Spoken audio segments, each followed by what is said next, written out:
Democrats or the Republicans. Please get that out here. To try to get the attention of every non-black person who's out there, so that's the thing. Especially not those who understand how power works. What this is about, what it's always been about, is getting the attention of black people. Not white liberals, not white Republicans, particularly the people whose ancestry goes back to slavery in this country. The black folks who have all the reason in the world to want to disrupt the system and bring it to its knees, or at least they should. You go ahead and you make sure that ranting, out of control, racist remains in the White House. Everyone will take notice of that. And what will also happen is they're going to look and say, well, hell, clearly there's only one group in this country that sat out the election, only one group that can turn this around. What's their price? Now, obviously, it's not as straightforward and simple as that, but you've got to be willing to break the system down in order to change it. Too many black folks, on the other hand, that scares them. They don't like that because there's some white person who they can get a pat on the head from. So you need to see elections the way the oppressor does. An election is a means by which the ruling class takes the temperature of the citizenry. How many of them still believe in the fraud, that they have some sort of choice at the ballot box? How many of them believe that the ballot still works? How many of them are disillusioned now and have decided to go from cynical to downright opposed to the system? How many of them finally accept the fact that it's stupid to wait and see if the same two phony political parties who created our problems are somehow going to fix them? I do not invest in either of the major parties. I don't invest in them emotionally, I don't invest in them psychologically, and damn sure not financially. You want to know why? Because neither one of them has ever invested in me or my people. See, that's what this is about. If Biden is indeed deemed to be the winner, so the hell what? Our push for tangibles is a process, not an event. We will do this continually. We're going to be on his backside just like we've been on Trump's for the last 4 years, just like we were on Obama's before him. The beginning of a paradigm shift is always the hardest stage of change. But what we have seen, though, especially when we look at the down ballot races, what we see is there has indeed been movement. And the fact that the election has come down to a wire like this, one thing is for sure, nobody can say that black voters are on board enthusiastically. You see, everybody understands the only reason that the black folks turned out was simply because you had a ranting racist in the White House. But you see, that's a trick you only get to pull once. Just like Obama in the White House. Pretending as if you're dealing with America's Cardinal said, you only get to pull that once. But hey, what if Trump somehow does a recount and it turns out that it goes his way? What then? Well, no matter who wins, that's not going to change what we're doing. Not one iota. Because we're not here to boost the Democrats or the Republicans. We recognize that both parties are our enemies. While it would have been preferable to our interest for the world to see that the ranting, orange-faced racist was reelected, so the whole world would look and say, oh, so this white supremacist getting elected, that wasn't just a fluke in 2016. This is the status quo. This is the United States. This is the kind of thing that would also make it where domestically everybody would look and go, well, oh my, this orange-faced bigot, he got reelected. How? Everybody would have been in an uproar. And that would have been good. We need a major disruption, not just a little bit of a shaking, but I'm talking about something that brings the damn house down. Now, this is not to say that we have not been able to make some moves and that there have not been some significant changes, at least in the near term. Both political parties were forced to say the word black. Now, it's true, of course, they wanted to make sure that they immediately pivoted to people of color, minorities, etc. But what's happened is we have succeeded in making sure that black is now part of the political discourse. We wanted to influence that, and we have. We're forced to say that they were going to be putting forward proposals, insincere and empty as they are, but they were forced to have to at least go through the motions of saying, why, we're having a plan specifically for black people. Yeah, we know it's a trick bag, we know it's a can of worms, but the problem is for them that they were even forced to have to say it. They didn't do it because they wanted to, they did it because they knew they had to. And that is good news, it should not be overlooked. In the final days of the election, you had both political parties who are having to come to terms with the fact that you had Ice Cube, of all people, telling them, hey, we're going to present our plan to you. And both of them saying, well, we can discuss it. And the thing is, Biden doesn't understand. He's going to be held to that. Those dumb Negroes you saw on MSNBC, the bootlicks on cable, what they were thinking was, Biden, you can't do nothing if you don't get elected. Now, of course, the trick bag there is, since there was no way you had where the fuck? but the Democrats were going to have the House, the Senate, and the White House. That's their out. Even you go ahead, you go Biden, what they'll say is, well, hold on, Black Money, calm down. So that being the case, that's find what out what the fuck this. But the thing is, we're not going to let them have it out. You're damn right, we're not. We're going to be telling Biden, I was originally it. Hold up, press it. Now. McMillan! Get down here! This has got to stop! Madam, please! Huh? I'll be right with you. I know you're up there! Up where? Marvelous. There she is. Just what I need. Great wooden nymph. Can a man take a bath in peace? What the hell is that? It's a panther. Why are you bathing with it? Clean one now, too. This is going on. You was bathing with the panther? Okay. You was sick fuck. You know how to handle the taxidermy? Oh, travel safe, my friend. Wait, who are you? Where's Cecil? Glenn, I'm a friend of his. Cecil had to take a few days off. Or stress. Is there any animal that you have not slaughtered? Oh, you flatter me, Miss Sorry, Davenport. The answer's no, but I'm retired, as you know, and have been for some time. Yes, and how many have you out there killing for you now? Not nearly enough, I'm afraid. Business is booming. What about you there? You a hunter? Gus McMillan, master craftsman. I kill. Here's my card. I pay top dollar for animal furs and parts. The rarer, the Don't better. listen to him. Unbelievable. How do you sleep at night? On the tiger bedspread, my dear. Damn. You're no murderer. And one day, you'll be seen as such. Oh, wow. Would you mind taking us outside? I don't worry. Shut up, Glenn. Listen, soon as a squirrel finds a cure for tuberculosis, let's talk. If intelligence is the barometer of who has the right to live or die, Joe should have been court-martialed at birth. Annoying, isn't she? See him? The only thing he had on his mind was hunger, sweetheart, but I pulled the trigger. Survival of the fittest, isn't that your mentor's trite catchphrase? Not survival. Nigga. You are killing to line your own This pockets. is how I make my living. We don't all have a rich daddy. While you're camped out in the woods, making witches brew and talking to the wildlife, the rest of us are doing some You real think work. this is some big joke? That's enough. That nigga said cockadoo wildlife. They should throw you in an asylum. That's it. I quit. You can tell the mayor I've gone home.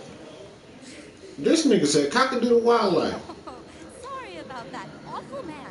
Harriet Davenport. I've been Okay. in now for 3 years, studying the hidden interconnections between animals of all species. I've seen How to do? everything. I've been joy, disgust, regrets, envy. Oh, we're so much more alike than we are different. When you think of discovering pathways in our own life, I just want more research material. I have Okay. in here detailed notes on pretty much every animal from armadillo to antspur, including locations of some truly impressive varieties. I would be willing to send this to you if you will commit to bringing me anatomical samples from live species and promise not to carry out any more animal side. Gus McMillan's dream. I'm gonna. All right. Promise I'm good for the money. You better be good for the money. Right now, just think about it. We've been brought together for a reason. I feel that very strongly. I've I've been experimenting with tonics that can provide access to remarkable new pathways of communication with other species. You have to live Bitch, as are you you eat as they flipping giving me hallucinogenics? Biggest goal, love as the magic. Nigga! Okay, I'm not about to have dead animals come back and like fucking with me. You just have to open your mind. Yeah.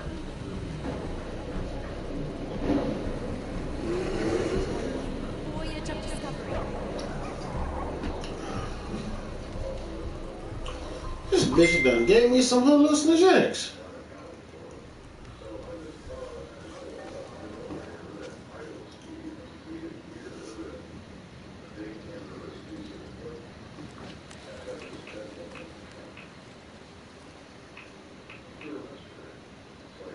Okay, that bitch done fucked me up.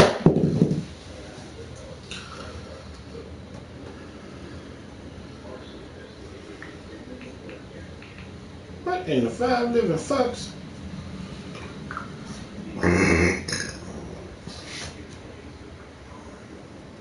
To let any comments about yesterday's election wait until tomorrow's video evening address, but because of some of the comments that I've seen and some of the reactions that I've seen from the faithful, I felt that it might be best if I go ahead and make a few clarifying comments now so that we can have some clarity about what this election means and what it doesn't mean, and what our insistence that black people abstain from voting this cycle, what it means and what it doesn't mean.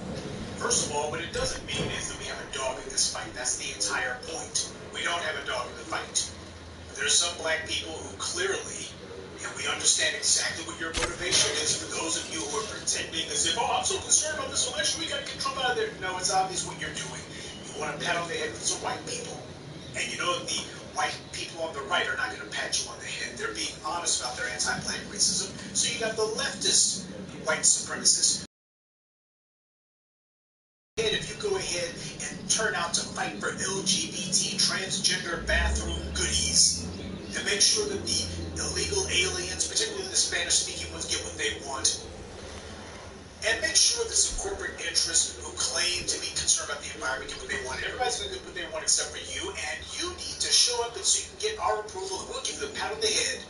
And you have a lot of black people, bootlicks, boule, and hood rats, and dusty dudes alike, who all have the same self-hating core, going for reals. You want some more? You want some of mine?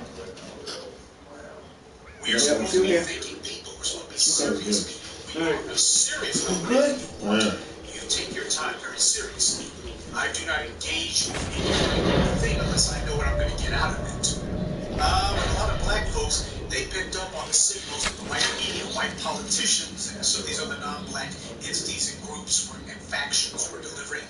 They were giving the message that was, black people, you guys are getting a little bit too bellicose lately. You're getting a little bit too uppity. You need to show us that you're willing to go along to get along. You need to show us that you're not going to be like these folks that we see online demanding tangibles. After all, the only thing that really matters is getting Trump out. Isn't that the only thing that really matters? And a lot of you, seeing an opportunity to get a pat on the head, you went for it. Just keep in mind, since some of you have decided that you're going to take credit for going ahead and casting a ballot in an election that doesn't empower you one way or the other, in that case, then that means we know who to blame for all the hell that's about to come down, because you are validating Kamala Harris and Joe Biden, their 40 plus, or rather, combined 60 plus years of anti-black racism. You are, in fact, validating it. See, with Trump, the problem I guess a lot of black folks had was Trump was too in your face with his racism. I guess you wanted to be able to deny it. They can be anti-black racist all they want. This is nothing you want more. As long as they're not too in your face about it, because A, that makes you feel bad, white daddy's rejecting you. And B, once you got some white supremacists in your face, now you got to do something about it. Well, here comes the white media and the left-arm white supremacists saying, here's something you can dump in your face. You can put us in power. So instead of having this offensive, in-your-face, ranting white supremacists, now you can have this offensive, in-your-face, daughtering white supremacists. That's all you did. You traded a clearly senile white supremacists. I'm taking the chicken out for tomorrow, Or but a Okay. Mom, can you give me can you give me an obey? huh? Obey. I thought you gave me. No, put it back in there. The entire reason that the world reacted the way that they did to the murder of George Floyd was precisely because they linked it to Donald Trump being president. So, oh, this is what happens in Trump's America. Yeah, because they weren't paying attention when the same thing happened to Eric Garner. When Laquan McDonald was shot in the back, they didn't pay attention. When a child was murdered, Tamir Rice, they didn't pay attention. All the murders of black people that had taken place under Obama's watch, that wasn't enough to get their attention. But because of the fact that they looked and said, oh, well, this must be because of the political and social climate of Donald Trump, now they were actually watching. So there are too many black folks who want to hit the snooze button because they're terrified to actually take on white supremacy. They don't want to take on white supremacy, so they're looking for an out. And the perfect out is, let's go ahead and take this geriatric racist who has been best chums with every segregationist who come down the pike. And let's take this Asian who claims to be a black woman, but only when she's in front of black people. We'll go ahead and take these two scumbags who have spent their entire lives, dedicated their entire adult lives to attacking black people, locking black people up, protecting and covering for and giving legal immunity to police for killing black people. And they're not saying that they're going to do anything different. Joe Biden has not apologized. He has not that bastard hasn't so much as apologized for any of the racist stuff that he's done, any of the racist laws that he's co-sponsored or written, any of his racist affiliations, past and present. He hasn't even so much as apologized for it. In fact, he's done the opposite. We talk about the 94 crime bill. He says, well, all those black folk got locked up. That wasn't me. You can't blame me for that. Why? Those are the states. Those are the states. Even though the 94 crime bill specifically had written into it $13 billion that the states could only get if they changed their laws to make them in line with the 94 crime bill. The 94 crime bill had draconian laws on it. You know what they are, because all the states got bribed to change theirs to fit it. Joe Biden did that. That's a little tricky learn from those segregationists. You want to get the states to change their laws? Just go ahead and use the federal government's power of the purse, because only the federal government has the right to issue currency, which means that they're the only ones who have the ability to run a deficit. That's why the states can't. The states got to do massive cuts. The federal government doesn't. So what you do is you let the states know, since we're the only ones who really have the ability to issue currency, why we're the only ones who can write you a check. Change your laws to get hard on those niggers, and we'll write you a check. That's what Joe Biden did, and he knew it when he did it. Has he even apologized for it? No, he's denied it. He's denied it. He's told everybody, like the states, you can't do it. He is belligerent. He is in your face about it. He's telling you, what are you niggers telling me I'm responsible for? I had nothing to do with that. He's lying to your face.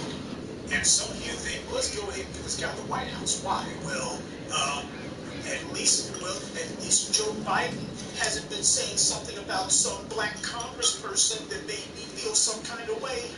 Yeah, like the Black Congressional Caucus is on black people's side.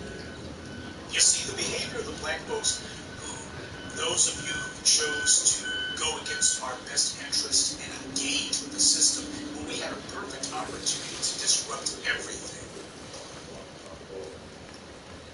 We had an opportunity to disrupt things. Imagine the hue and cry if after all the last 4 years, after the non-stop media barrage, after all the outrageous displays of racism, if the country goes ahead and puts Donald Trump back in there again, that would send a clear message to the world. This is what the United States is. The United States is what we are. Fortunately, some black folks who looked at that and saw the opportunity and pounded their heads for some white liberals, and that was all they needed to see.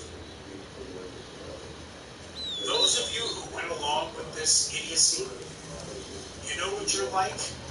You are like that bad boys. And when she has members of her family who say, hey, you don't need to be associated with somebody like that. This guy is abusive. This guy is self-destructive, and he likes to hurt you. You might want to stop. Well, she feels like, oh, I get to defy you and tell you, you don't get to tell me what to do. That's an idiot who does that. And when little Miss Sweetheart has a situation where the bad boy or her zaddy kicks her butt and she winds up hospitalized, then she wants sympathy. going to be given it. So all you black folks who think that it's cute to say our side won what? Joe Biden has told you he's not going to do a damn thing for you. Every objection that we brought up, he has not addressed. He has not even distanced himself from it. He has not distanced himself from the 94 crime bill. He said, well, the states didn't implement it the right way. The hell they did. They implemented it exactly the way that he paid them to. We talk about all the racist, grimy stuff he said about black people. He hasn't apologized for any of it. He has not said, you know what? I know that writing you guys a check is going to make this better. He hasn't done any of that mess. Oh, go ahead and let's keep an eye on Joe Biden and let's see if he does any of the crap that he claims he's going to do in the first 100 days. Oh, he's going to establish a police oversight commission in his first 100 days, a do-nothing panel. We need prosecutors going after the police. That's what we need. Nah, he's not doing that. Though he will put more prosecutors that are going to black people. And he will do that. The entire reason that I and others have been telling you that we need to sit this election out is not because we want to get the attention of the Democrats or the Republicans. Please get that out of your mind. Some of you live to try to get the attention of every non-black person who's out there, so that's the way you think. That's not the way that mature adults think, especially not those who understand how power works. What this is about, what it's always been about, is getting the attention of black people. Not white liberals, not white Republicans, not the white media. Black people in this country, particularly the people whose ancestry goes back to slavery in this country. The black folks who have all the reason in the world to want to disrupt the system and bring it to its knees, or at least they should. You go ahead and you make sure that ranting, out of control, racist remains in the White House. Everyone will take notice of that, and what will also happen is they're going to look and say, well, hell, clearly there's only one group in this country that sat out the election, only one group that can turn this around. What's their price? Now, obviously, it's not as straightforward as simple as that, but you've got to be willing to break the system down in order to change it. Too many black folks, on the other hand, that scares them. They don't like that because there's some white person they can get a pat on the head from. So you need to see elections the way that your oppressor does. An election is a means by which the ruling class takes the temperature of the citizenry. How many of them still believe in the fraud, that they have some sort of choice at the ballot box? How many of them believe that the ballot still works? How many of them are disillusioned now and have decided to go from cynical to downright opposed to the system? How many of them finally accept the fact that it's stupid to wait and see if the same two phony political parties who created our problems are somehow going to fix them? I do not invest in either of the major parties. I don't invest in them emotionally. I don't invest in them psychologically, and damn sure not financially.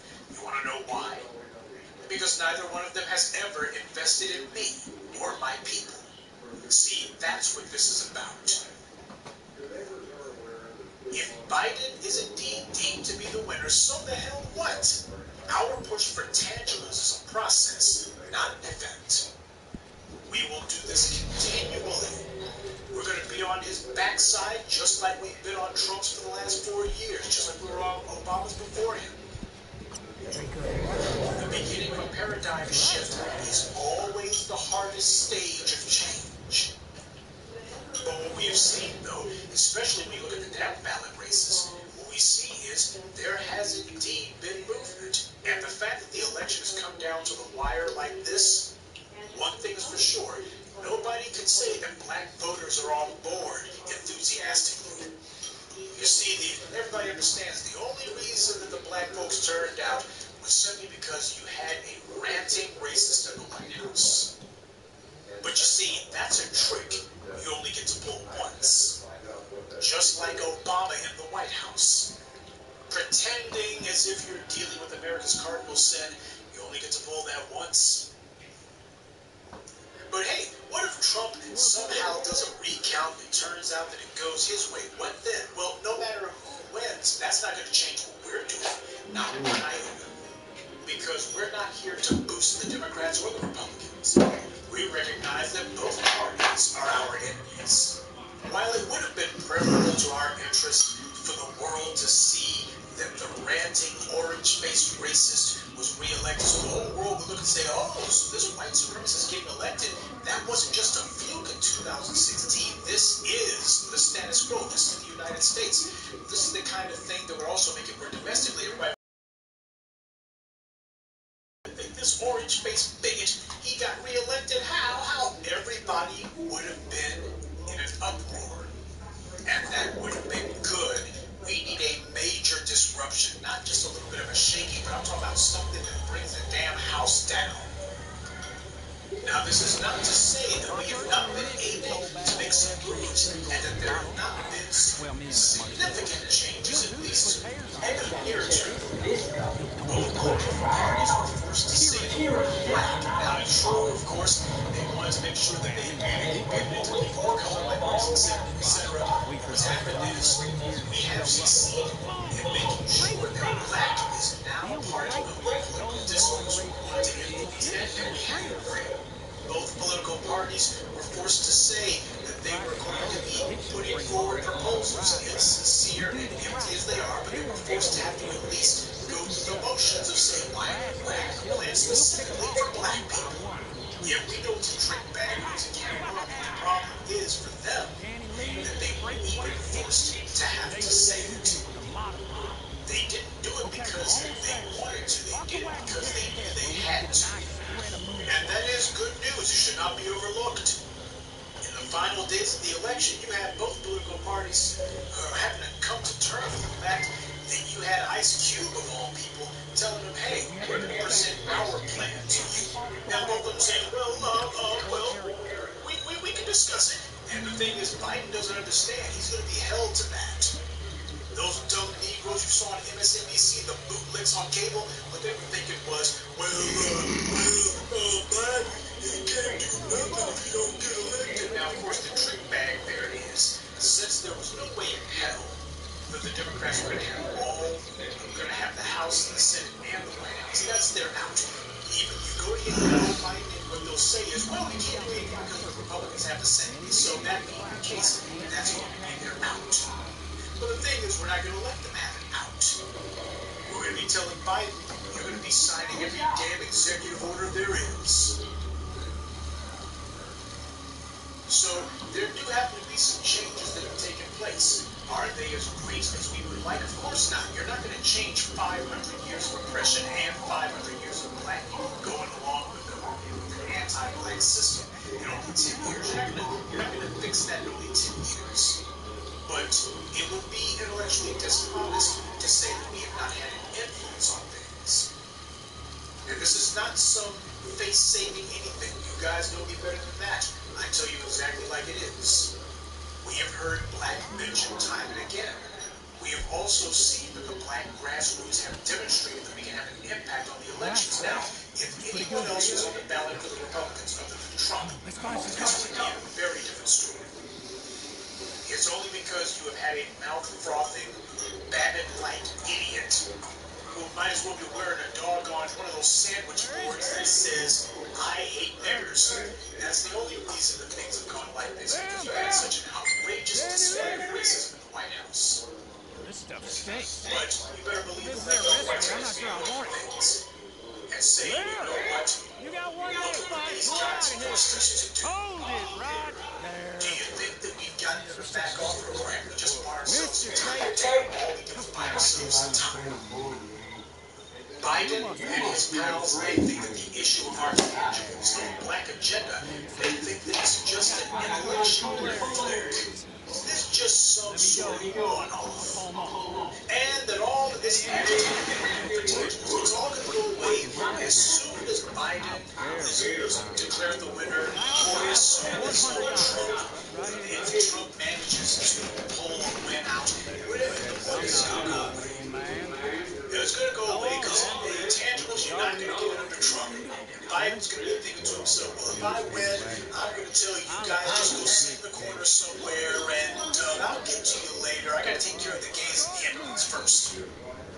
They think this is going to go away. That basically black folks had to blow off some steam. They're wrong. It's not really This his did not fault. come from the Boogie and Ray Ray contingent of black society. This didn't come from the blood-bathed black labor banks. This came from the black grassroots. I never got a chance to ask This you got as some one-off. And it wasn't the result of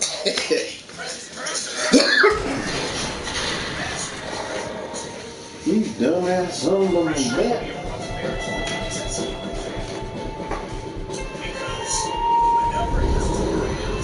Just had to fucking little shit out Ziggly.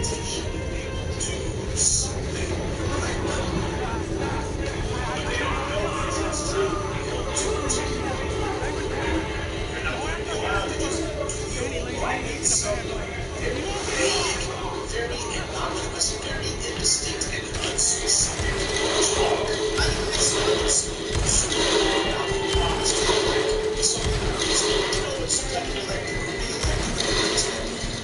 I'm just going to say, no time, gotta go. Sorry, can't return your phone calls. I'm very busy. That's what you think. No matter who it is, let's just go ahead and say that it's Biden. Biden and Harris will predictably win the unions. Suddenly, all you dumb Negroes will talk about how Biden's going to be scared that if he doesn't do something for black people, he's going to get turned up. He's already, if you went with the con, then he's already pacified you. You've already been pacified. He doesn't have to do it. So you and me, with you, you've already gone. You've already scared stupid journalist. What was going to happen is the unions to stand up vague, indistinct talk of what they were going to do. And what this will do is it's going to bring even more black people to hit. You won't have Donald Trump as a convenient distraction used to say, no, it doesn't matter if I'm black or anything. You don't have that need for Trump plans, do it. And I know that a number of you have mentioned the fact that the Republicans don't seem to be getting the old college try resisting Donald Trump. Can you think of any Republicans on Capitol Hill that Trump is not insulting or lying or otherwise about love? Yeah, they may not like Biden, but as far as they're concerned, their prime candidate is Trump. Yes, and for some reasons that belong with him. You better believe that at the congressional level, the Republicans are becoming bold. At the state level, anyway, a lot of Republicans don't like Trump for various reasons. And should use the White House to make them see that as being Trump's problem, not theirs. Or as they're concerned, the fact that they gained seats in the House of Representatives. The Democrats don't consider they always make decisions the way they always do. Turn out they haven't gained any seats. All the Republicans gained seats. And please don't think the Republicans should have the same vote. That's part of the reason why you don't see them getting all scared about Donald Trump getting kicked out. As far as they're concerned, hey, we weathered the storm of Richard Nixon back in the day. We can tolerate 4 years of Biden. And the Republicans are already looking forward to 2022. They're already looking at their chops and going, you know what? We can probably get the House of Representatives back if we put our cards right.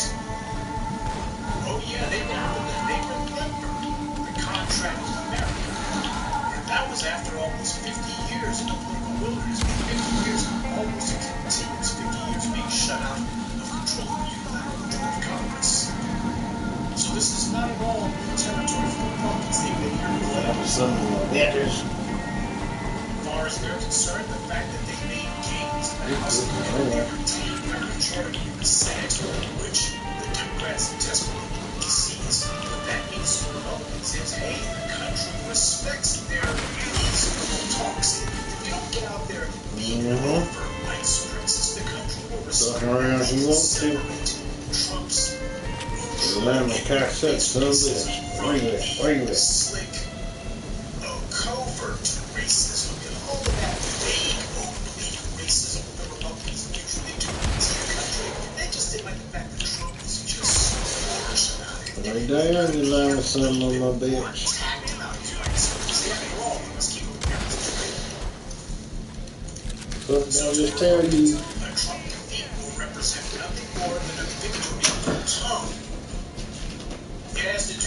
You don't listen.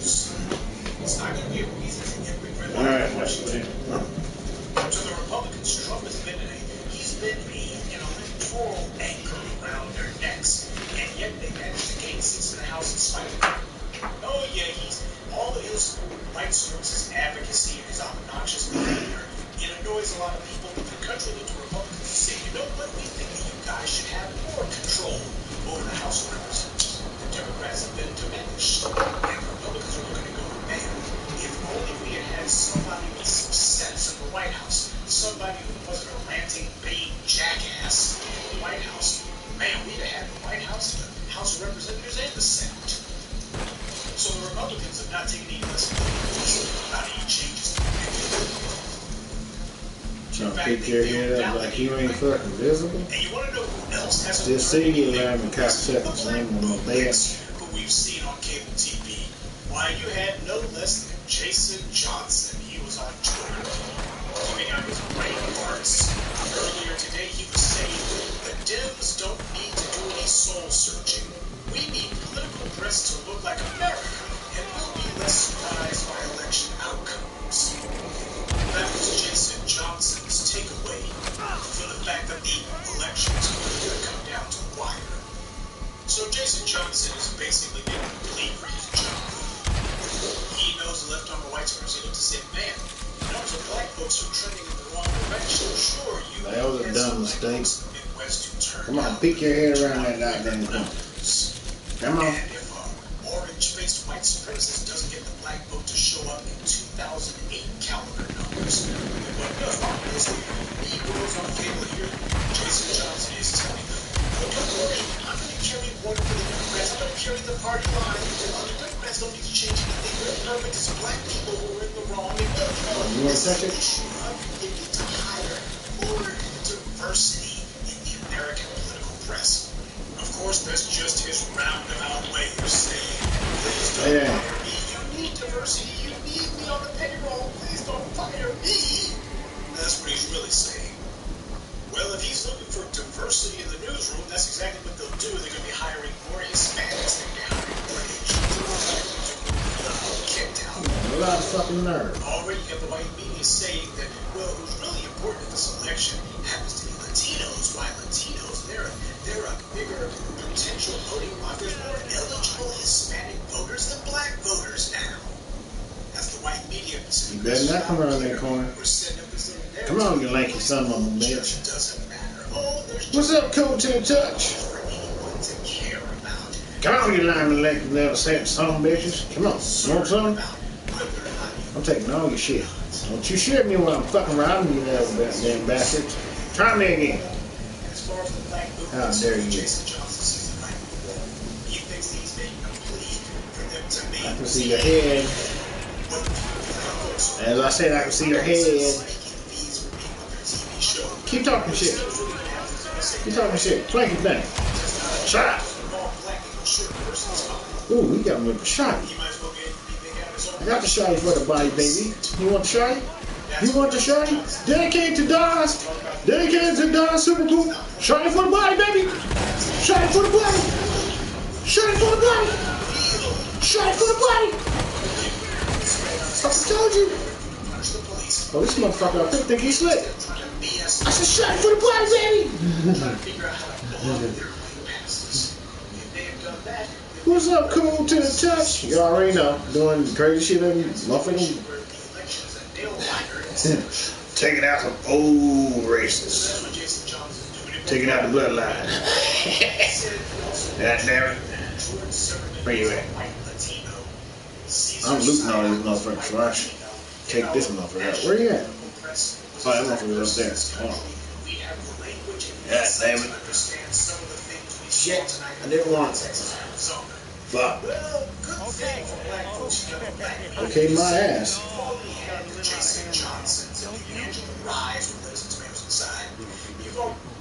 That murder federal agents. Yeah. I can make that go away. Bullshit. You kill me. You'll be running the rest of your life. Come on. Who the fuck put dreadlocks on my head? Using you like she uses everyone else. Shot it for the body, baby.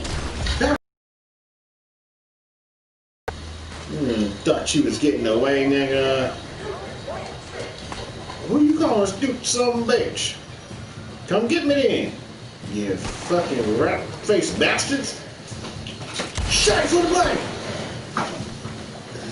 You gonna put your ball in the kitchen? Mm-hmm. You already got the blood roll? Yeah, it's up there. Okay. Touch these motherfuckers, think I'm playing. Dedicated to Daz. Daz Super Poop. I love this fucking channel. That nigga Daz is a fucking fight. Goddamn son of a bitch. Come here. Come here. Trying to get me while I'm... Fuck you and your horse, nigga. Fuck you and your horse. Fuck your head, nigga.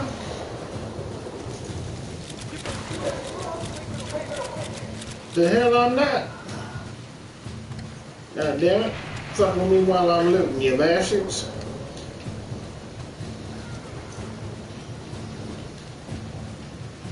Loot this line son of a bitch. Where's the other one? There it is. Shut up. Where the hell's my shot? There it is. Come here. Come here. You want to talk all that shit, goddammit. Come here. I want your head. Come here. Shot it for the body. Shot it for the body, baby. Boom, motherfucker. Where you at? Where you at? Where you at? Where you at? Come here. Come here. Let me some of my bitch. Give me your shit.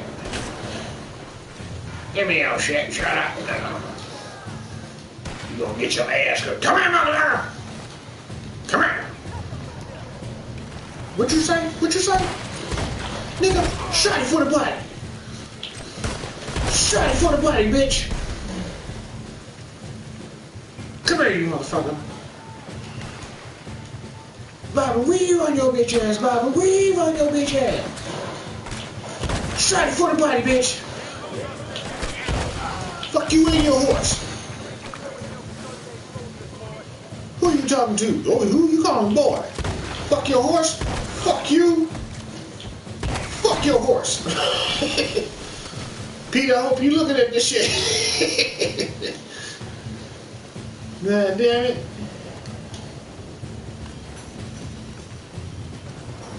Everybody getting robbed in this motherfucker. Everybody getting robbed. God damn it. Taking everybody's shit. God damn it.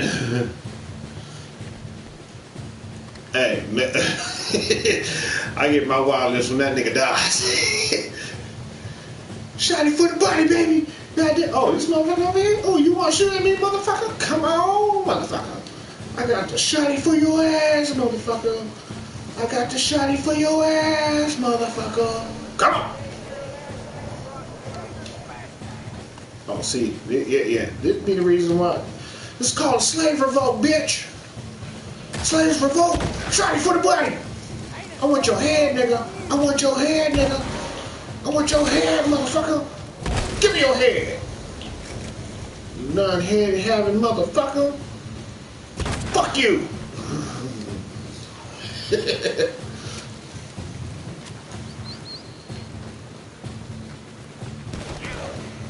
You motherfucker, you. Ah. Daddy Lee. Come on, Black Money. Gotta go catch his ass. How the hell? The hell you think? Come here.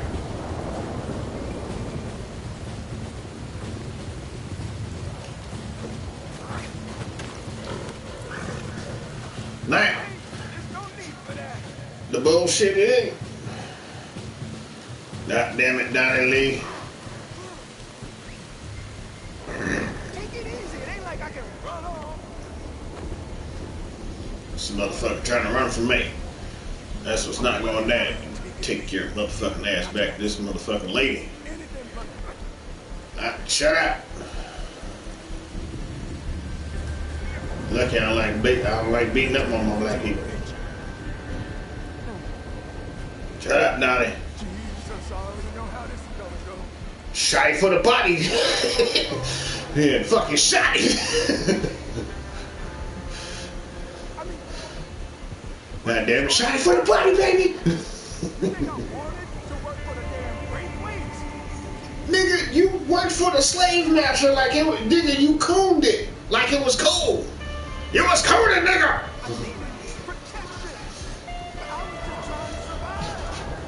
Bullshit, nigga, you was cooning. You know what I mean? Niggas you let get killed because you want to be a fucking coon, nigga. Miss me with the bullshit. Moonshine Shack, here we come. Hell yeah. God damn it. Lying that bastard. Thought he was slick. Gotta go meet my little business partner. Cause you fucked around and left that old bitch. No, I ain't listening to shit.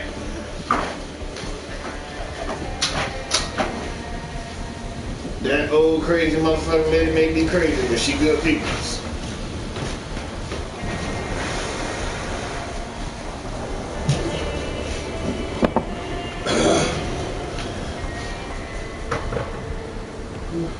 Taking your ass to this lady. Man, what you want the phone for? Oh. Yeah. Oh, shit.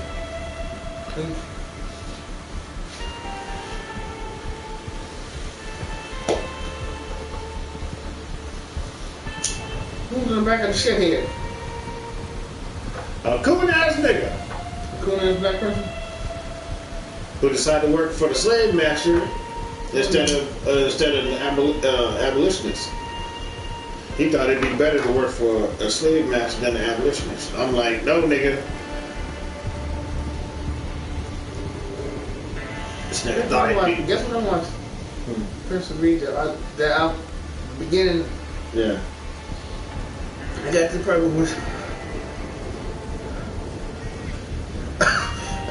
When he went to the mountain top. Oh, he's talking to the burning bush. Yep.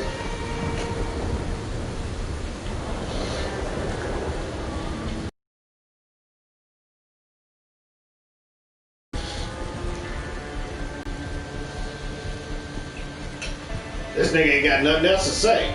I know that. Like, he been trying to plead his little case. He ain't said nothing now. You see what it looks like outside. Oh, that's not nice. No. No, it ain't. There's no snowplow. It's snowing in fucking Maine. Yep. It's snowing in Maine. Holy shit, now it's snowing in Maine. They making their money tonight. Yeah, snowplow. Yep. Remember we were gonna do that with Ann? And she drove that letter. You got something in the chest. Piece of price.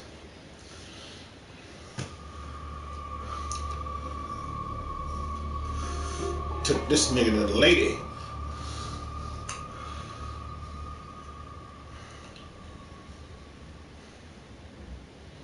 Dishes are done. If you get home, you eat some cereal. Okay? I took the chicken out and put it in a pot of water. I put them on. I'm gonna do one meal for the whole day. Understand? Yeah. Don't make sense to do it again. And that egg shit. Yeah. They said, don't. I said, no, throw it away. I don't want it. She said it's a clumpy. I'd rather get a clumpy eggshell than that stuff. Yeah. Oh, guest of honor. Finally. Yes, I'm on my ass. Give me the knife. Now, I was so looking forward to seeing you. But I got you your favorite whiskey. Go on, give the man a drink.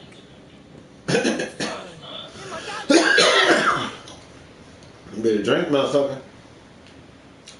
Bitch ain't asking twice. You left me to die. What was I supposed to do? 6 Years. Gave you my trust. Power. How? Listen.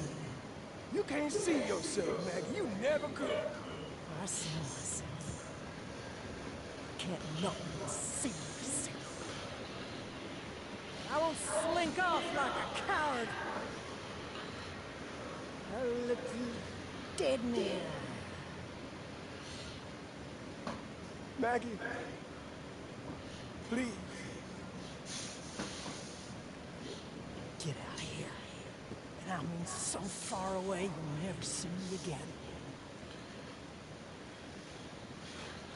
You better run, nigga. I mean, Just go, damn it. I mean, fuck. Here. There's good whiskey. You got some? Good. Yeah, maybe it's time for me to move on myself. The hell? How many memories are in here? I don't know. Maybe not. Fuck that. I'm going nowhere. We good.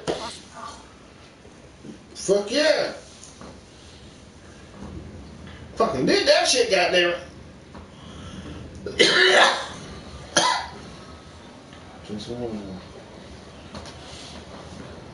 I'm about to do okay. Cheers, goddamn. Get drunk tonight. I'll leave right in the bar. Or saloon, as they say. Is it a saloon? Saloon, not bar, saloon. Wild Wild West was saloon, now it's Alright, bar. y'all, I request a little ditty. Ding, ding, ding, ding, ding, ding. Yeah, get my ditty on. Yeah. Ding, ding, ding, ding, ding. Let's hold down. Don't do. 1, 2, 1, 2, 3, 4. Not yet. Play, goddamn. You gotta do it.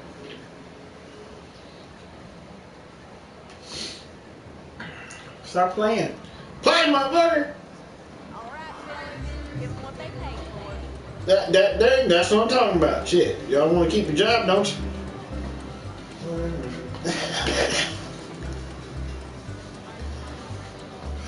Goddamn nice little ditty. I like that.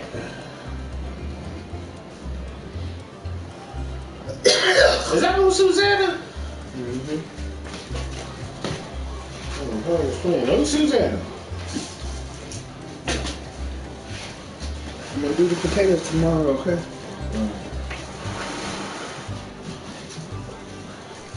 That is a weak ass dance. You don't know what you're doing. Carefree, cheerful. I'm gonna do a bold. Check me out, Touch. I'm getting my bold on. Cool to the touch, cool to the touch, cool to the touch, to the what? Yeah, cool to the touch. That's what his His motive, what his name is? yeah, but that's the screen name. Hey, Touch, say what's up to moms. Hey, hey.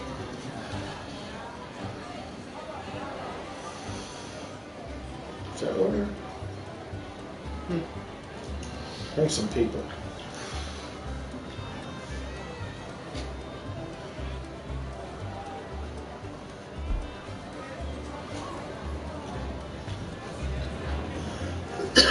Cattail Pale.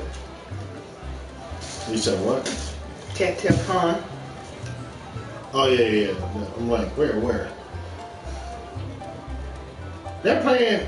Mm-hmm. They're playing. What's the G? I want to say old Susanna.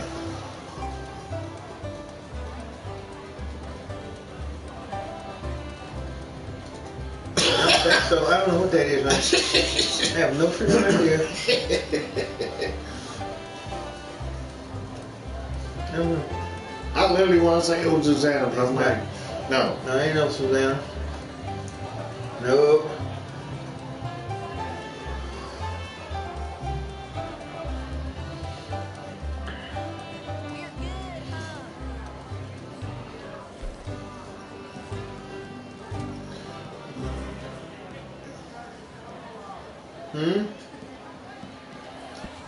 We're good, huh? Moonshine Shack? Lord have mercy. Come on, relax, live a little. Inviting people to the moonshine shack.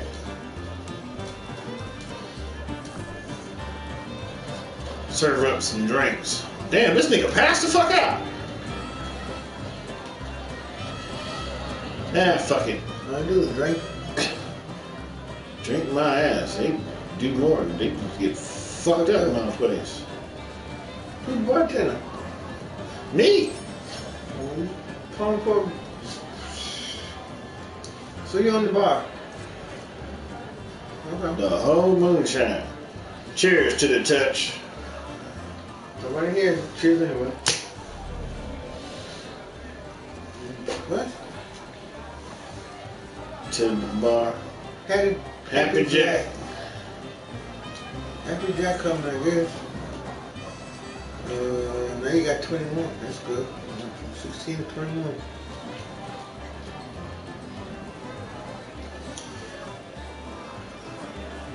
Yeah. What's that? Shoulin4every's? For every.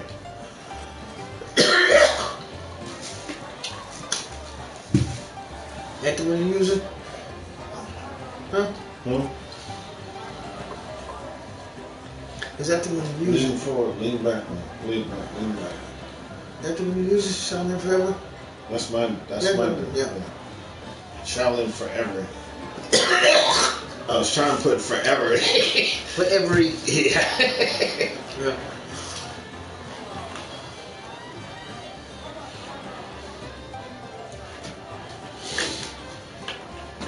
Thanks for watching my appreciate.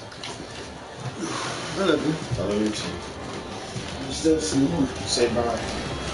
Bye bye bye bye bye bye bye bye bye. Happy Jack. Let's go loot with some motherfuckers. Alright, how much my distillery still works? Oh shit.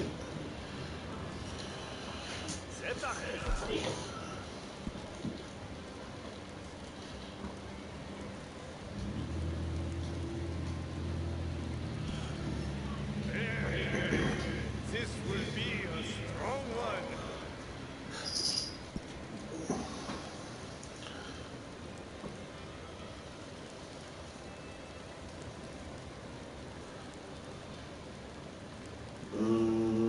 Bear, collar, moonshine, I guess. This will be a little out of the ordinary, yes? As in what? That it's good or it's fucking shitty? Well, why would you say that? Bonjour. You've been away on some travels, yes? How the fuck do you know I haven't been here in a minute? Okay, this game is starting to really creep me the fuck out. How does this nigga know I haven't been playing the game in a minute? Yo. Hey, oh chick.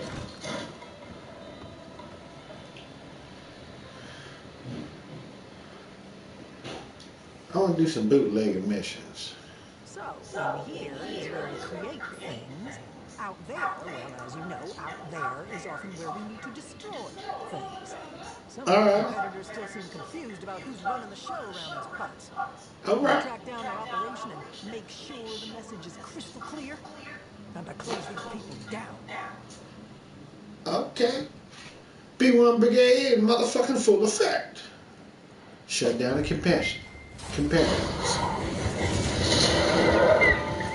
He's trying to take my money. But I got the shotty for the body. I got the shotty for the body, baby. We taking off heads in this motherfucker.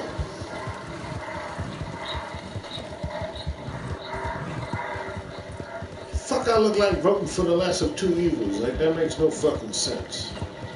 Biden is a fucking piss poor excuse for a human being and this fucking bigoted ass. And Kamala Harris with her cop ass. Fuck that skanky bitch. Fucked her way to the top. Not only that, that bitch is so fucking shady. She had the audacity to try to act like she cared about a case that she personally made sure she didn't give a fuck about until she tried running for president. Then she just automatically closed the case after she jumped out the race. Just get out of here with that shit. And then want to talk about, the only time she talks about when she's black is when she's around any type of quote unquote major metropolitan cities full of black people. Other than that, bitch, talking about she's black. What's that law said you cannot break, but you did, but we didn't do when they did it? What? What's that law? If you go against and said, not universal law, law of nature. If you break the law of nature. Yeah, like, if you think you can get away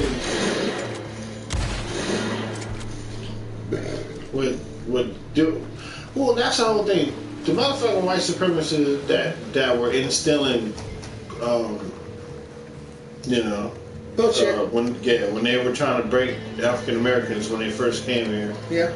Like, them some bitches literally made the point to say, we look, we broke the laws of nature. That's your ass. You asked for that. Because you literally, in your own tongue, want to say you broke the laws of nature. When you have to pay for breaking those laws, I don't want to be around you. No, I'm asking because remember the part where Ramesses told Moses. Everything that my father had done, he should have kept doing it. But Moses, no, don't say that. But like he says, ego. Not only ego, but it's more like I'm bigger than the manifest. Yeah, than the one true God. It's like, nigga, do you really want that responsibility? Are you really ready for a responsibility like that? Like, honestly, like, motherfucker, no, you're not. No. Oh, you're not. Like, just like with Jim Carrey and Morgan Freeman. Morgan Freeman was God, right? And Jim Carrey was one of his closest. Pretty much, his father made God feel good about humanity. Because even the shitty situations, his dad would still find, good.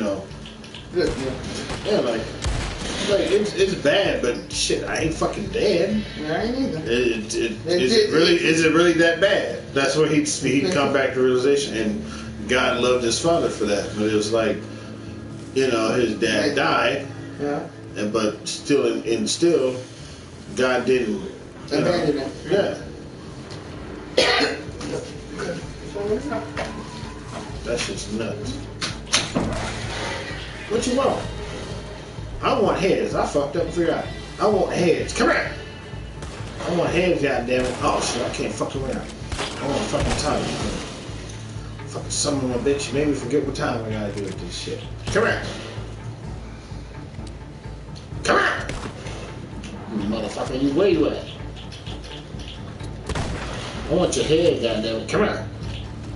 I want your fucking head, motherfucker. I'm head hunting, bitch. Look at this motherfucker. I ain't got no head. Where's your head at? Where's your head at?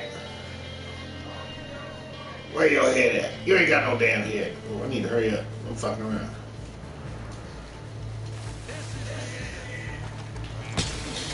Really? Come here.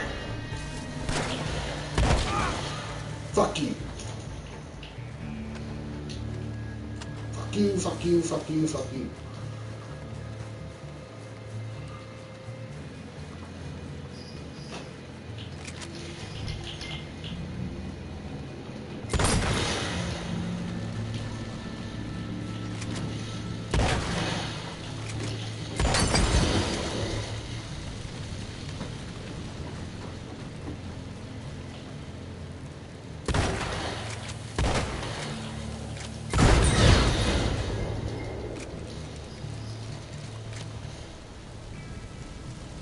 Ain't none here at one, is there?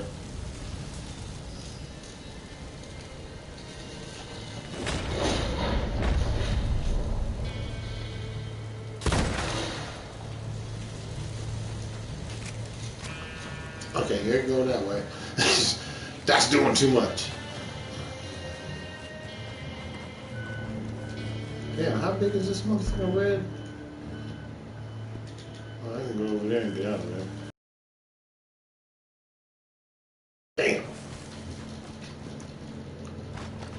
Don't you ever try to sell alcohol in my spot, nigga. It's my spot. Only we sell drink in this bitch. Black owned, motherfucker. You be coming over here thinking you can just try to shake the spot, motherfucker. God damn it.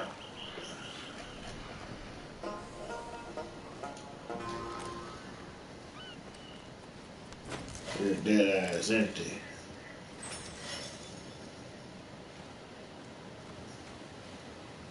Hold on. Sorry about that, y'all. Like, give me a minute, because I think I ain't been in this motherfucker in a minute.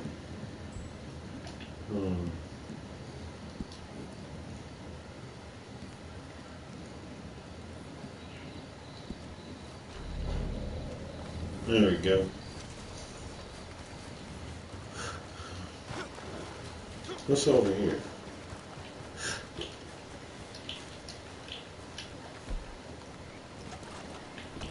I'm coming in with a shotty, nigga. Who in here? Don't nobody live here? Alright. See what I got here to take. That's some cold shit. You just come in people's house robbing it and shit like, I'll take your coffee. I'll take your candy. Oh, I already got some candy. Hold on. Need a little bit of my candy. Right there. Thank you kindly. I'll take your candy. Thank you kindly. And I'll shut the cabinet doors because I'm so nice. Ooh, I'll take the apple. Oh, I don't need an apple. What about in here? What's this? You got the jewelry? Ooh, I'll take your jewelry. Thank you kindly. What's down here? A hell of a lot of goddamn canned meats. Thank you kindly. Ooh. I'm courteous. I'll close this. And I'll close this. Thank you kindly. What's in the drawer? You got any jewelry? Any other jewelry?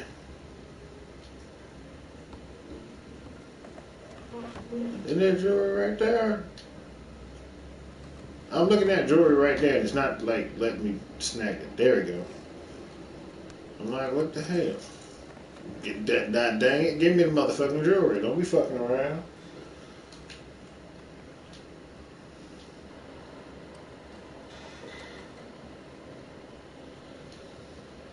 Close this.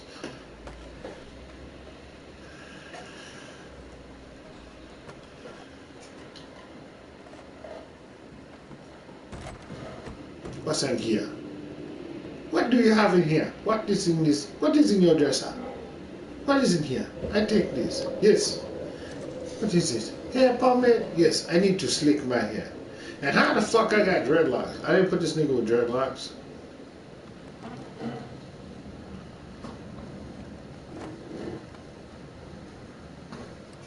I got this nigga with that slick bag. Matter of fact.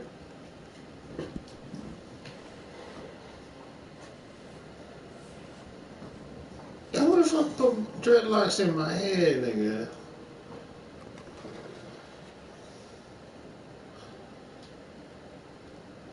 Let me go here and smoke a regular cigarette.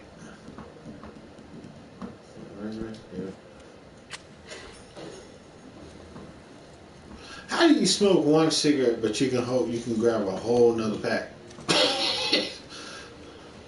Like, nigga, that makes no, like, your cigarette smoking tendencies are really off.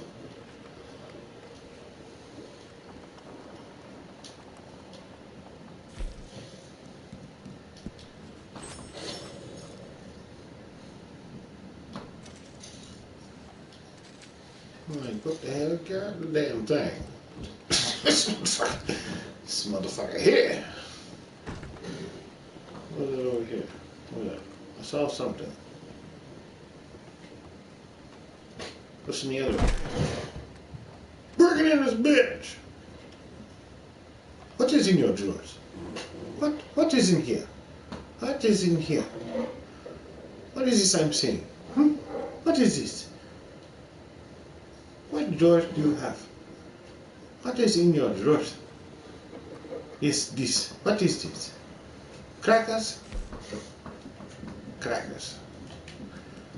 You want me to eat white people? Do you have saltine or do you have non-salted crackers? What type of crackers do you have? You have salted? Salted crackers? Crackers? I take your crackers. Close this drawer. Close this drawer. I'm very curious. Close this drawer.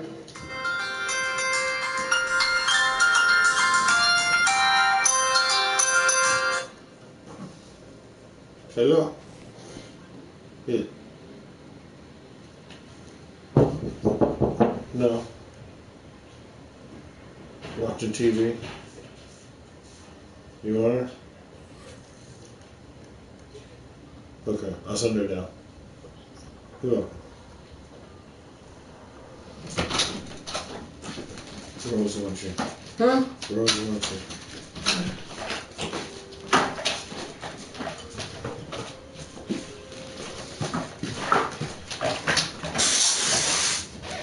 Sorry. I'm gonna put these back. Thank you. I love you. Love you too. There's nothing else here? Nope. Closing the drawer. Okay, there is something here. Snake oil. Potent.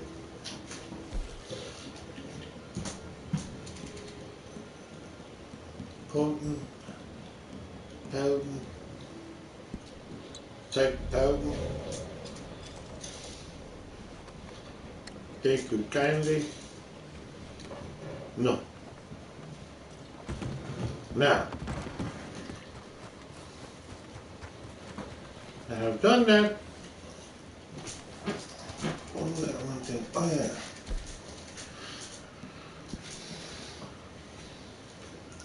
Cold dead hand. Oh, what is it? Yeah. There it is.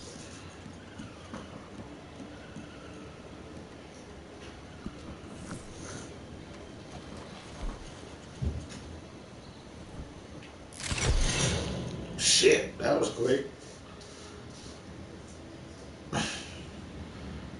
I mean, hot damn.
You made it clear what kind of a fella you are. I don't judge you for it. As long as you do all I ask of you, what you do elsewhere don't bother me or my mistress one jot. But, good, bad, or indifferent, you gotta make yourself a living. This is Samson Finch. Yup. Mr. Finch is like you or like me. He's a bone to pick with some fellas that's did him a wrong. That I do. Tell him about it. I ain't gonna lie to you. Truth is, I'm a bad bastard.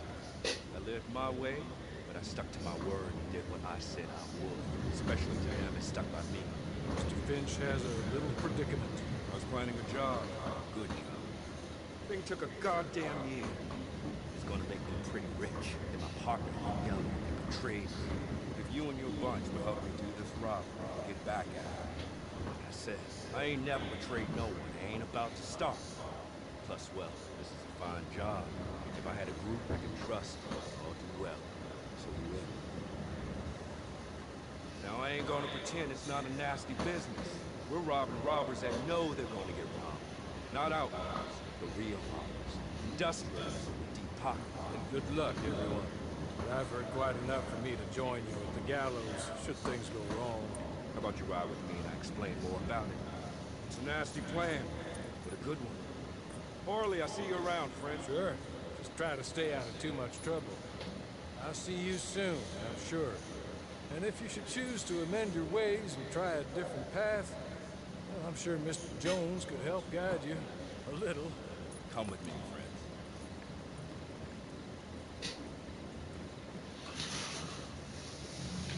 On your horse. Alright, now let's get this motherfucker.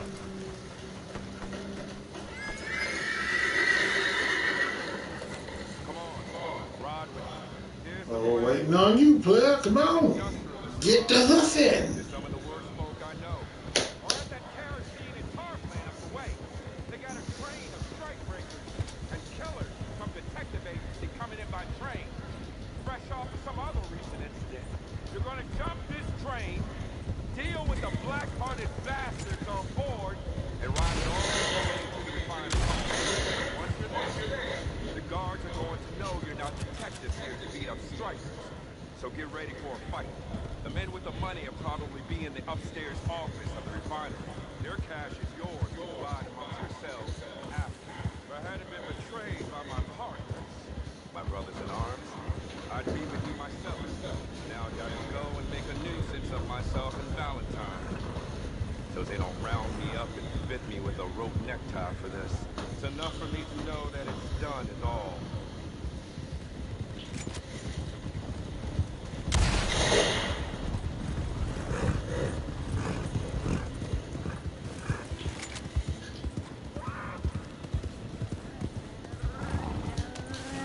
Your train will be coming from the east. You need to make it stop or find a way on board.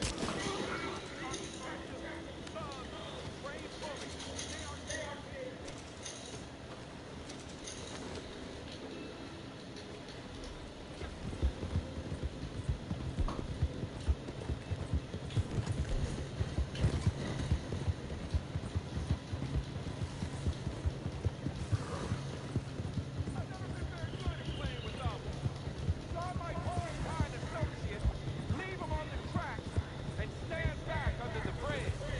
Alright.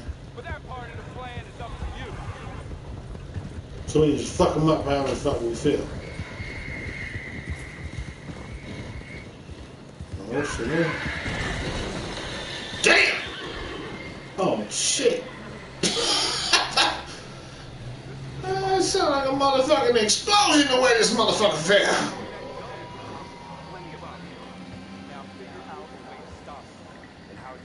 Are you really gonna stand down there? Are you, nigga?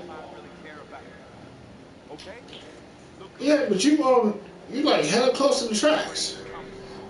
Take it, then get to the refinery, clear them out. I need to ride for Valentine. I'll be near old Fort Wallace if you want more. Oh, okay. I thought your ass was gonna stand in the middle of the tracks. I'm like, this nigga got some nerve. There you go. Put down the Pinkertons. Got my bum bums.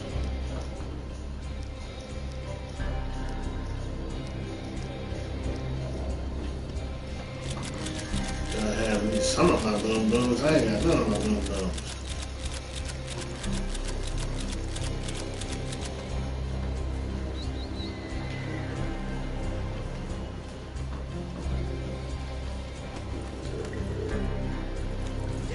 God damn.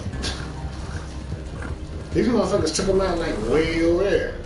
Oh shit, that was close. I did not know how far that was gonna be jumping.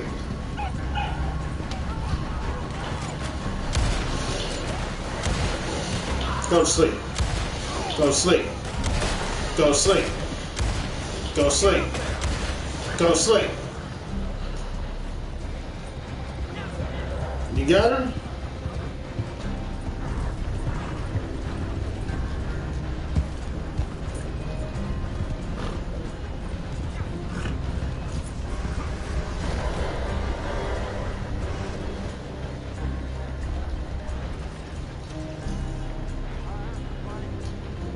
Fuck that, everybody's getting around me. You sure about that?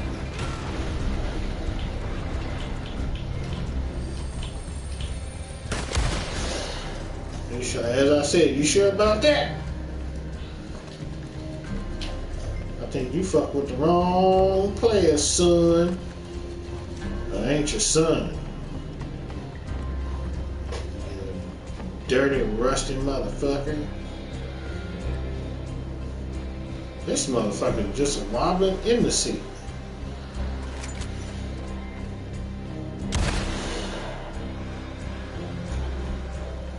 We can do a shotty for the body. How about that? Damn! Take this nigga leg off.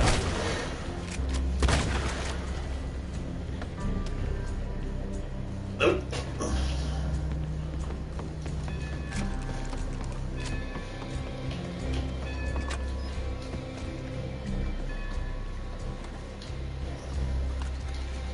I mean, we ready?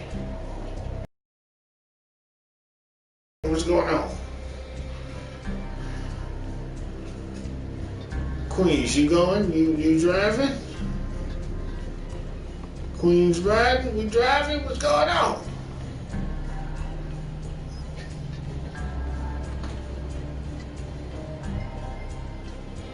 Drive the train to the. Come on, Queens. I'm ready. Let's light them up.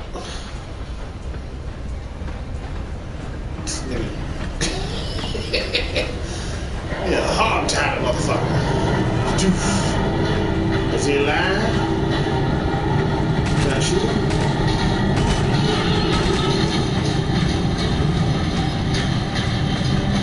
We're gonna have to blow his brains up. I can't do that. Alright, get ready.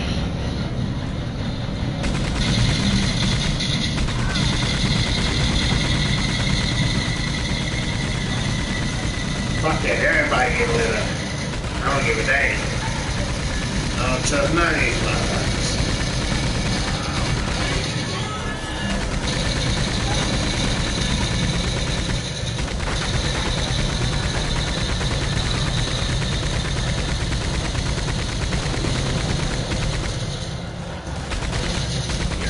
Everybody get lit the fuck up.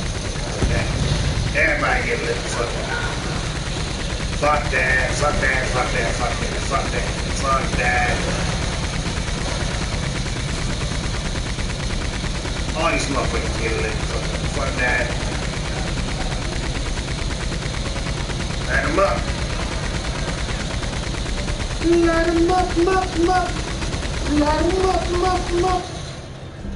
Light them up, it's up. We on fire! Oh, hold on now. I ain't going in there with all that funky shit. Come on now. Air out the funky shit. Nah, damn. Then you go ahead and get killed, so I gotta come up here. Come on, get him. Hurry, help him out. Help him out. Help him out. I got him. I got you covered. I'm just running up here without no backup, nigga. Shot it for the body, bitch! Shot it for the body, bitch!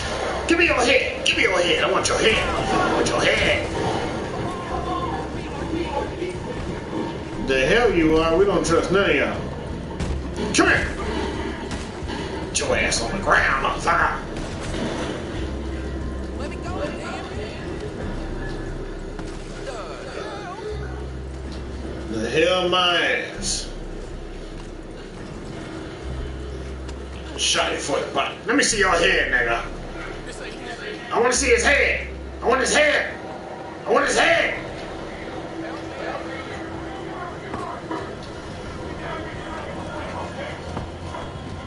You talking to my motherfucking partner like that, player? You lose head around me, nigga.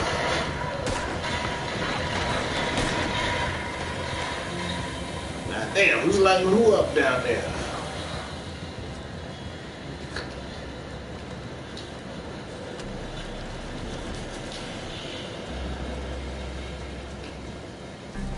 Light 'em up, light 'em up, light 'em up, I'm on fire! Alright, let's go. Everybody else gone? Nobody here?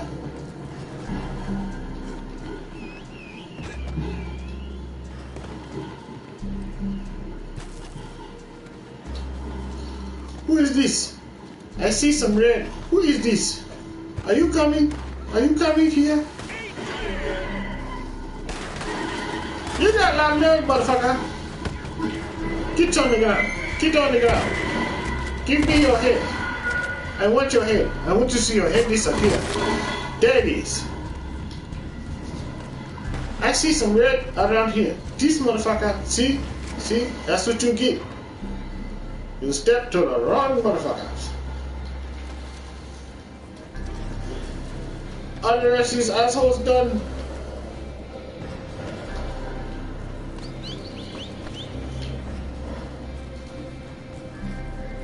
Very good. Shut up! Lose your head around here, player. Fuck your horse, nigga.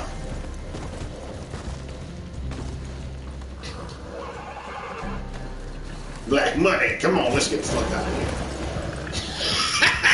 He ran over that motherfucker's horse like it wasn't shit. Light him up, light him up, light him up, on my fire! Who this? Let's go. Damn, you actually look like motherfucking old boy from the goddamn player, dog. The player. You look like fucking, what you call Arthur. Arthur Morgan.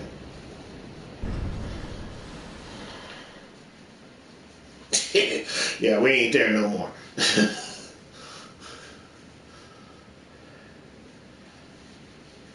Sorry, player, we're gonna have to leave. What do you want? What do you want? Do you want your ice cream? Yes, you do. Yes, you do. Do you think this is funny? Actually, yeah, it's hilarious.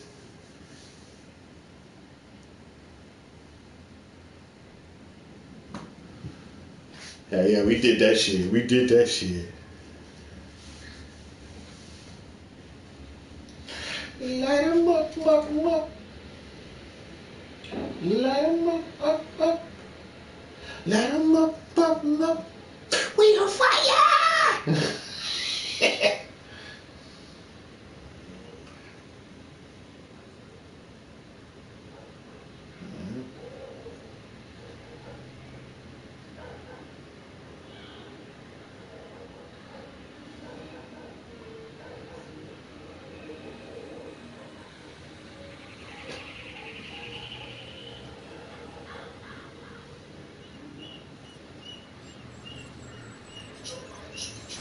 Any promises? You, on the other hand, you shouldn't need any promises for your vote. So, Black money. Only one player linebacker to defend Joe Biden. Central Richmond was doing it too. And when Ice Cube called him out on it, Richmond lied and said, I don't know anything about it. Don't know anything about it. I don't know what he's talking about. But you didn't have to wait this long to see what a scumbag Cedric Richmond is. We've been telling you about him for the longest time. This guy's been out here on Twitter. He's up here caping for the immigrants, especially Vietnamese immigrants, every chance he gets. Meanwhile, you got some of those Vietnamese immigrants, like New Orleans City Councilwoman Cindy Quinn. She's sitting here talking grimy about black people, saying, oh, we don't need a Raising Cane's down here. My constituents, some of these black people, they like those greasy fried chicken joints instead. They like greasy fried chicken. You know, look, Lost lives. Yeah, let's put the shotty in your body, baby. Would survive these people. Shotty for the body, baby. This woman ain't done a damn thing for black people. She's in a predominantly black district, and this is who black people vote for. Or rather, this is who they make excuses for allowing to be their representative. What did Cedric Richmond say when Cindy Gwynn said this garbage? Did he come out against her? Nope. Of course not. Because that ain't his job. His job is to come out against black people when black people make demands. Oh, black people. That's Cedric Richmond's job. His job is to say that we need more immigrants, especially these Vietnamese immigrants, you know, like Cindy Gwynn, so we can have more racism against black people. He's not sitting here saying, well, you know, some of these Vietnamese immigrants have been very racist toward my constituents. That being the case, I gotta have my druthers about this. You know, I gotta kind of scratch my head about how smart this is. We probably need to pump our brakes on this. No, he's not saying that. He's not repudiating anybody except for black people who repudiate black people all day long. No repudiation for anyone else. This is who Cedric Richmond is.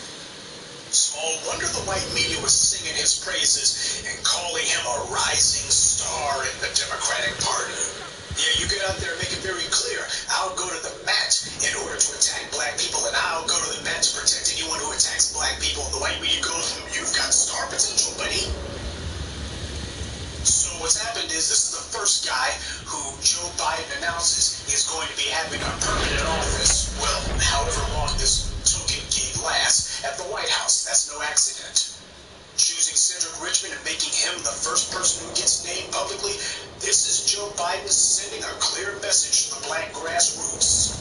He's rewarding the people who have run interference for him and told us, y'all shouldn't be putting any pressure on Biden, stop demanding anything. Yeah, if you get out there and say, we're not going to require anything of Joe Biden, why? They'll go ahead and see if they can break you off a couple of butter biscuit crumbs. And so, Cedric Richmond has been the first to be told that Mass is going to give him a pat on the head with a patronage job, which is the reason that he did it. That's what he wanted. But there were some other people who also wanted this. By no less than nigga Jim Clyburn, the influential congressman. Notice how the white media keeps calling him that. The influential congressman. Well, he decided that he would use his influence to tell Biden, hey, I'll go ahead and stick up for you if you give Cedric Richmond a posting in your cabinet. Give a cabinet position. I'll get out there and stomp for you. Now, you know damn well that Jim Clyburn didn't do that out of the goodness of his heart. He has no goodness in his heart. So who was it who put the bug in Biden's ear about Richmond? It was our old pal, Jim Clyburn. Very interesting, because you remember that interview that Negro Jim Clyburn did recently. What was it, with the CNN or MSNBC, one of those white media networks? And they asked him, Congressman Clyburn, what do you want from Joe Biden? What do you want? Remember when he said, I don't want nothing. Well, turns out that wasn't true. Turns out Negro Jim Clyburn wanted something after all. And you know what this is about. This is Jim Clyburn trying to have yet another flunky who's going to owe him some favors. That's how Jim Clyburn makes his money. That's how patronage and bribery works at the federal level. What they do is they make everyone around you financially well off, and that's how the money gets to you. They don't give you the little envelopes directly, at least not everyone. But that's what Jim Clyburn's up to. He's making sure that he has people who owe him favors, and the favors will be paid back in federal currency. But in case you didn't know, Cedric Richmond, in addition to being Joe Biden's favorite bootlick, he's also currently the chairman of the Congressional Black Caucus Foundation. But more importantly, Richmond is also a member of the New Democrat Coalition. Scratch my head. When's the last time I've heard of New Democrats? Oh yeah, that's Bill Clinton. Bill Clinton was one of them New Democrats. Well, apparently now, like a cancer, these clowns have metastasized. And in case you didn't know who the New Democrat Coalition is, on their website they describe themselves, well, what they are is a bunch of centrists. Centrist meaning right of center, undercover right-wingers, what that means. And in case you doubt that, look at the mission statement from their website. They are committed to pro-economic growth, fiscally responsible policies. That means all the working class people, especially black folks, you have to learn to tighten your belts. When the government takes all that tax money, you have to learn to do without government services that your taxpayers' money goes for. And all that money goes straight to the tops of the 1%. That's what fiscally responsible means. It means the working class, the people who actually carry the country on their backs, they get nothing. Meanwhile, the 1% who the NDC are the stalking horses for, all the tax money goes to them. That's fiscal responsibility. Pro-economic growth, fiscally responsible policies, that's right-winger talk. Notice how these New Democrats don't have any left-winger talk. Instead, it's all right-wing jargon. And New Democrats are a solutions-oriented coalition seeking to bridge the gap between left and right. Bridge the gap between left and right? That's very interesting that they would say that. I thought the Democrats were supposed to be on the left. Aren't they supposed to be trying to pull the right to their side? Not bridge the gap? I mean, after all, if you feel that your position is right and that your position is justified and valid, then common sense says that any movement away from your position is by definition wrong. Oh, but not these guys. Now, we understand that under white supremacy, if left is supposed to, at least on paper, mean that you are at least on paper sympathetic towards black people, then right, of course, means wrong. So what they're really saying is, we are dedicated to taking steps away from anything that seems sympathetic towards black people and toward whatever is going to be hardcore white supremacy centrists. And also, they're going to be challenging outmoded partisan approaches to governing. Yeah, anybody who says I'm digging in my heels and making sure the black people get what they're supposed to have, well, the New Democratic Coalition, they're not going to be about all that. This is that same crap that Bill Clinton and Barack Obama was about. Bill Clinton was the one who popularized that. I'm a new Democrat. What's a new Democrat mean? Lock them niggers up. 94 crime bill. We're going to be cutting welfare. Well, we're going to be cutting it for black people. We're cutting all services for them. I'm a new Democrat. Well, the New Democrat sounds like an old Republican. And now there's a whole gang of these scumbags. And this is who Cedric Richmond is part of. This is who he pals around with. This is the club whose soon-to-be director of public engagement, Cedric Richmond, is a member of. This is the club that he's a member of. The New Democratic Coalition. But by the way, he's not the only one. Certainly not when it comes to the Congressional Bootleg Caucus. Why, you have Val Demings from Florida. You remember Val Demings, don't you? This woman's a congresswoman, and when she was police chief for the Orlando Police Department, she was covered for one act of violence and murder against the public after the next. That's what Val Demings is, and her husband's a former police chief, too. So you got a dyed-in-the-wool member of the Thugs in Blue. This is who constitutes the New Democrat Coalition. Oh, and let's not forget about Lucy McBath. Her son was Jordan Russell Davis, murdered by a white supremacist. But you don't hear Lucy McBath talking too much about that. See, as far as she was concerned, she was going to use her son's casket as nothing more than a stepping stone to a life of privilege and wealth for herself. So that's Lucy McBath. See, these are the individuals that you find in the New Democrat Coalition, and they're not the only ones. You lift up a few stones, and along with the slugs and grubs and other vermin, you find some of the immigrant caucus members, like Stephen Horsford. I told you about him in the Congressional Immigrant Black Caucus video that I did on this channel. Anthony Brown, there's another one of the Immigrant Caucus. Man. This is who the New Democrat Coalition calls their black membership. So you got a whole bunch of bootlicks, turncoats, traitors, and vermin. Well, Steve Cedric Richmond's in good company, or at least light company at the very least. This is who Joe Biden just announced as basically the first public announcement of who he's putting in his cabinet. He wants to make it very clear, yep, all these people out here looking for me, at least some of them are going to get something. See, for them, that's what they're in for. Tangibles for the group, all to hell with the group. This is all about something tangible for themselves. yet another hopefully larger government paycheck. But while the bootlicks and sellouts and the suck-ups who have been kissing Joe Biden and Kamala Harris's behinds have been popping champagne corks because at least they have a hope, some of them will have a hope for gainful employment, because God knows they haven't cultivated any other skills other than lying for some white person in a political office. There are a lot of other people who backed Biden and Kamala Harris who are having buyer's remorse. I told you about that with the Sunday evening address. There's a whole lot of these folks, some of these activists, and some of these folks saying, we trying to get Biden in there because he's going to be better than Trump. He's going to be different. Well, we got to be realistic now. We got to wait till they get elected. And then, they've learned, Biden going to be scared. He's going to be scared of black folks' discontent. And because of that, he going to listen. He going to do what we say this time because he know we mean business.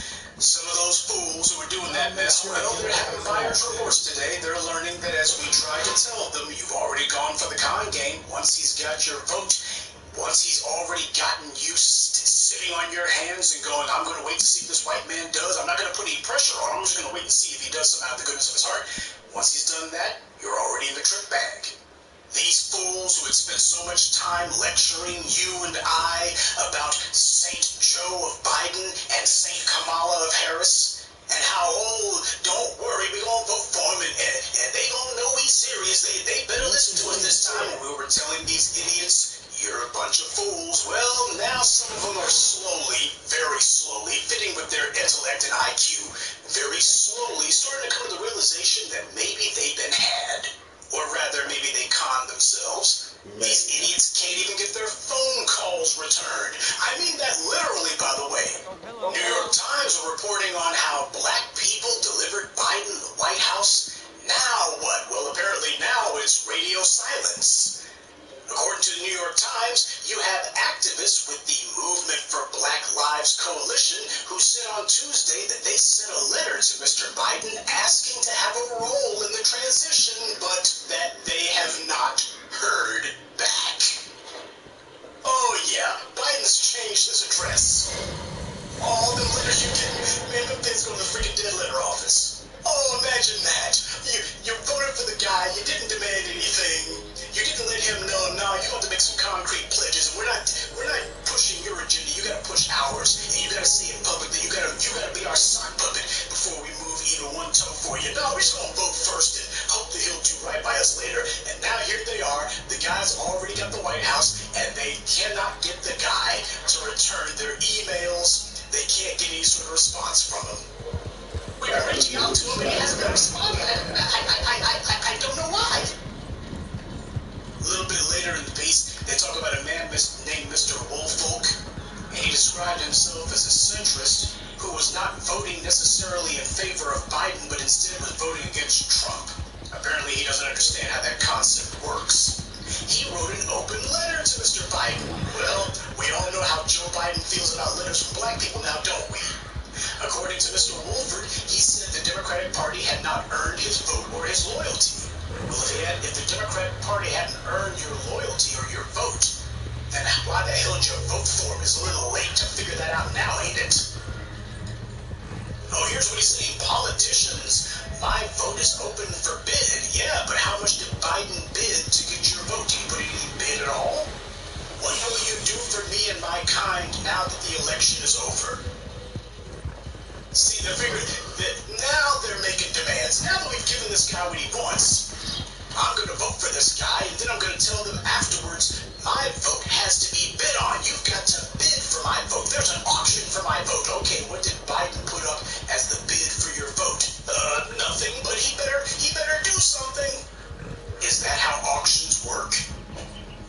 Somebody just walks in and they walk off with whatever the auction item is, and then you say, well, I hope that guy puts a bid in. You've got to bid for that as the guy drives away. Is that how auctions work? Well, apparently with some slow black folks here, that's exactly how it works. Oh, and by the way, the folks over at Movement for Black Lives Coalition and the good Mr. Woolfolk, they're not the only Negroes who are just now figuring out how stupid they were. You got the Washington Post, who puts up a story. And notice the date, by the way. The date on this is November 15th. That's important because all of this was put up before Joe Biden made his announcement about Central Richmond today. So I just think it's important. Just notice the date. Kamala Harris's allies wonder anxiously, will she have real clout? Now, for the headline, you might be looking and thinking, yeah, you got some Harris allies who are wondering if she's going to have real clout. Yeah, because what she's going to do for black folks, right? Hell no. When you read the article, you find out, no. This is just basically a bunch of bootlicks and boule and lakes and a whole bunch of these real big black folks who are trying to figure out whether or not Harris will be able to do anything for them. That's what this article is actually about. The rank and file black person with the headline thinks about us, but it ain't. I mean, when you read the freaking thing, they don't even make any bones about that. Now, according to the Washington Post article here, it says they're talking about black activists. They use that word, they throw that phrase around very loosely. Black activist worries are underlined by the ongoing uncertainty over what exactly Harris's portfolio will be in the Biden administration. On issues like racial justice and immigration. Kamala Harris is damn near 60. She has spent the better part of the last 3 decades locking black people up, and she's lied every day about it.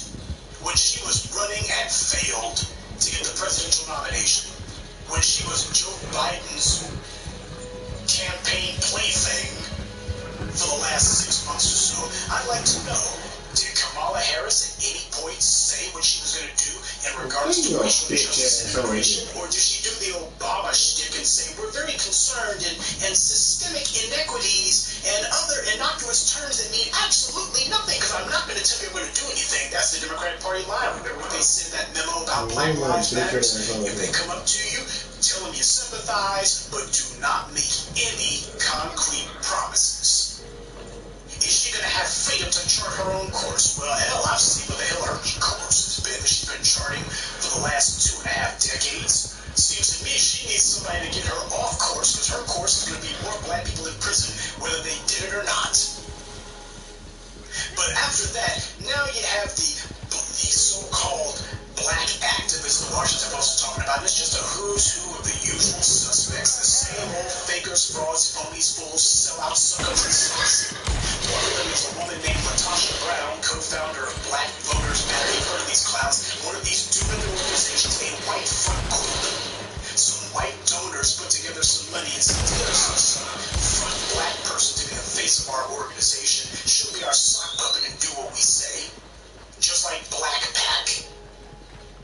Just like those other organizations that every time you look up, they're not asking any tough questions of black people's interests. And what Latasha Brown said is, I really want her, Kamala Harris, to be a transformative leader. I don't want her to be transactional. Gee, where have we heard that before? We don't want anything to be transactional. Oh yeah, Rahm Emanuel. You see, elections are not supposed to be transactional. Heck, that's a damn lie. Elections are all about transactions. Quid pro quo. You want my vote? Then you gotta give me something of monetary value. It's a transaction. See, she doesn't want it to be transactional, because her job is to make sure that the wealth gap, the racial wealth gap, never changes.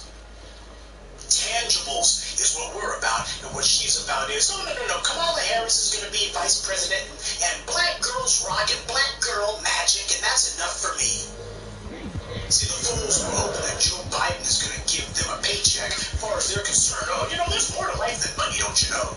Meanwhile, they're up here begging Joe Biden for a job. And speaking of begging, you remember our friends from the Movement for Black Lives that the New York Times was talking about? Well, the Washington Post also covered the fact that these guys can't get their letters returned. They can't get their emails returned. No messages, no phone calls coming to them. They give a little bit of detail. They start off by talking about Miss Patrice Cullors, who apparently is the co-founder of this group. And, of course, she wrote a letter on the group's behalf to Biden and Harris requesting a meeting to convey their demands. That is the epitome of, shall we say, but backwards. Bass backwards, I suppose. That's what these clowns have done. Talk about having the process completely and thoroughly backwards. Man. Now that they've delivered the vote to the Now they voted for him. Now they got out there and lied to black folks and said, vote for him. They gonna vote. Don't worry. They know how serious it is. They ain't Trump. At least they ain't Trump. They ain't Trump, and they gonna listen to you because they ain't Trump, and they know how serious it is. Well, now that you've gone ahead and given the guy the White House, and all of a sudden you find it, nope. Your emails are going straight to the spam. I didn't trust him. I wasn't sure. Your phone calls are going straight to voicemail. He's changed his address and left no forwarding address, no forwarding phone numbers, no nothing. And here Miss Colors is, shocked and amazed. You gotta be slow as hell. They must have had her in the back of a short bus to be this slow. Because here she is now, commiserating. Black people won this election, Colors wrote. We want something for our vote. Look at that. Man, between this Wolford man and this Colors, it's like, God dang, man, you can't survive being this stupid. We want something for our vote. That's the way it's supposed to talk before the election. After the election is too late for the button, baby. Because you already gave them your vote, stupid. Hey. We want something for our vote. I know they were shooting my bad. And our agenda to be prioritized. Really? That's supposed to be your demand before you give him your vote. There's not supposed to be a vote that happens unless he has already bent the knee and pledged, I'm going to do exactly what you told me to do. I'm not going to bring you up the agenda. I'm going to take you to Washington. Get your bitch ass up off this ground. For it every freaking day of my administration. We are going to do everything that we can do. Get them my money, bitch. Bend every ear. We are going to be running one filibuster after the next. This is law. But that didn't happen. Oh, no. These black activists were nothing more than Democrat operatives. They've already given the vote, and now here they are. Talk about trying to close the barn door after the horses have already left. We want something for our vote. Now, the Washington Post, keep in mind, this is the paper of record inside the Beltway, so this is elite white opinion speaking here. The Washington Post gives a direct refutation to that assertion that black people won the election. Look what the Washington Post writes. Not everyone agrees. Some Democrats argue that while black voters were crucial to Biden's win, his ability to attract white centrists who often vote Republican was equally important. Gee. Who's been saying for the last few months now that the Democrats, as soon as they won office, they were immediately going to start saying, well, you niggers weren't the ones who got us the White House, It was actually our non-black coalition, the Latinos, and it was these white moderates, casual racists. These were the ones who got us the White House, You guys, we gave you credit, we gave you a pat on the head, but it was more than just you, don't you know? And what was going to happen after that, they wanted to say, hey, you're a little bit too mouthy with that. We gave you the White House. We won you the election. What, you think we owe you something? Is that what you're trying to say? You think we owe you something? That's what they're saying. Oh, but these black activists and some of these non-thinking rank-and-file types who apparently can't be bothered to actually consider a decision before taking up a course of action. Here they were making every excuse under the book to go to vote for Biden. Now they voted for him, and they're immediately having buyer's remorse. So it's a little bit late now, don't you think? And of course, the Washington Post knows the same thing the New York Times did. Colors said she has not received a response to her letter. I'm simply shocked. And she goes on to whine. The fact that we have to ask for a seat at the table after the way we showed up shows that Democrats have a lot of work to do when it comes to rewarding and listening to the black folks that make this victory possible. Mary. Okay. Now, that's just She dumb on was top of telling dumb her on that she top would of be dumb. evicted if apartment was not The closed. fact we have to She ask for told a us seat at the the table, first of all, power is not her given, apartment. it's taken. The major You man gotta did ask not for a go seat in at the the table. apartment. You I can be was standing clear. at our door, I'm and going to take a he seat did at not the go in. table, I or said damn that it, she there was in the ain't gonna be a hospital. table. So he did not go in After the the apartment. way The we police told showed him up, to make yeah, a if only in you the had apartment. demanded something That's in what town, she a did. solid pledge, a direct, specific pledge from black people before you showed up. No. And even then, she should have resisted. That's how you know that this woman, just like the rest of them, she's looking for a job. She's reaching out to Biden looking for a job. Come on, you gotta put in the word with the DNC, give us some sort of status I want a token job too. That's what's happening. All these dumb Negroes who are out here like literally shit. Now they're trying and to things and stuff everywhere. Like that makes no sense. Break them off and check. Because that's what this is about. For them, anyway. That's why she sits here and says, Democrats have a lot of work to do when it comes to rewarding and listening to the black folks that made this victory possible. Now she's talking about herself. Black money right Democrats have a lot there. of work to do, really. Oh, that's as strong as they've got a lot of work to do. It seems to me that they're no matter how congested, you can still walk around that. That is, they haven't done a damn thing. That. When it comes to you got shit. Listening to the black folks that made this victory possible. Yeah, Miss Colors, that's supposed to be you, ain't it? Because you ain't talking about the group, she's talking about herself in this case. Where's my reward? After all the effort I put out for you and you, now you just leave me out in the cold. She's like a goddamn hood rat who got a train run on her. And now she's trying to figure out who the baby daddy is. Trying to get that child support. Who shot that? I gotta figure, it's you. You know, you the one studying with these kids. You need to live up to your responsibilities. That's how I expect these freaking strippers who get themselves knocked up by Pookie and Ray Ray to talk. It's not supposed to be a grown freaking woman who's supposed to be politically savvy. Well, she never claimed to be politically savvy. And her behavior certainly shows that she ain't. She ain't got the sense that God gave a half-eaten cantaloupe. Damn! And yet, here she is, sounding like any stripper single mother at the club who got herself knocked up by some dumb Donald. She's sitting here boo-hooing and singing the blues. It's a shame I have to ask for a seat at the table. You've got a lot of work to do. You have no gratitude. Oh, give me a break. This is supposed to be the black activist, right? See, the white media loves this. They love tools so they can just use, abuse, and then throw away. They love that kind of mess. But when you read later on in the Washington Post story, you find out that there's black supporters for Biden and Harris who have not been thrown away. Why? Here we are at our old friend, Central Richmond again. See, many Democrats are also saying that Biden's diversity efforts should go far beyond Harris. Oh, they were talking black executives, right? They are pushing for a black woman to serve as Attorney General, for example, and for figures like Representative Cedric L. Richmond, a top Biden ally, to get senior White House roles. Now, keep in mind the date on this. This was written on the 15th. Okay, that's important because this was written 2 days ago. Before Biden put that out there, but as we now find out, this was all orchestrated. Political theater. The fix was already in for Richmond a long time ago. Negro Jim Clyburn made sure of that. But Cedric Richmond, a top Biden ally. Just out of curiosity, did Richmond ever spell out what black folks were going to get from Biden? Oh, wait. Never mind. So you see who it is who's going to be getting something. Well, all of these would-be activists, wannabe activists, they thought they were cute because the white media gave them a little bit of, they posted some story mentioning their name online.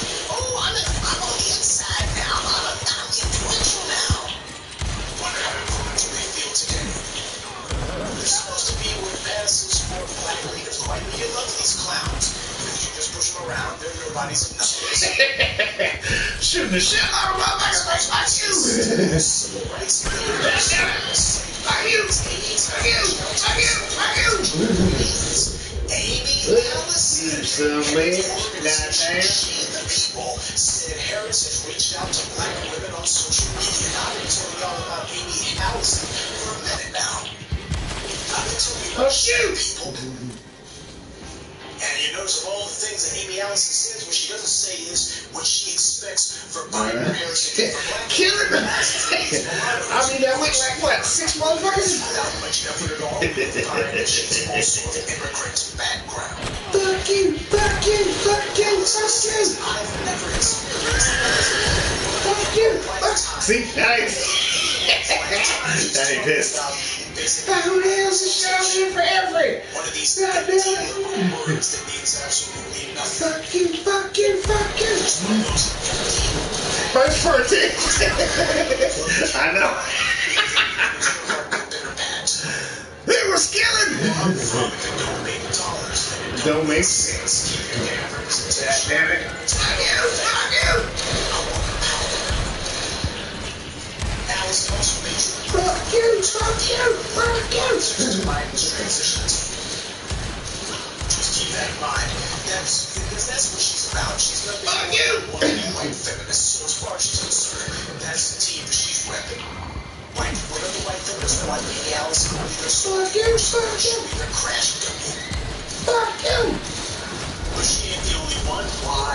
Kamala Harris's sister Maya, who co-chaired her. Oh, that motherfucker went all the way to the back. As a policy advisor to Hillary Clinton's presidential effort. Kamala Harris's sister has ties in black circles. When Harris was running Taking out the races. as an emissary, Putting a bullet in his head. Harris's background as a Making motherfucker die. For a redemption dead. I'm killing all these racist assholes. Putting bullets all in their brain. I can't really be wild. Bullets really fuck this thing. Like a true precious child, he was born to get blasted. And I'ma fly so high, I never wanna fly. Fuck you! Fuck you! Fuck you! Fuck you! Fuck you! Fuck you! Fuck you! Fuck you in your mouth, fuck you in your ass, fuck you in your ugly ass granny. Set up by the white media, they were all concerned with the process, attempting to furnish her morals and to credentialize her. You in your ugly ass granny. The next Barack Obama. When that became obvious to me, that's when I did the video, The Deadly Deception of Kamala Harris. Over 2 years ago, Yeah, damn it. when she Hey, Touch, I'm just white motherfuckers out. Damn it. Hey, like, what the fuck? Until she announces, hey, I'm running for president now. Motherfucker. About her is pretty obvious. Tell him, Professor. Trying to position her in the public mind. And I want Fuck you, fuck you, fuck you, fuck you. It was important that you knew about her. Same thing with Amy Allison. I want you to know who the hell these people are. First death per 10. You need to know who they are. Oh, shit. You hear the name She the People, you're like, okay, that's Okay. Wow. You hear all these organizations that you never heard of before. You can look and say, okay, that's clearly one of those That damn road is white filling supremacist down. organizations. They get some front Negro to be their crash dummy, to be their front person. And they I know Touch don't die. Fuck you, fuck you, fuck you. Joe Biden has not even made it to the White House, and he's already breaking promises to people. I mean, not that he made any promises. As the old saying goes, he makes no promises, he kept his word. Hey, like, who is that shoulin4every's guy saying it? Who the hell is that? Justice. You fucking bastard. Yeah, fuck you. And your horse. Fuck you and your horse, nigga. Fuck you, your ugly ass granny. What the fuck? Fuck you, your ugly ass horse, nigga. Fuck you, your ugly ass granny. The people who did vote, they have no right to complain because this is what you wanted. You wanted this. You wanted Joe Biden. You wanted a man who you knew to be a lifelong racist with a flunky Asian who's been carrying out a 25-plus-year-long jihad against black people. You wanted this man who palled around with segregationists, who wrote the '94 crime bill, a man who you knew from experience to be a racist and a liar. A man who you had to tell lies about in order to justify the unjustifiable decision to vote for him. This is Black money. We gotta go. too late to complain about it now. Let's go. Nobody's going to hear you complaining about it. Nobody has any patience for it because we told you don't vote for this guy, don't vote for any of these clowns. Because now here you are, you voted for him, you got out there and ran interference for him, you made excuses for him, you called yourselves arguing with us about him. Now you got what you wanted, and now you're complaining about it. Now you're unhappy about it, now you're mad about it. You're sitting here with your lip poked out, complaining about the thing you wanted, the very thing you chose.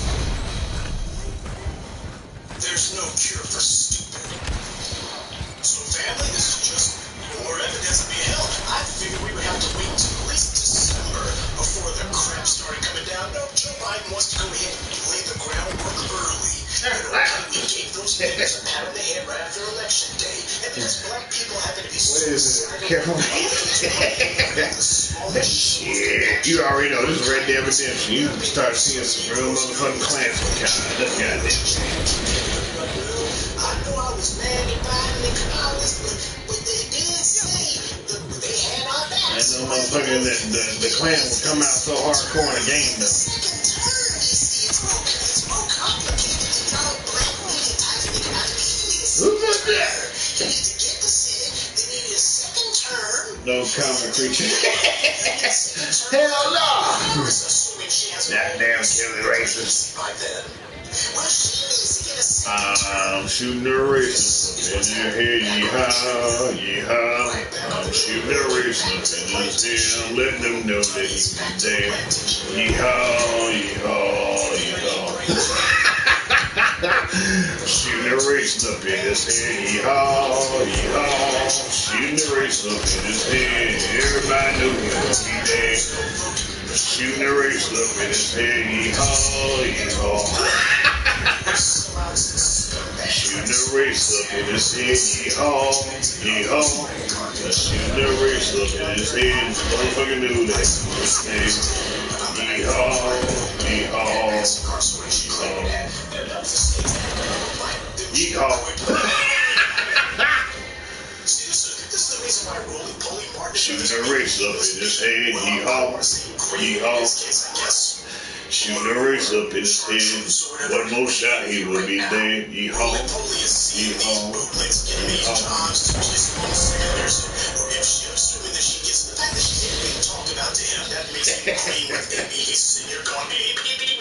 I like that one.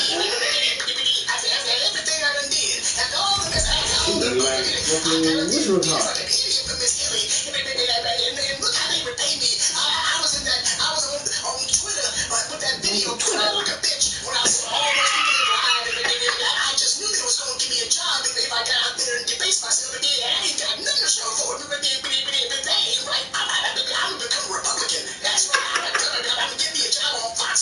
That's what Roly-Poly's thinking about right now, no doubt.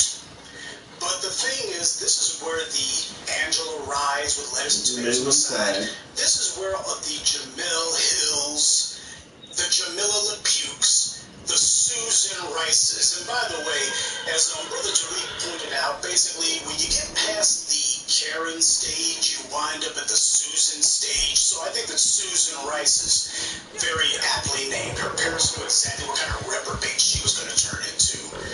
Yet another argument for wearing a condom, I'm just saying. But this is what the bootlicks were after. You wonder why it is that these guys get out here just screaming and yelling to beat the band, trying to get the attention of the powers that be. I told you, I mean, this is how it works. You get out there and you sell the soap for these scumbags, and hopefully you can parlay that into a White House gig. Or at the very least, hopefully the Democrats to feel that they gotta give you a check or give you a consulting job or give you something. Give me something. Can you give me, I need some networking to go on here. Can you give me a job with somebody? Hey, can I carry someone's bag? Can I be a staffer? How about a governor? Is there a governor or a senator who needs a staffer? You ain't always gotta be an asshole. Give me something. Give me something. I see smoke. That's where these guys get first fire. You have now seen a direct path between. And this is the main reason why I be fucking up and don't like be on story mode, because I see the fire and I'm like, well, who's over here? You go fuck with some shit. I mean, a bootlick has no other skills at all. If the Simone Sanders and the Cedric Richards and the Susan Rices weren't out here lying for these white supremacists, being shameless, leave the homie alone. I said leave the homie alone. Goddammit. Fuck you. Some of them. Leave the homie alone, goddammit. Back up, oh. Hey, no, my man, not you. Yeah, these songs. That's it. Alright, hey, I did that shit. Wow, I ain't trying to knock you up. Look, not trying to do that shit to your ass, man. That's how you feel? That's how you feel? That's how you feel? Let's not kid ourselves about that fact. That's a reality. both of us are in a fight to see who can tip that cold-blooded shit. And what you see can't be nice to Disney motherfuckers too. Victimless crime when you make excuses for voting for a man who ain't gonna do a damn thing for you. Thank you. Playing these asinine rhetorical games. Well, one of them gonna win, you know. One of them got to win, you know. Trying to do all these idiotic talking points that you got from the white media, regurgitating that crap, or spewing some verbal vomit that you came up with yourself. Well, Joe Biden, he's seeing how angry black people are. He gonna do something for us because he gonna be scared of black discontent. Did he say he was scared of black discontent? What the hell did he say or do that directly said, I'm scared of black discontent? He didn't say a damn thing. You're playing a game with yourself. It's a game that you're gonna lose. But the consequences of losing are going to be anything but funny. It is not some victimless crime to make excuses for playing along with this electoral fraud. And the people who thought that they were so smart, smarter than the black media, oh, they're showing us all just how smart they are right now. As smart as a suitcase full of rocks. Ah, dang it!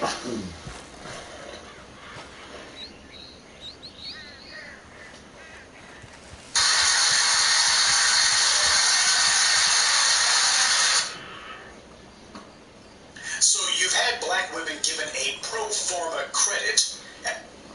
You know, a lot of black people are drunk off the media's hype about Biden's win. Well, not as many as before, so there has been progress on that front. And the main ones who are out here caping for Biden and Kamala are the usual suspects. The boule, media, bootlicks, immigrants, etc. Everyone who's desperate to get a job with the white media or with the incoming administration. Or at the very least, you got entire groups of people, none black by the way, who know that the incoming administration is going to do something for them.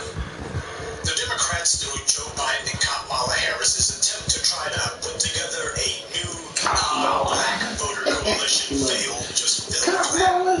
They couldn't even limp across the finish line without black people showing up in appreciable numbers. Which shows you. They've had to give some meager, very begrudging lip service to black voters in particular, but black women in specific.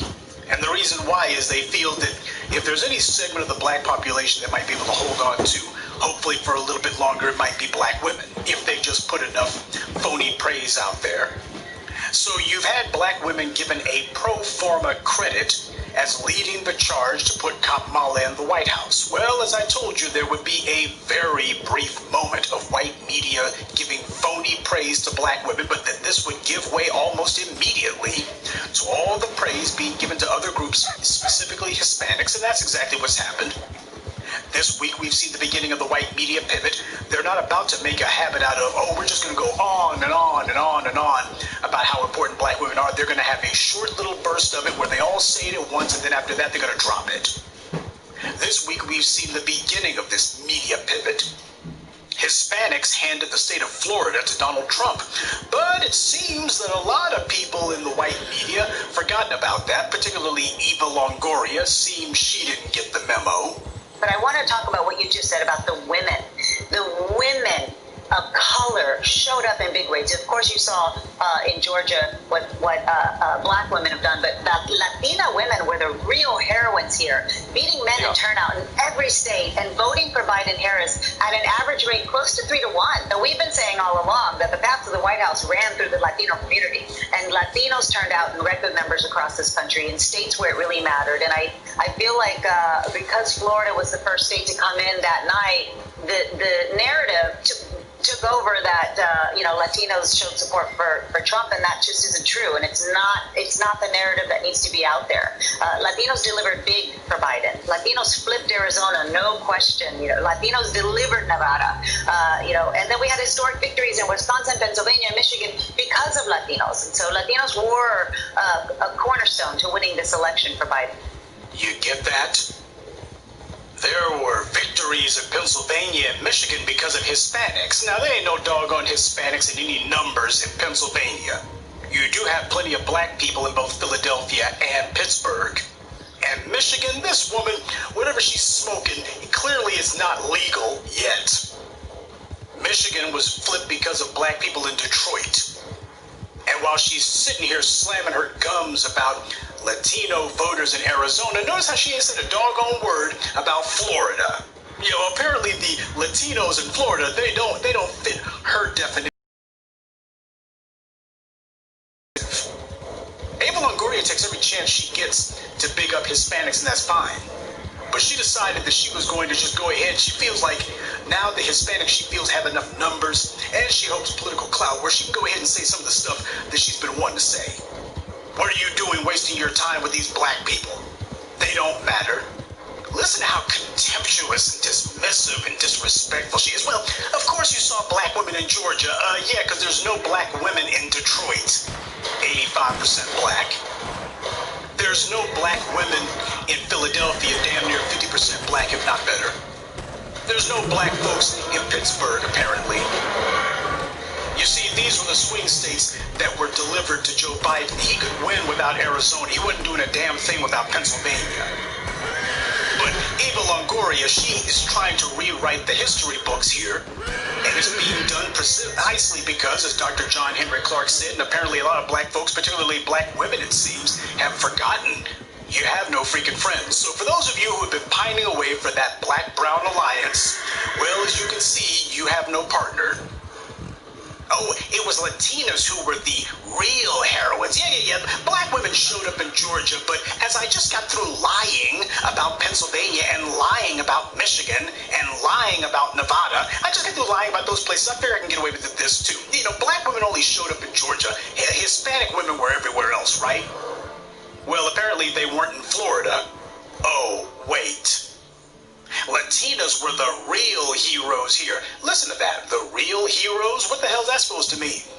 Because you can't have real heroes unless what you're doing is rebutting the idea of some fake heroes. And she wanted to make that crystal clear. Yeah, you're giving attention to black women here, but Latinas were the real heroes here. They were the real heroes. So, who are the fake ones? And you notice that Ari Melber, cable TV's favorite rapping Jewish anchorman, he's nodding his head right along with it. Oh, as far as he's concerned, she's talking gospel truth. I guess he couldn't think of any Jay-Z lyrics to quote at the moment. But this is the white media pushing this. This is going to be a rewriting of what happened in 2020 at the beginning already. Hell, Donald Trump hasn't even conceded. And they're already beginning with, well, you know, this was actually about Hispanic women. Detroit, that was because of that. That was all the Hispanics right there. That was what happened in Michigan. You see, that community seems to have a real inferiority complex where black people are concerned. Because every time they see black people getting any sort of credit, any sort of attention, any sort of accolades or esteem, here they come saying, what about us? That was all us. That being the case, they cannot actually look in the mirror honestly about what's going on. This is what I said before. The Hispanics are never going to actually matter in American politics, not the way black people do, because the Hispanic vote is schizophrenic. The same way that when it comes to ethnic identity, the Hispanic community is all over the place. They're Europeans, they're Indians, don't say anything about the black part. Alexandria Ocasio Horseface. I've got black ancestry, that doesn't make me black. America has one-drop rules, stupid, but that's okay as far as she's concerned. I don't care about the rules. I've got Indian ancestry, that doesn't make me Indian. Notice that she didn't say, I've got white ancestry, that doesn't make me white. Now she's making it clear, I'm ruling out the black part, ruling out the Indian part. Only part that matters is the Spanish weed white part. This is what you're dealing with, folks. When Ava Longoria talks about her sisters and how, oh, my sisters, they're tall and blonde. And her sisters are not blonde. None of her sisters are blonde. They're all like her, a bunch of bottle brunettes. And yet the way she tries to talk, she tries to tell the story as if she's some sort of ugly duckling because she claims that her skin is darker than theirs, though you can't tell by looking 90% of the time. And she's trying to make herself out to be some sort of prototypical woman of color. But Ava Longoria has long been doing grimy, dirty, filthy downplaying and disrespect toward the black community. And of course she wasn't alone. One of her fellow immigrants, this one of Jamaican heritage, Kerry Washington, was coming to the rescue, mammy scarf in tow. I know Eva like a sister. We have been in many trenches together. She is a fighter for all women. Now, this woman sits here and invalidates and erases and completely and thoroughly disrespects black women. Latinas were the real heroes. Yeah, because black women are trying to take credit for something they didn't do, right? That's completely and thoroughly disrespectful. Eva Longoria is one of the main people bitching and complaining about when they say real Americans, they mean white. Well, no, we're going with the Eva Longoria here. When they say real Americans, we're talking about white women. But here comes Kerry Washington to the rescue with bells on. Eva Longoria, she ain't been on television since, by the way. She ain't been on TV at all. She gives one little pathetic, completely pro forma, insincere Twitter tweet or Instagram post saying, oh, well, I'm very sorry if you were offended. And that's it. Oh, Ari Melber, he ain't too anxious to have her on. The reason why is this is the narrative that they're trying to build. Oh, you thought this was going to be black women's moment, didn't you? No. Just because they couldn't make it across the finish line, barely, without black people, that doesn't mean black people are going to be taking any doggone credit alone. Oh, no, this is going to be everyone. This is for everyone. You think I'm going to do something that only benefits black women? No. You notice that there's a complete and thorough continuity of that particular policy now, I hope. No, there's not going to be something just for black people. It's going to be, with everybody else, you can say just Hispanics. You can go ahead and lie like Eva Longoria did. You can lie and make up complete fairy tales about imaginary Hispanic enclaves in Michigan that turned the state, who have never been there before, by the way, but black folks who have always delivered the state of Michigan. Well, Eva Longoria is saying it was all about the Hispanics this time. This woman is a complete and thorough nut, but that's okay. White supremacy is not about reality. This is what they're attempting to prop up. And there have been a lot of black people who have been cheering while this has been going on.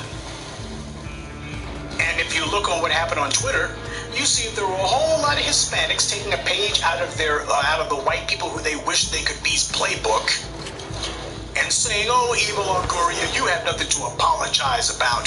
Oh, these black people, they're just being hypersensitive. They're using all the talking points they picked up from white people who they want to be.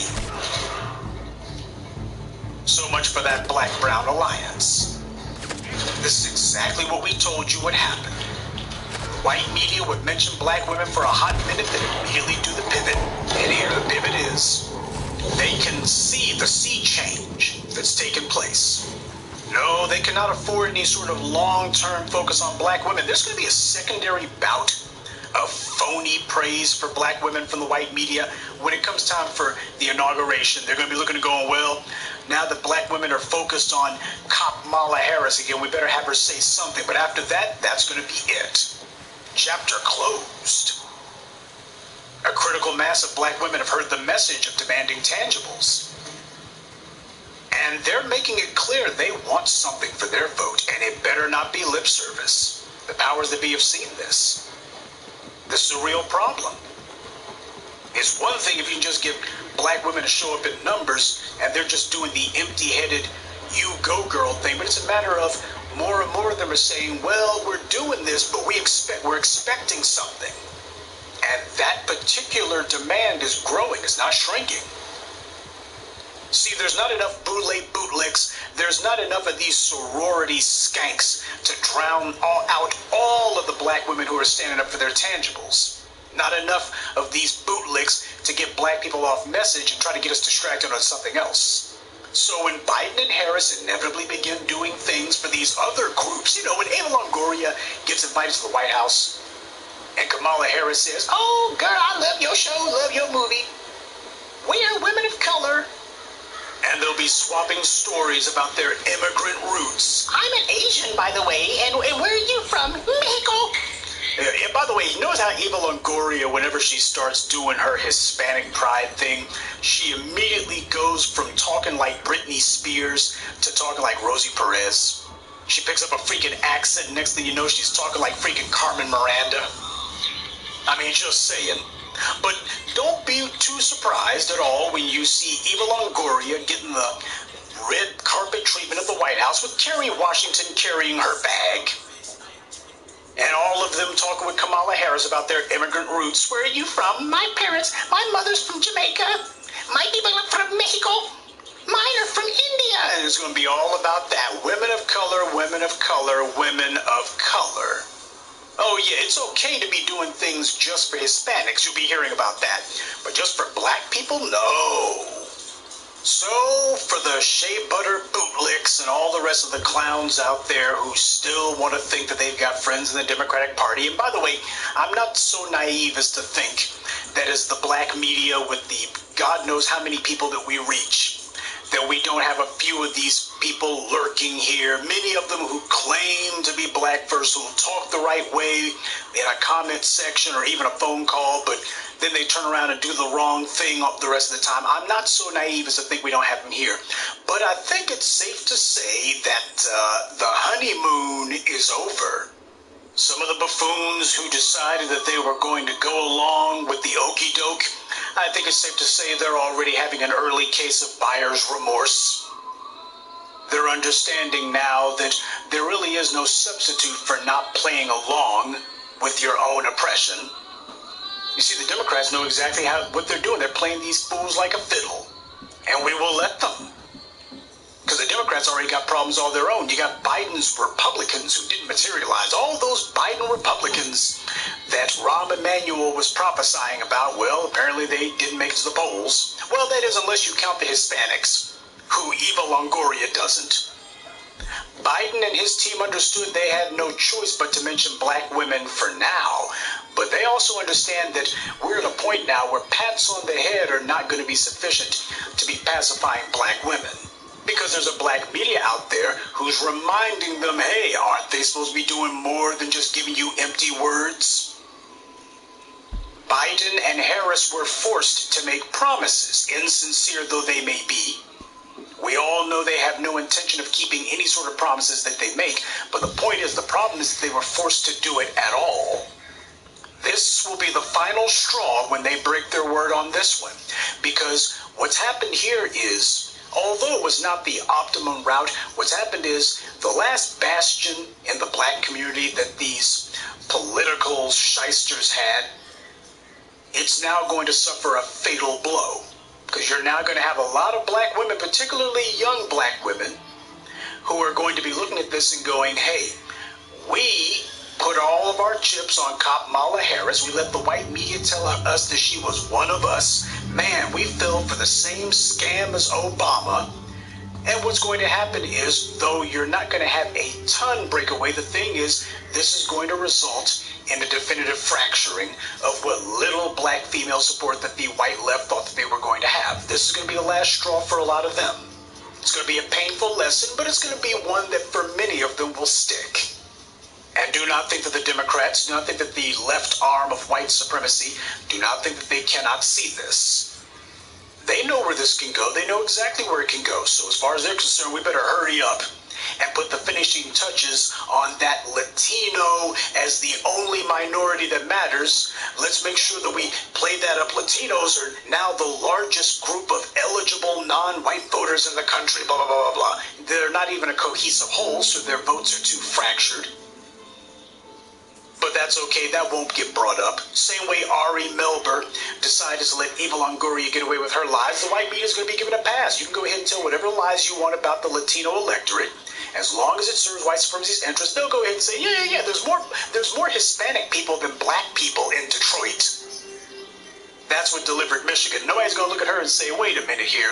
If we fact check the orange man, we got to fact check you too. If we fact check the Trump administration, we got to fact check you too. Now ain't going to be no fact checking going on. You got to prop up that non-black voter coalition, remember? Expect the next 4 years to be the Democrats trying to pander to and bring in every non-black voter group that they possibly can. Every non-black voter that they possibly can. They can see that black people are getting on code, so now it's going to be a matter of we got to make some moves and make them quickly. The black folks are breaking bad on us. We got to make some moves and make them quickly and bring in anyone and everyone we can to supplant them. We got to do this. Things are going bad ahead of schedule. So we got to go ahead and hurry this up. Operation Replace the Negroes. Expect to see those black celebrities, particularly ones like Oprah and Beyonce, who were talking about police killings of black people, like Breonna Taylor. Expect to see those black celebrities begin to slink away. They're going to start disappearing. They were there to galvanize black voters, particularly black women, get them engaged again. But what these black celebrities don't know is they're not the driving force anymore. They haven't been for several years now. Sure, you may have black folks who buy their albums or watch them play sports, but when it comes to taking their political cues, they're not looking at whoever the white media is presenting to them. So when these guys decide that they're going to walk away from the corpse of Breonna Taylor, the black grassroots will still be here. Same way we've still been here with Sandra Bland. Same way we've still been here with Matrice Richardson. Because we're going to continue to make punishing the police an issue. And as Kamala refuses to take action, as she tries to hide behind do-nothing oversight committees, many of the black women who you see caping for her, they're going to become demoralized, and then they're going to start changing their rhetoric and pretending as if they saw through her all along. That's because as we continue to make sure that people do not forget all the phony baloney promises she made, all the fake and insincere promises, we're going to make sure none of that gets forgotten. And some of these black women who've been doing just like them old heads did during the Obama years, she just got elected, you can't be asking for nothing. She just got into office, you can't be asking for nothing. Well, she got to get reelected. Wait till the second term. The second term's going to be, same thing with Obama. The old treadmill, back on the treadmill again. This is what we were warning about, back on the treadmill to nowhere again. But this time there's going to be a lot more black women who are going to see that they got played for fools. Their pride will not allow them to admit, okay, I played along, I conned myself. But the point is, a lot of them are going to start looking and going, you know what, maybe we should have listened. See, as black people, we didn't demand committees, we demanded prosecutions. The pressure on Biden and Kamala will only increase the next 4 years. I know because of the black media, we're going to make sure it increases. At some point, Kamala will be forced to do the exact same thing that Barack Obama did when he wrote that treasonous Blue Alert executive order. Facing pressure from the black grassroots, Kamala Harris is going to be forced to have to take a side, and she will be forced to take the side of the police because that's whose side she's always been on. And seeing this, that's going to be the straw that breaks the camel's back for a lot of black women. Not all of them, probably not even most. But the point is, that is going to be the fatal fracturing that takes place as far as black women, particularly younger black women, goes. You see, nobody's going to come up to Joe Biden and say, your first act as president should be to rescind the Blue Alert executive order. Nobody's going to bring that up. Nobody's going to make an issue of it. Nobody's going to demand that Joe Biden undo that. You're not going to see Kamala Harris address that at all. No, strengthening and reinforcing and emboldening the enforcement arm of white supremacy. That is a primary function of these political prostitutes. So no, nobody's going to be looking at Joe Biden and saying, hey, when are you going to do away with that stupid Blue Alert executive order that Obama signed? Meanwhile, Kamala Harris is giving nothing but empty lip service, very brief lip service. Just like Eva Longoria, she decided that she was going to go on Twitter. Oh, I want to speak directly to the black women in our country. Yeah, can't do it on camera. Let's do this on Twitter. You are too often overlooked. Yeah, the same way you overlooked the murder of Matrice Richardson and Breonna Taylor. And yet are asked time and again to step up and be the backbone of our democracy. We could not have done this without you. And now that completely insincere bit of phony praise out of the way, it's time to go ahead and give priority to the immigrants, to the LGBTs, to everybody except for black women. That's where this is going. Oh, you'll have the simple-minded and the weak-willed who will say, oh, Kamala Harris, she's saying something about black women. She's been talking about black women lip service for the longest time. Barack Obama mentioned black people too, except when it came for black people who were being murdered by the police. Oh, he had nothing to say about the murder of Walter Scott, by the way. Walter Scott, his murderer, Michael Slager, got convicted. Obama didn't have nothing to say about that. Oh, but he would sign a blue alert executive order, which did nothing and contributed nothing, but it was meant to be nothing more than we got the back of the thugs with badges. But you see, the abuse that black women made themselves into the witting or unwitting objects of, that was only just beginning, because you see, this week you had the usual non-black cohorts who have been trying to figure out how did they get some shine for themselves, how they get a little bit of clout for themselves. You have this white Jewish artist, I put artist in quotes, named Bria Geller. She did an absolute vomitous piece of propaganda showing Kamala Harris in her pantsuit, what, no Timberlands? And her shadow being projected on the wall was the shadow of Ruby Bridges. Ruby Bridges was not a child of immigrants. She was one of us. Ruby Bridges, of course, you remember that she was immortalized in the Norman Rockwell painting showing the little black girl having to be escorted to the first integrated school in Louisiana by U.S. Marshals. We should ask whether or not some of Bria Geller's ancestors were some of the people menacing Ruby Bridges. But this is white media propaganda turned up to 1,000. I mean, this is white media propaganda on steroids.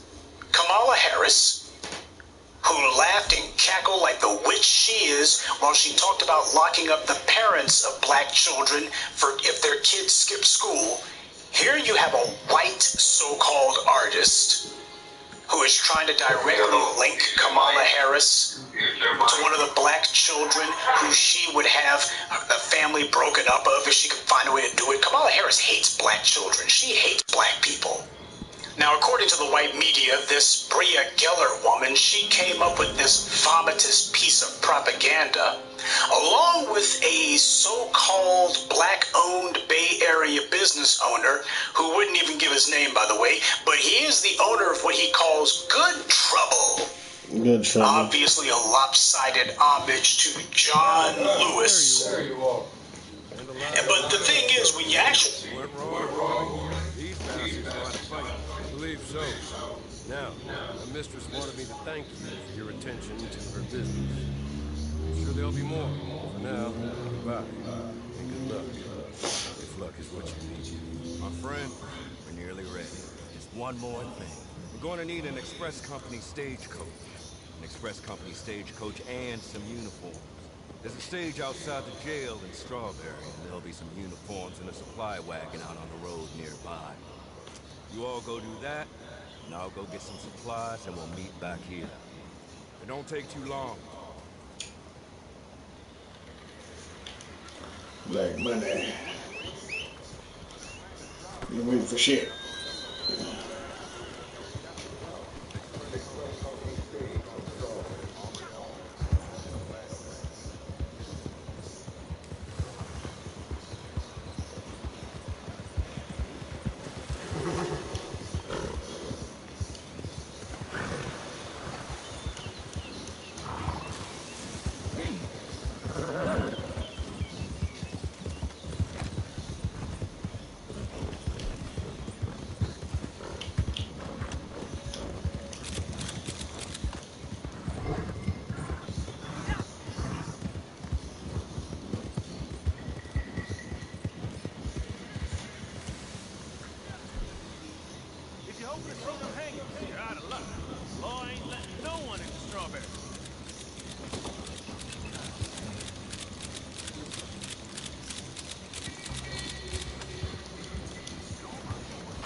Look, motherfucker.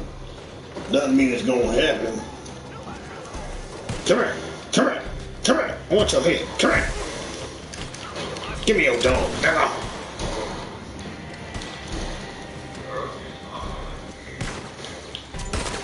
What the fuck that mean? Give me your head, motherfucker. I say, give me your head now.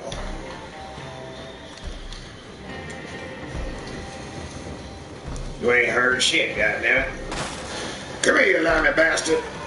You fucking long-haired son of a bitch. Give me your head, nigga. Dirty dog, motherfucker. Come here. Fuck you. Fuck you. Fuck your mama. Fuck your ugly ass granny. Fuck your dirty fucking auntie. Fuck your step-niece, nigga. Nigga, what'd I say? I said fuck your step-niece, nigga.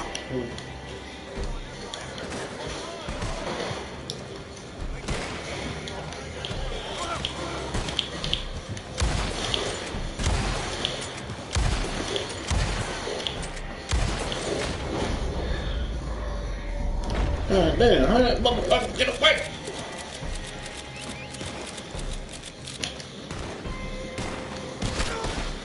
Oh no, you did not just shoot me in my motherfucking shin, you son of a bitch.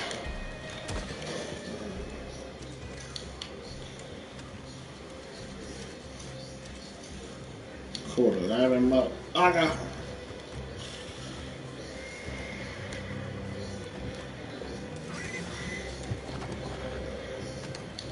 Lyman bastard. Did anybody get the stagecoach?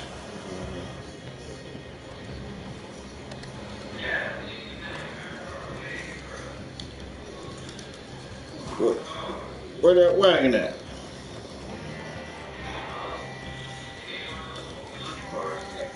It's showing on my map going straight out of town, but it's got like 3 motherfucking red boys right on it.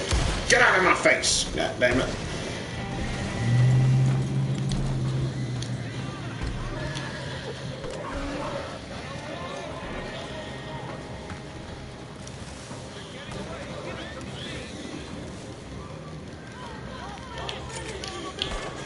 No, I'm not. Only if you fucking shoot me. He's about to get away.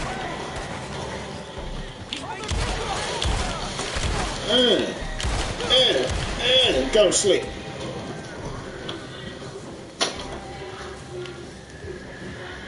Lamb and bashing. Huh? Nah, these redneck son of bitches thinking they slick. You serious? Y'all still looking for it? Holy shit. I'm still dealing with these. Fuck your horse. Fuck you. Fuck your horse. And fuck your horse. Get away from me. It keeps showing me yellow line like y'all already got it. Help take the stagecoach to this. Somebody got it. I don't know who got it, but somebody got it. Yeah. Fuck your horse. Fuck your horse. Fuck your horse. Yeah, I see one of y'all close to it on my map. Fuck you. Fuck you. Fuck you. Fuck your horse. Fuck your horse.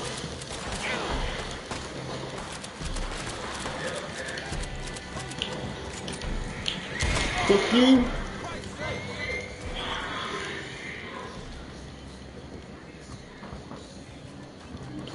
Damn, how fucking far was that stagecoach? Shit. I'm looking at my map. Look like y'all had to go to Timbuktu to get that some bitch.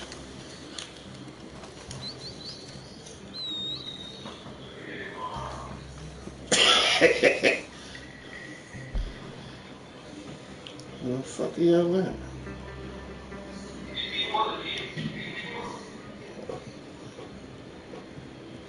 Yep, I see you. Yeah, Chosa's got the wagon. Ah, damn, I'm looking at the fucking map. That shit was way the fuck down there.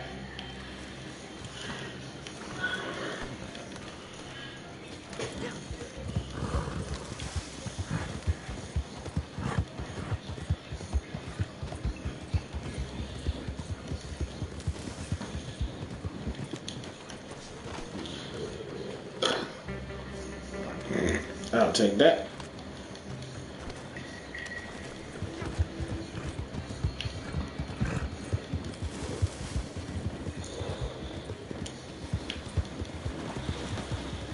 Holy sheep shit.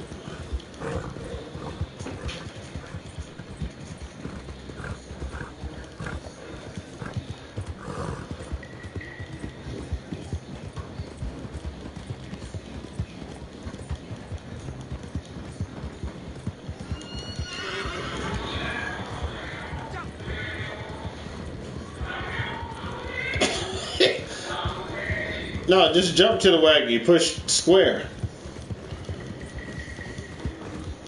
Just drive up close to the wagon. You can jump on it.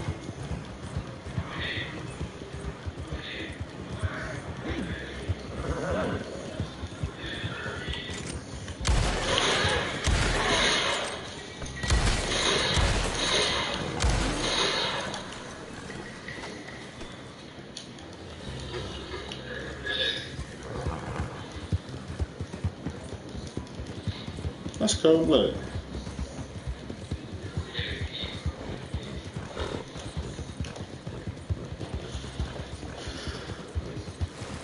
These slimy sons of bitches.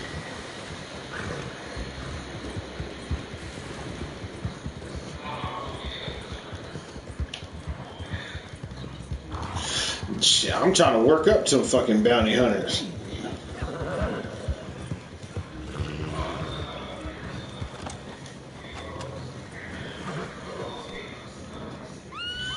Yeah, I'd have it. I know I probably still got at least 5 to 6 treasure maps I haven't used to yet. That should be enough.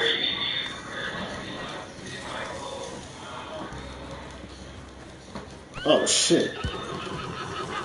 Yeah, because it's like 40 gold to get the bounty hunter pass. It's 10? Yeah. Oh, okay.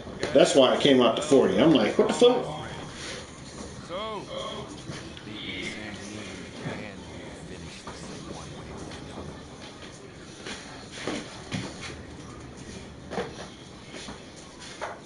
God damn, this sounds serious. You want to fuck around? Huh? You want to try something you don't care to poke? You don't see it, slicker?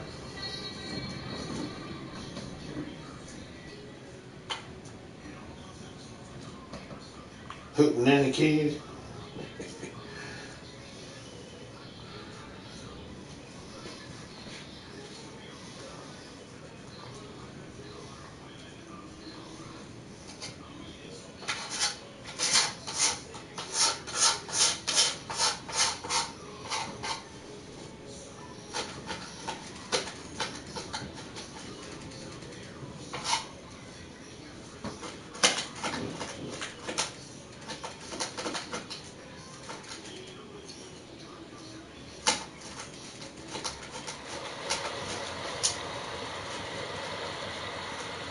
Rain like a motherfucker.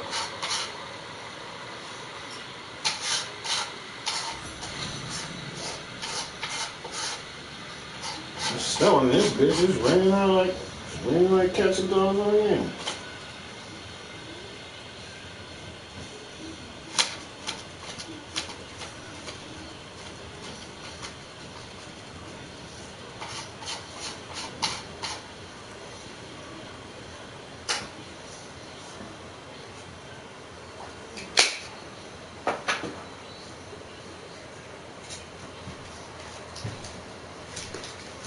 Alright, what the heck?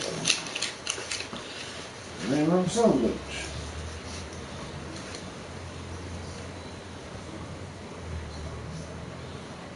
Black money.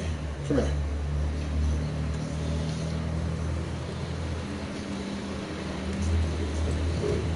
Get away from the side. Hold on. Don't go too far. In fact, let me look at where the hell we're at. I'm not trying to get eaten by no fucking wild motherfucking animals.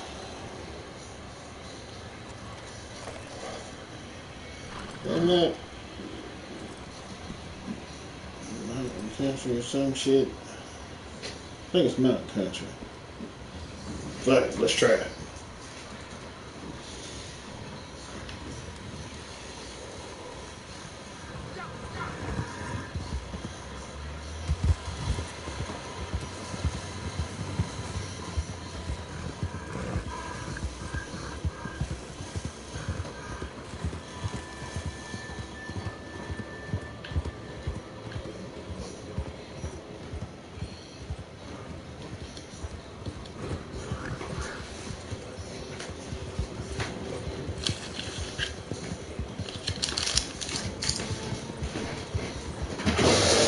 Asshole just want to fucking shoot motherfuckers for the hell of it.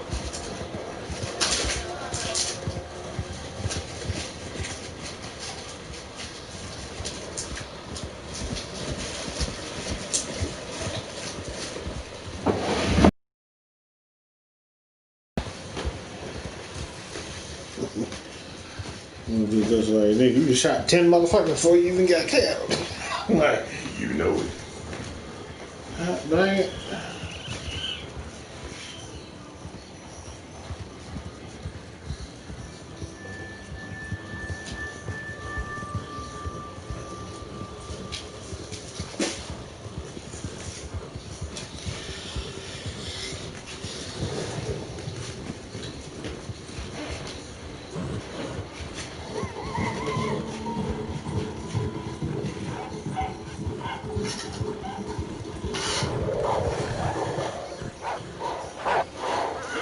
Shit.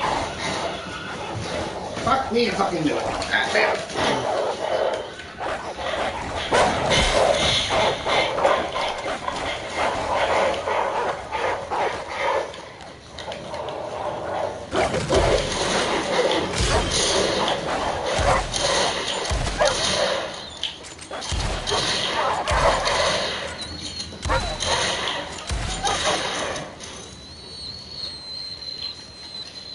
Yeah.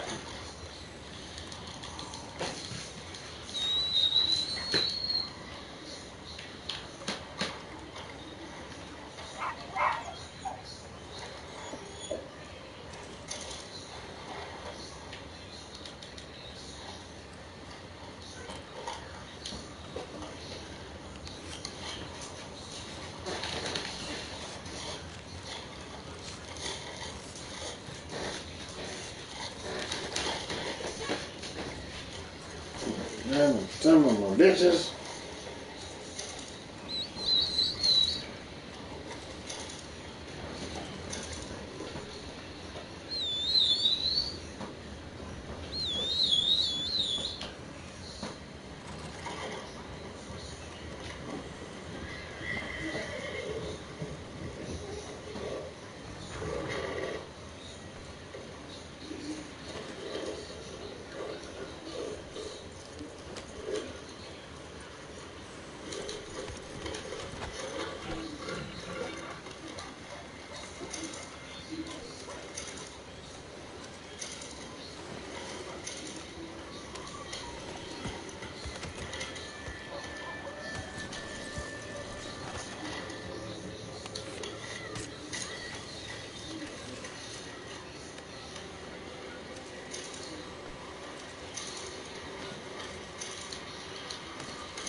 Name of bastards.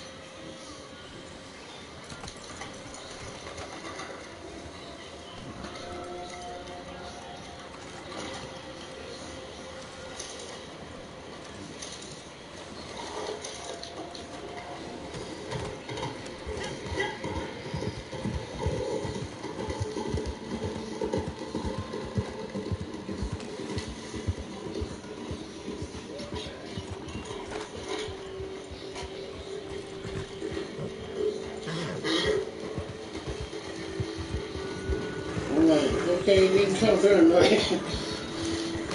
Okay, what the fuck, man?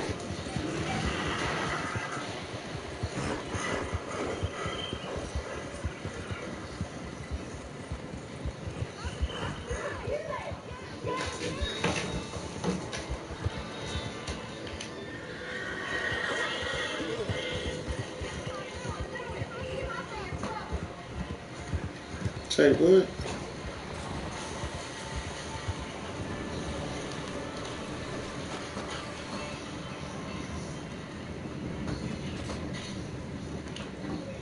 Please just come here a minute. Okay, there. Hang out here, my friend. We took up the hill a ways, and we ain't back yet, and I'm worried you got into trouble. I don't want to leave him in case he comes back. Could you go look for him? You will? Oh, thank you. It really put my mind at ease.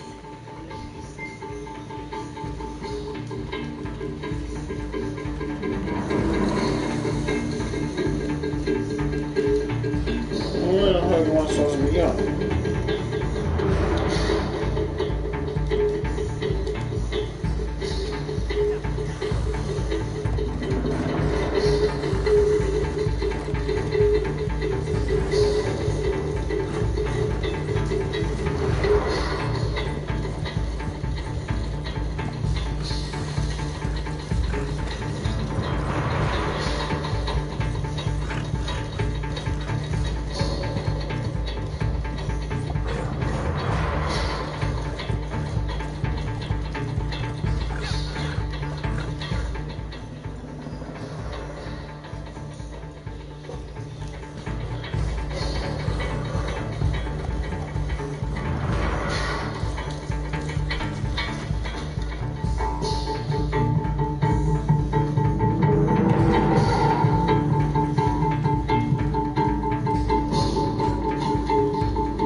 Bring your ass, man. Don't be fucking around. Come on. I'm not trying to get eaten because you slow. Hurry the fuck up.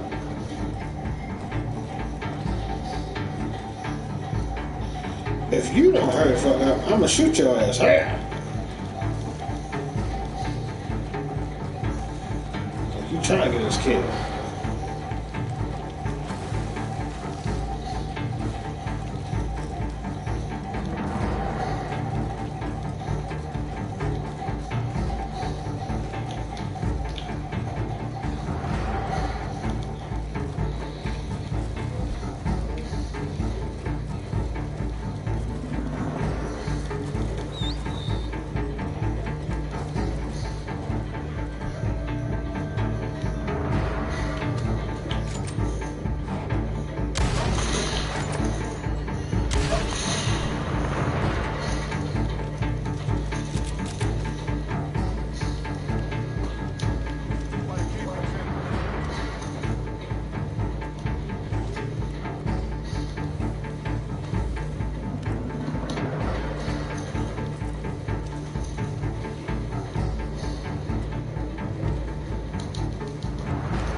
Help me get on the damn horse when I change my mind.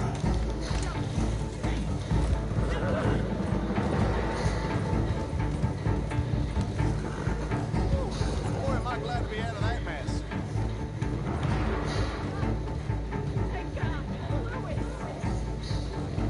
Here is knucklehead dumbass. Actually look up Good Trouble to try to figure out who the hell these guys are. You find that the actual name of the website is WTF America.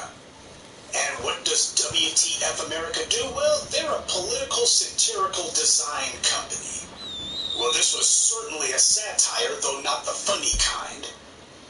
But this is what this website actually is. Well, I guess he figured calling it Good Trouble would sound a lot better than WTF. Because that's exactly what people would look and say.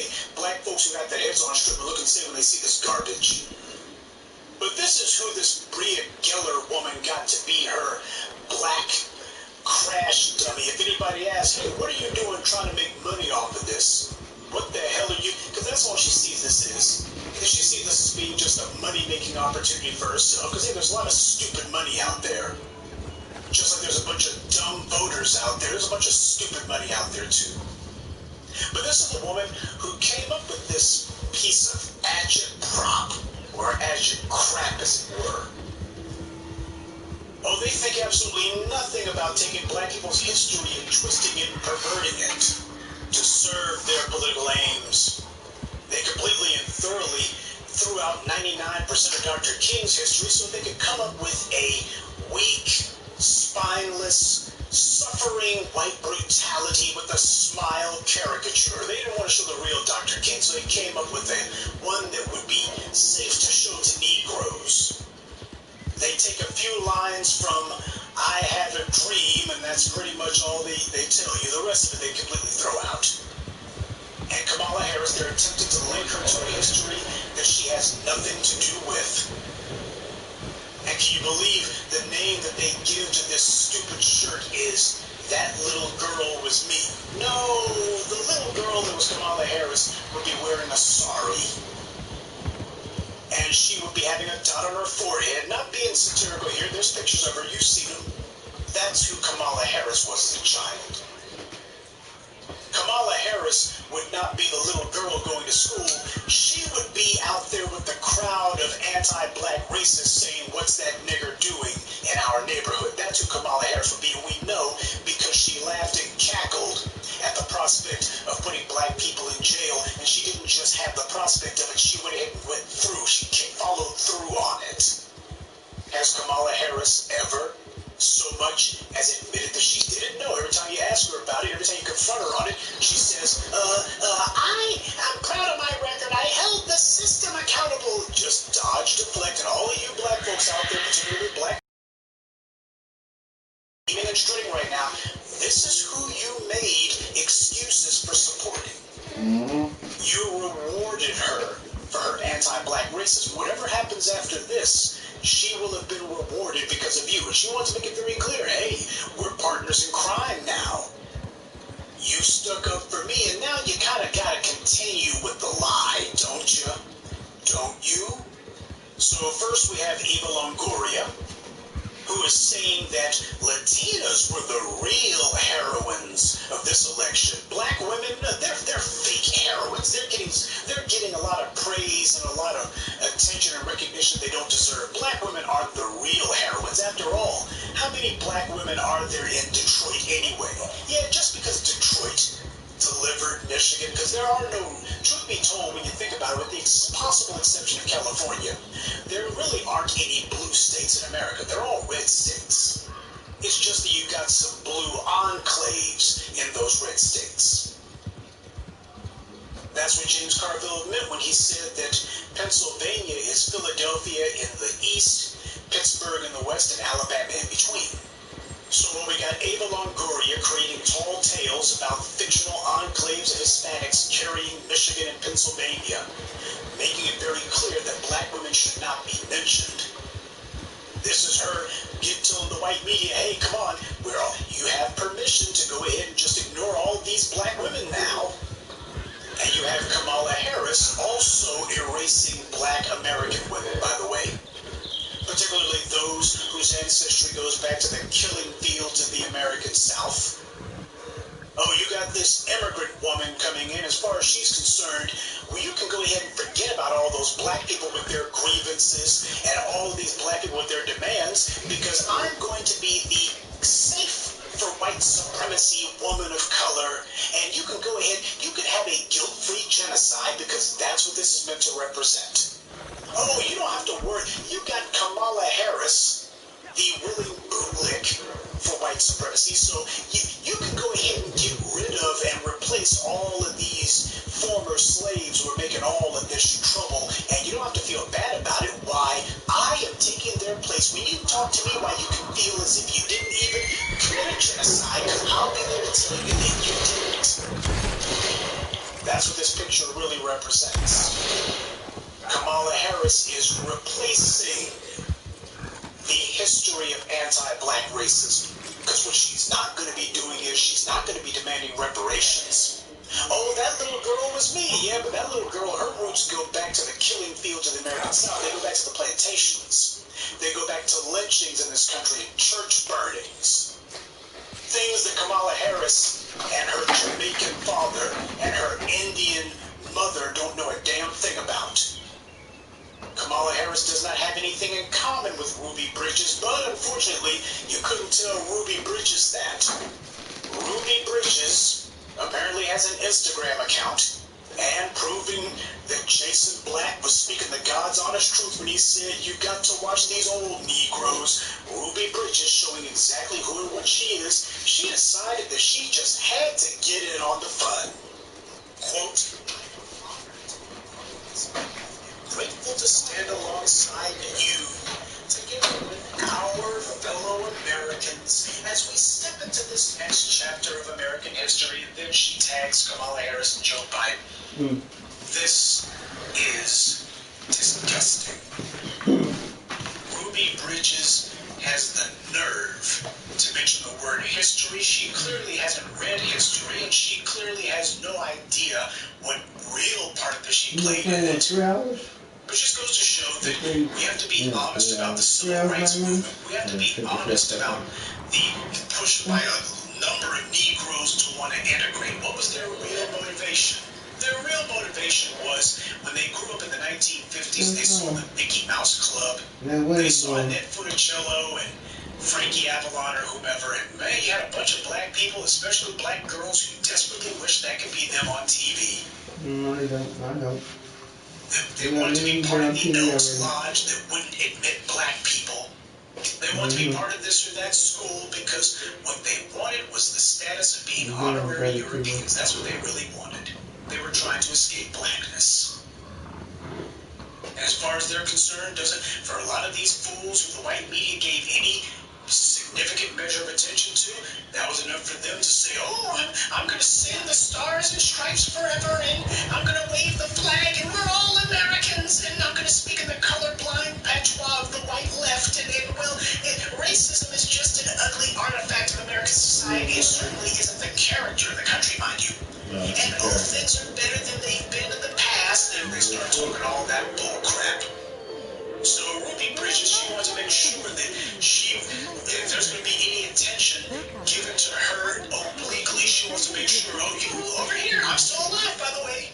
What is it? 8 o'clock, 9 o'clock? This is supposed to be, this is why the white media holds up certain individuals to be the heroes. This is why they consider Ruby Bridges and John Conyers to be icons. They're icons for the dominant society. Because these people happen to be trophies of black folks who are desperate to get white acceptance. That means the white power is in control.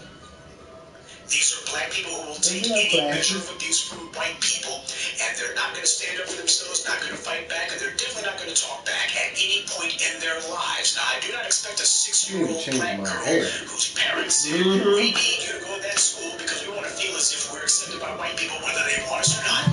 I don't expect her to stand up to white supremacy at her age. She gets to be a goddamn senior citizen at some point, so those brain cells are supposed to kick in. I want black people, particularly young black people, to take a look at this. You don't have any elders, or rather, you got damn few of them. In the black community, we don't really have any elders. We just got a bunch of old people running around. And you gotta watch these old people, because the problem is, many of them, I would love to say that they got a pair of tap dance shoes in the closet. Hell, most of them wear the freaking tap dance shoes 24/7. They wear their tap dance shoes to bed. And you can always smell the rancid stench of butter biscuits on them. Oh, Lord. Go ahead and take a look at their collar, look at the corner of their mouth, you see some of the crumbs.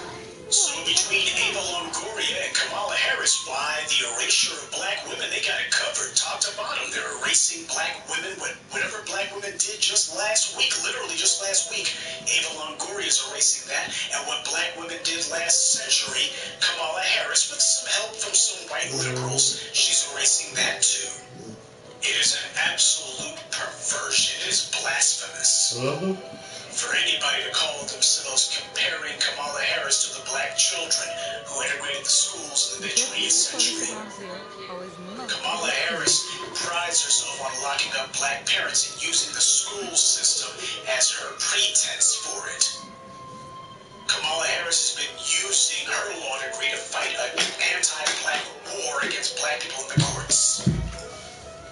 And to call anyone to call themselves deciding they're going to give permission to Kamala Harris to be a surrogate black person, a surrogate survivor of the hell of American slavery when this woman had nothing to do with it, showing up after we had done all the freaking heavy lifting and the fighting, then hear her vote.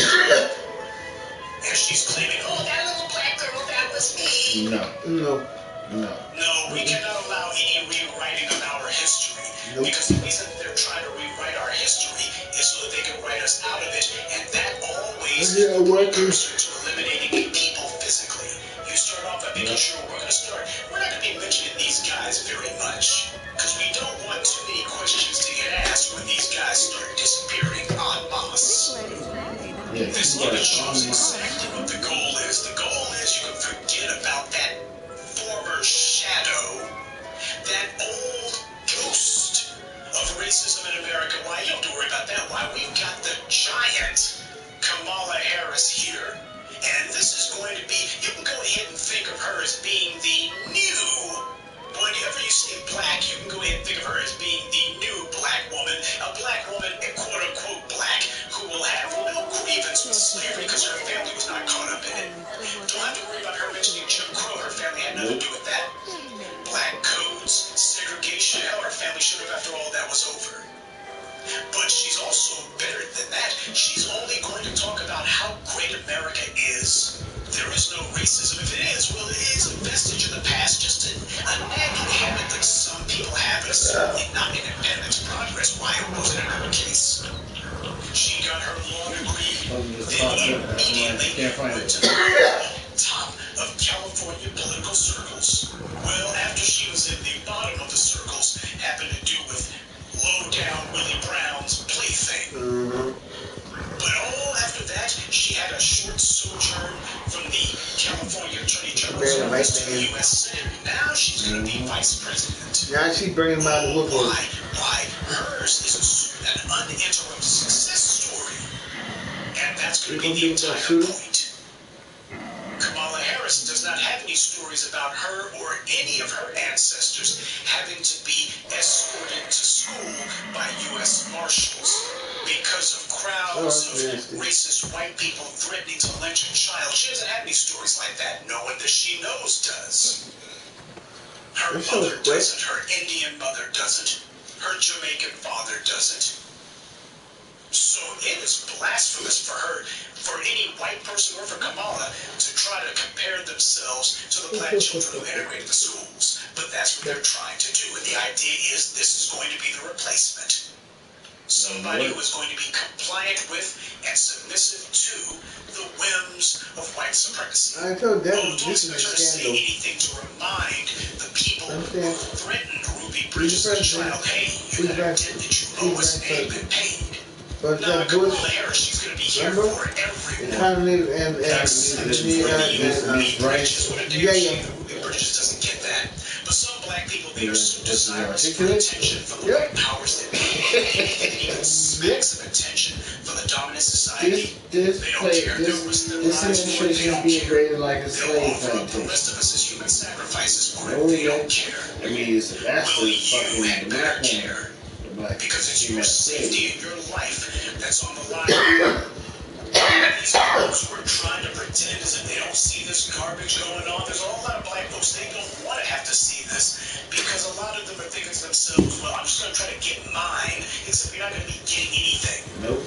I mean, they're being bold about it. The idea that, oh, we're going to start erasing you black people. Oh, we're going to start erasing you wholesale. They're being bold and in your face about it. There's going to be a lot of black people who are going to be trying to do it. So it's going to be our job to make sure that everyone is put on notice and no one is allowed to forget. No one's going to be allowed to deny what they've said and done. Kamala Harris will not be allowed to run from her record. And all of these bootlegs, not to mention all of these tap dancing Negroes in comment sections who you see online who are calling themselves celebrating this garbage. A lot of people who are low-key supporting Kamala Harris and acting as if this is some sort of victory for them. They're not going to be allowed to forget about the fact that they this garbage. When it comes time for Kamala Harris to turn all of these fools who right now are celebrating and acting as if, oh, this is a win for black women. They're going to be the main ones who are turning around going, oh, she just Let me fuck you up. Where you home from? The hardest ones, they're the ones making the most noise because they're going to be trying to throw everybody off their set. We know who the real soldiers are, and we know who the phony ones are. And just as we're not going to allow Kamala Harris to forget about the part that she's played in all this, all the black folks who have been playing footsie with this soldier for white supremacy, all the black folks who think that it's cute to try to pretend as if, oh, well, we were doing the right thing. When you guys finally see a firestorm of anti-black violence come down and you see that Kamala Harris is going to be aiding and abetting it, she's going to push and justify it, and all the while, she's going to be using her alleged on-again, off-again blackness. She'll claim to be black for a hot 2 cents? What the hell? 2 cents? That's all we got. Oh, what about Breonna Taylor? We're going to do well, you know, and that was back in the past. It was like, how you gonna be shaking? How you suck a dick for 10 cents? 2 cents. Alright, at least $1. They ain't got $1. Yeah. They got 14 cents and 7 cents. That's what? That's the game's gonna be played. 14 cents. 14 cents is what? 14 cents is probably like $2. And 7 cents is about $1.50. Yeah. About $1. Well, in that case, then a lot of fools, they're going to be the ones getting gunned down, and Kamala Harris, she'll be making excuses for that too. But understand, as the black media, we're not going to be out here putting on their cape for every Tom, Dick, and Harry who gets gunned down by the police. We're going to be sticking up for people who are on code.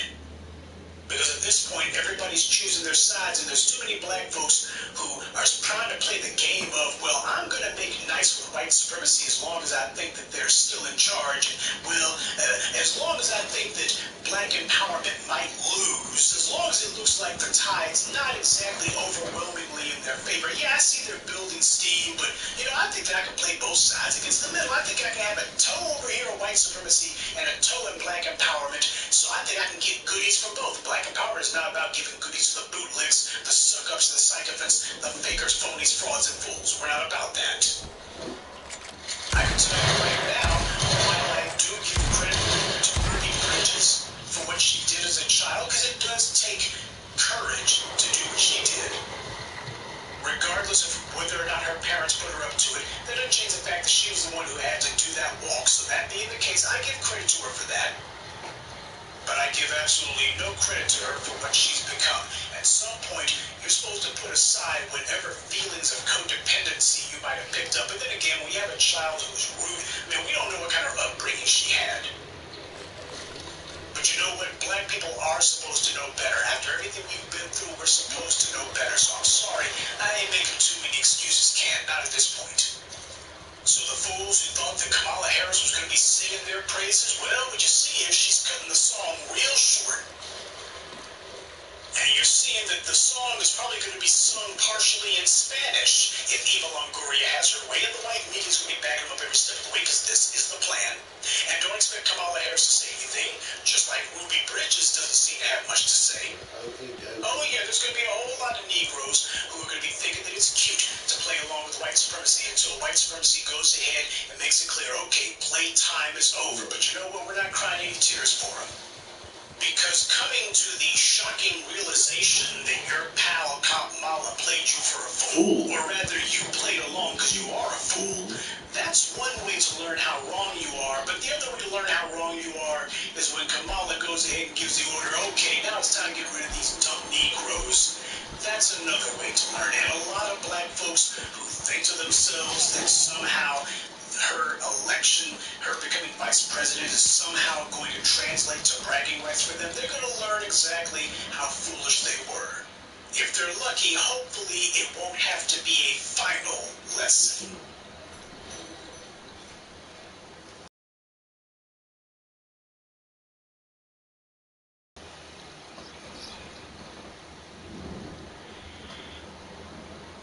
Then you're done. But it's a matter of, if you're not already subscribed to this YouTube channel, go ahead and hit the subscribe button now so you can be notified whenever a new video is posted. And if you're already subscribed, check and make sure that YouTube hasn't unsubscribed you. And of course, be sure to give the video a like, as well as share it on your social media. The white supremacists hate that.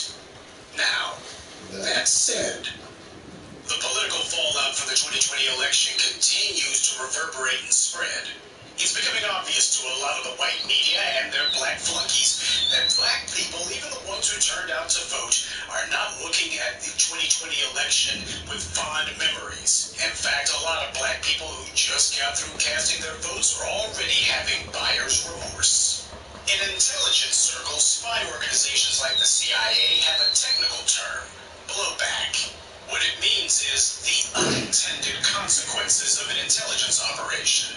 For example, you go ahead and give a whole bunch of arms and supply and advice to Mujahideen guerrillas in Afghanistan, and about 20 years later, those same guys turn around and carry out a terrorist attack against the United States.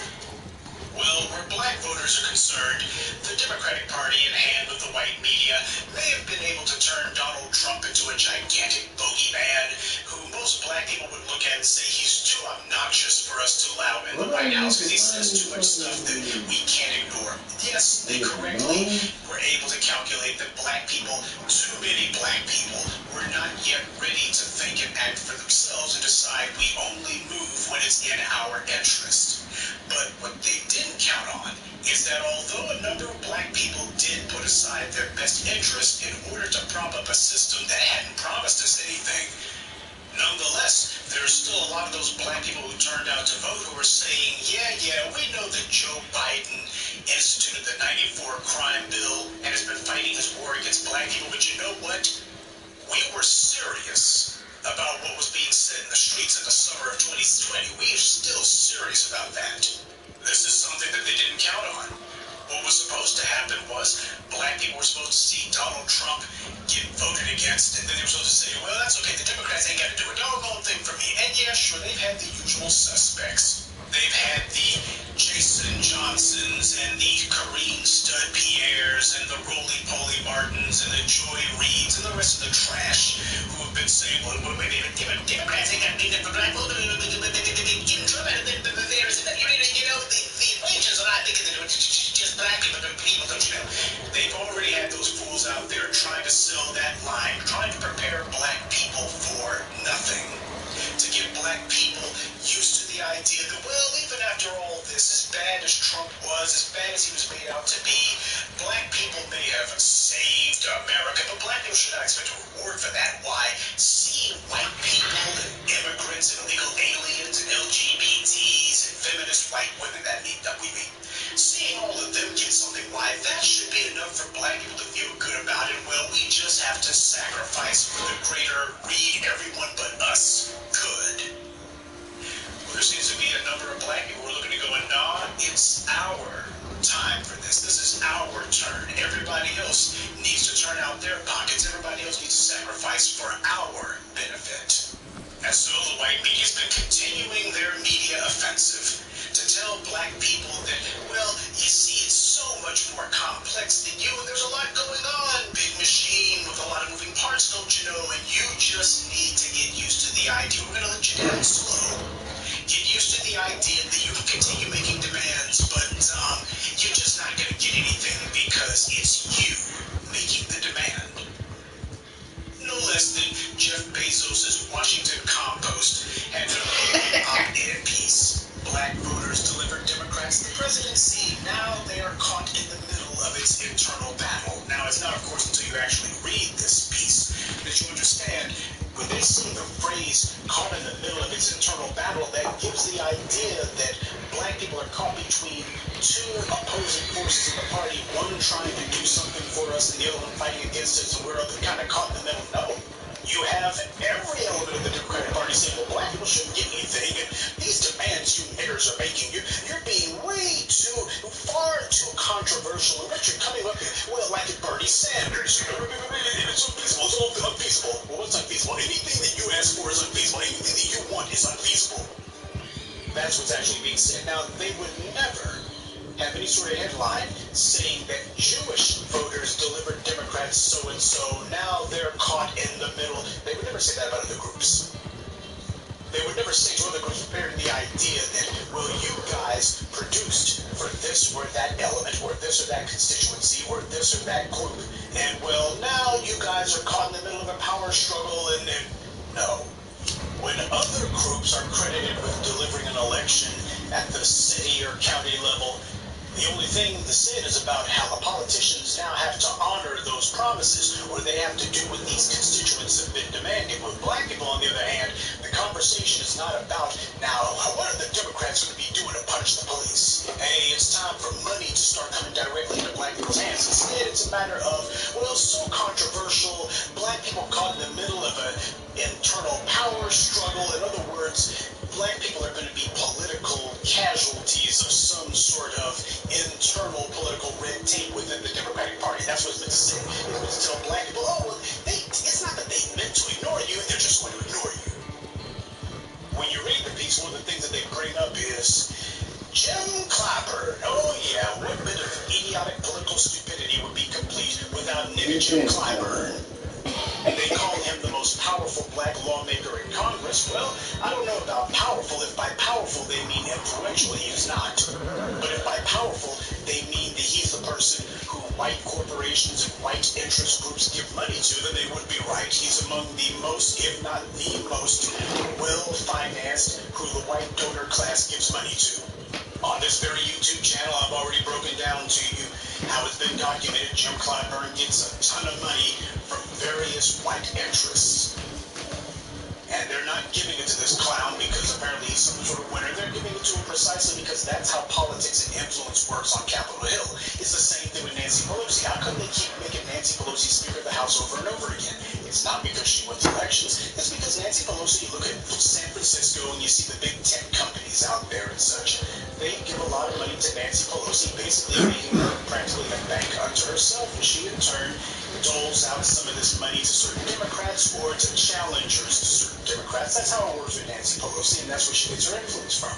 Jim Clyburn, he is able to drown any would-be competitor in money, and that being the case with the help of the white media, they have christened him the most powerful black lawmaker in Congress. Whether or not that's true is irrelevant. The point is, his power comes from the fact that white power has given him the golden nod. Now, Jim Clyburn, of course, he has made himself famous, or rather infamous, for saying that the Democratic Party needs to turn its back on that whole defund the police message. We can't get caught up in that. Why?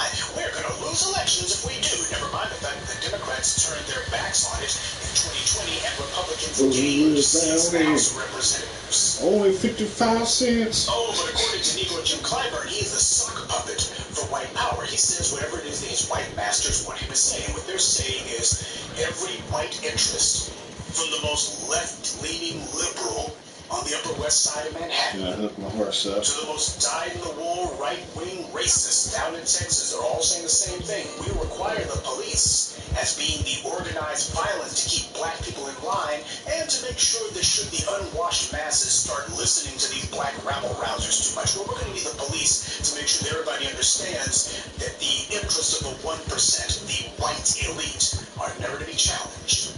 Because there's a system of organized violence in place. When you say defund the police, you're basically saying take away the only apparatus that stands between the people and justice. They are not the thin blue line, they are the thin blue line. So here comes Jim Clyburn, and of course he's using his quote-unquote civil rights credentials that the white media gave to him, same way they gave him the title, the most powerful black lawmaker in Congress. Get ready to see the white media go into an orgy of adulation for Negro Jim Clyburn. Now, the Washington Post piece reports from an interview that Clyburn had with CNN earlier this week, where Clyburn had said, John Lewis and I, that's how you know that there's trouble from the jump. John Lewis and I were co-founders of the Student Nonviolent Coordinating Committee. Damn, even the title of that organization sounds like some bull crap. John and I sat on the House floor and talked about that defund the police slogan, and both of us. So it wasn't just Negro Jim Clyburn who was against this. John Lewis was absolutely opposed to defunding the police. Both of us concluded that it had the possibilities of doing to the Black Lives Matter movement what Burn Baby Burn did to us back in 1960. We lost that movement over that slogan. Now wait, whoa. You know, now those couple of lies that he just told are doing a whole lot of heavy lifting. Rarely has so few lies had to carry so much falsehood. What happened in 1960? John Kennedy got elected to Congress. What the hell does he mean by we lost that movement over that slogan? John Kennedy got elected. I thought that's how these clowns like Negro Jim Clyburn and John Lewis measured success or defeat. By how many white people they got into positions of political authority. In 1960, the Democrats won the election. How you killing your food, Burn Baby Burn was the right thing to do. And by the way, with my Spurs. Lyndon Johnson won re-election in 1964. But that's not what Negro Jim Clyburn's talking about. He wants to make sure that he draws a direct connection. He wants to make it very clear who the real audience for this lie is. And it's not black people. He's letting the white powers that be know, hey guys, I'm selling the soap for you like I've always done. Oh, you can count on me. Because I always come to these interviews with a full belly of butter biscuits. Clyburn said a lot of people don't realize it, but John Lewis walked across the Edmonds Pettus Bridge in February 1965. A year later, we got the Voting Rights Act. That's what he calls a win. John Lewis had nothing to do with the Voting Rights Act. He was a attention whore then, and he was just a political whore afterwards. John Lewis did not do anything or produce anything for anyone other than himself. He was a useful medium that the white media felt that they could use so that the do-nothing black baby boomer generation could see the white media heaping praise on this empty suit. This Mr. Potato Head looking fucking jackass.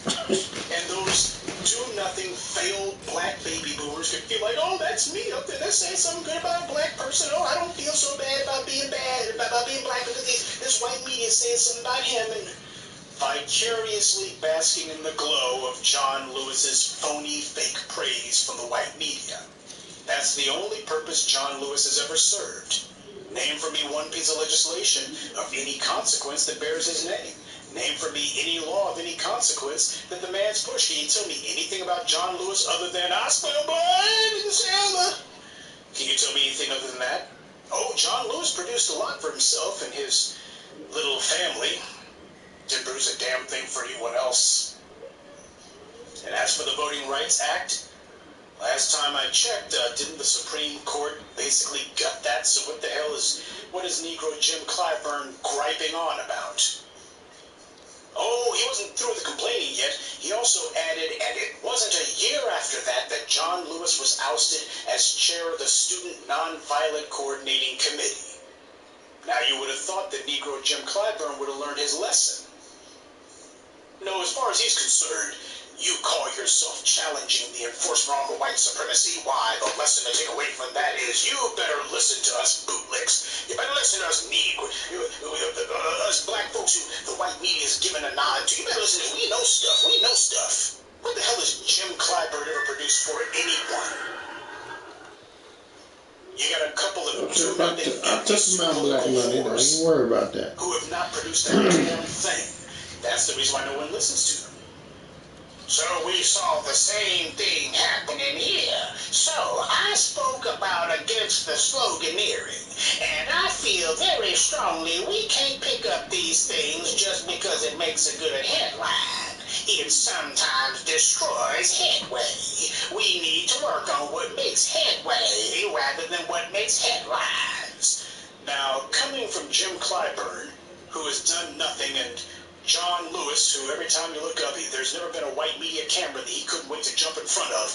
It is an absolute perverted joke for this idiot to be talking about be concerned with headway rather than what makes headlines. What the hell headway has Negro Jim Clyburn ever made in his whole sorry, pathetic, empty, worthless life? No. Or John Lewis, for that matter.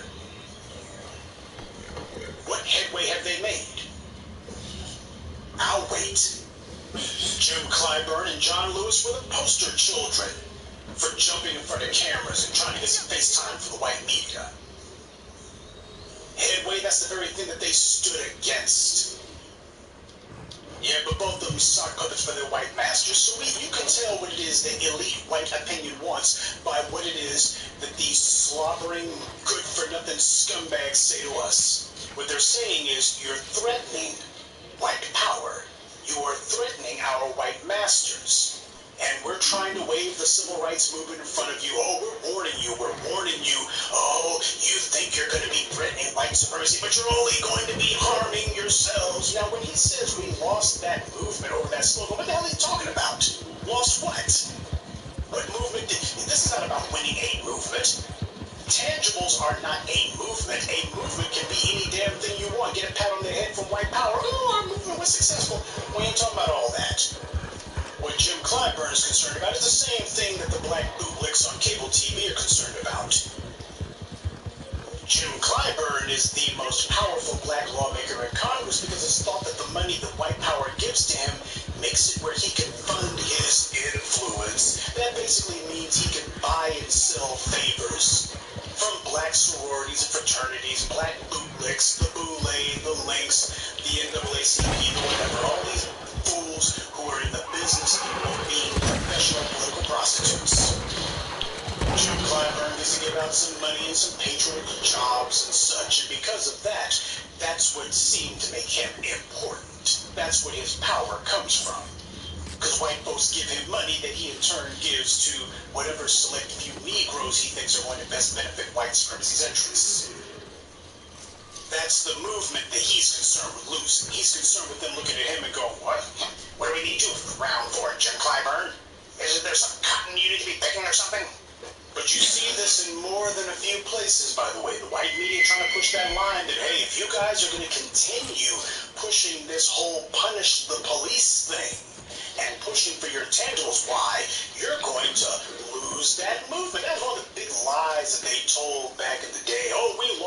white support, lost white support because we were not polite enough. That's that whole respectability politics crap. Why, if you guys had only been nicer, if you guys had only been more polite, why you wouldn't have turned out. You need white people's approval. That's what they're really saying. What they're saying is, don't offend any white people. How about the white people who are killing black folks in the streets? Should we also make sure that they're perfectly pleased with us too? Now, of all entities and all organizations, you had no less than Bloomberg News, who had an editorial talking about how the police helped get Biden elected. They were talking about the protests against the police. Demonstrations against police violence seem to have mobilized Democrat voter turnout rather than hurt it, as some had feared. The piece starts out by pointing out that in reality, pretty much every city in the U.S. that hosted protests went for President-elect Biden, as did many suburbs, despite concerns by anti-Trump and progressive organizers that they wouldn't be able to mobilize white, middle-class voters turned off by the Black Lives Matter and defund the police movements. That's not exactly the most wieldy sentence, but the essence of it is accurate.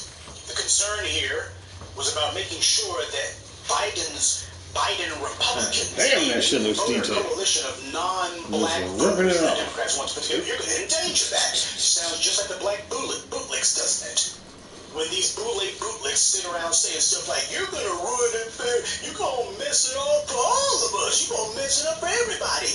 That's what these white Democrats sound like. Oh, you guys keep talking about defunding the police and Black Lives Matter. Why, you're going to mess things up for everybody, buddy. That's what they sound like, because that's where they're coming from.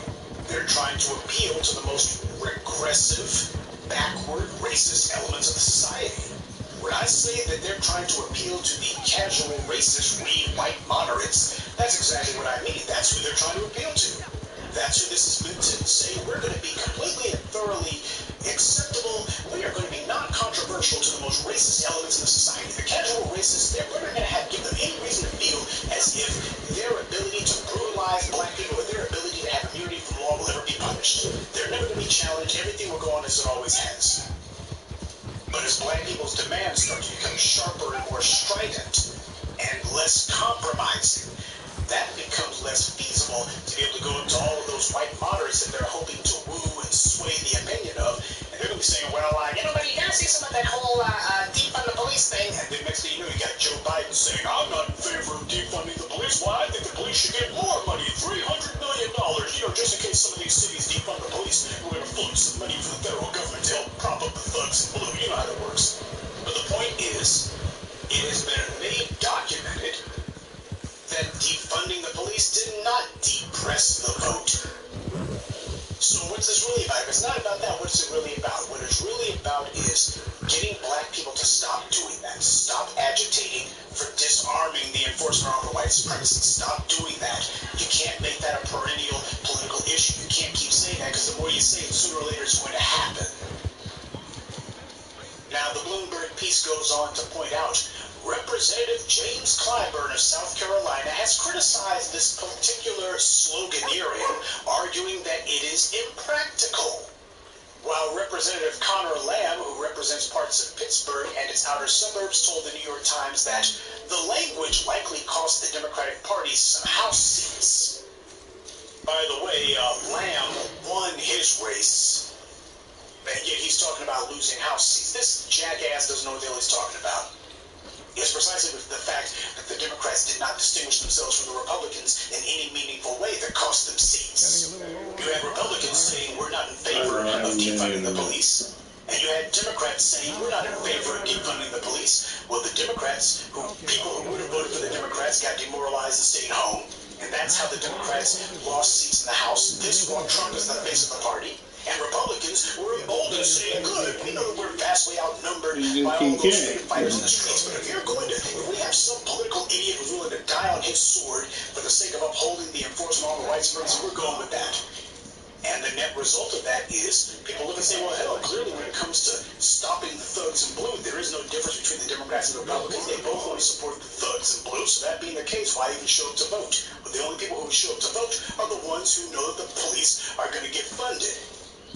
No person of any conscience who wants to stop the thugs in blue is going to show up to vote under those circumstances. What the hell are you showing up for? See, this is the kind of mind-bending that the white media wants to help the left arm of white supremacy do.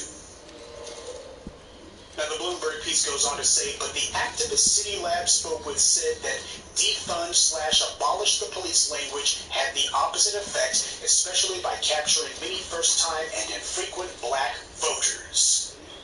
They quoted one individual as saying, some of the white people in our communities didn't like the word defund. So they would say, why can't you say reallocate?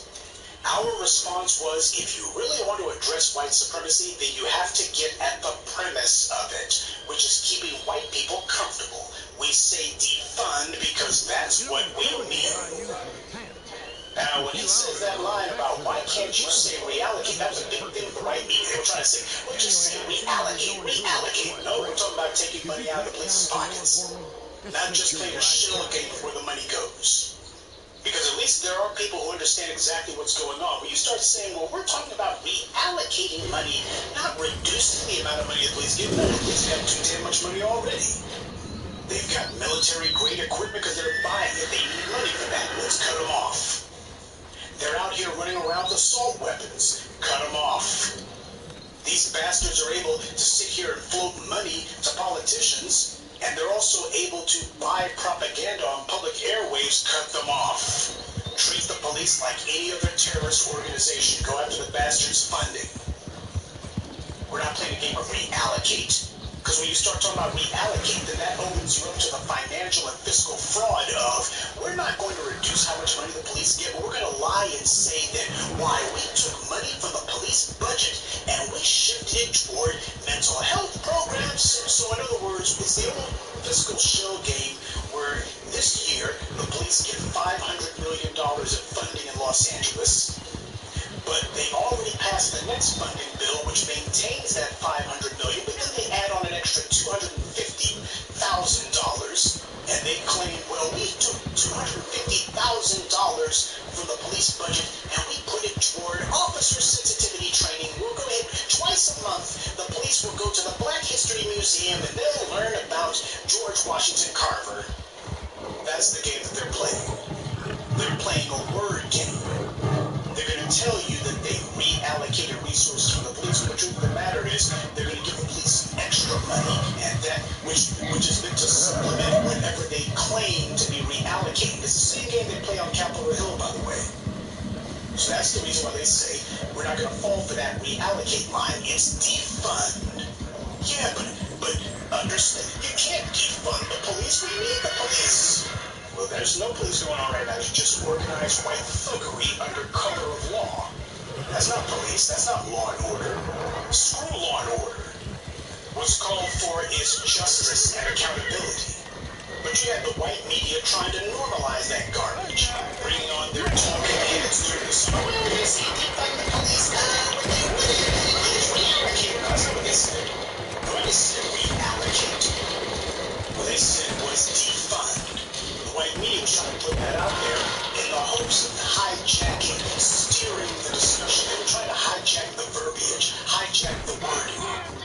Well, hopefully we can get people to stop saying defund the police. We can tell that they were defund the police is too controversial, too radical. No one's going to go for that. In other words, the white people like Jeff Zucker, the white people like the editorial board of the New York Times, the producers over at MSNBC, those guys would never go for that. Because whenever they talk about public opinion, they only see public opinion if they agree with it. Because for the most part, the public opinion is whatever the white media claims it is, whatever the white media wants. Why? That's the public opinion, don't you know? But that's the whole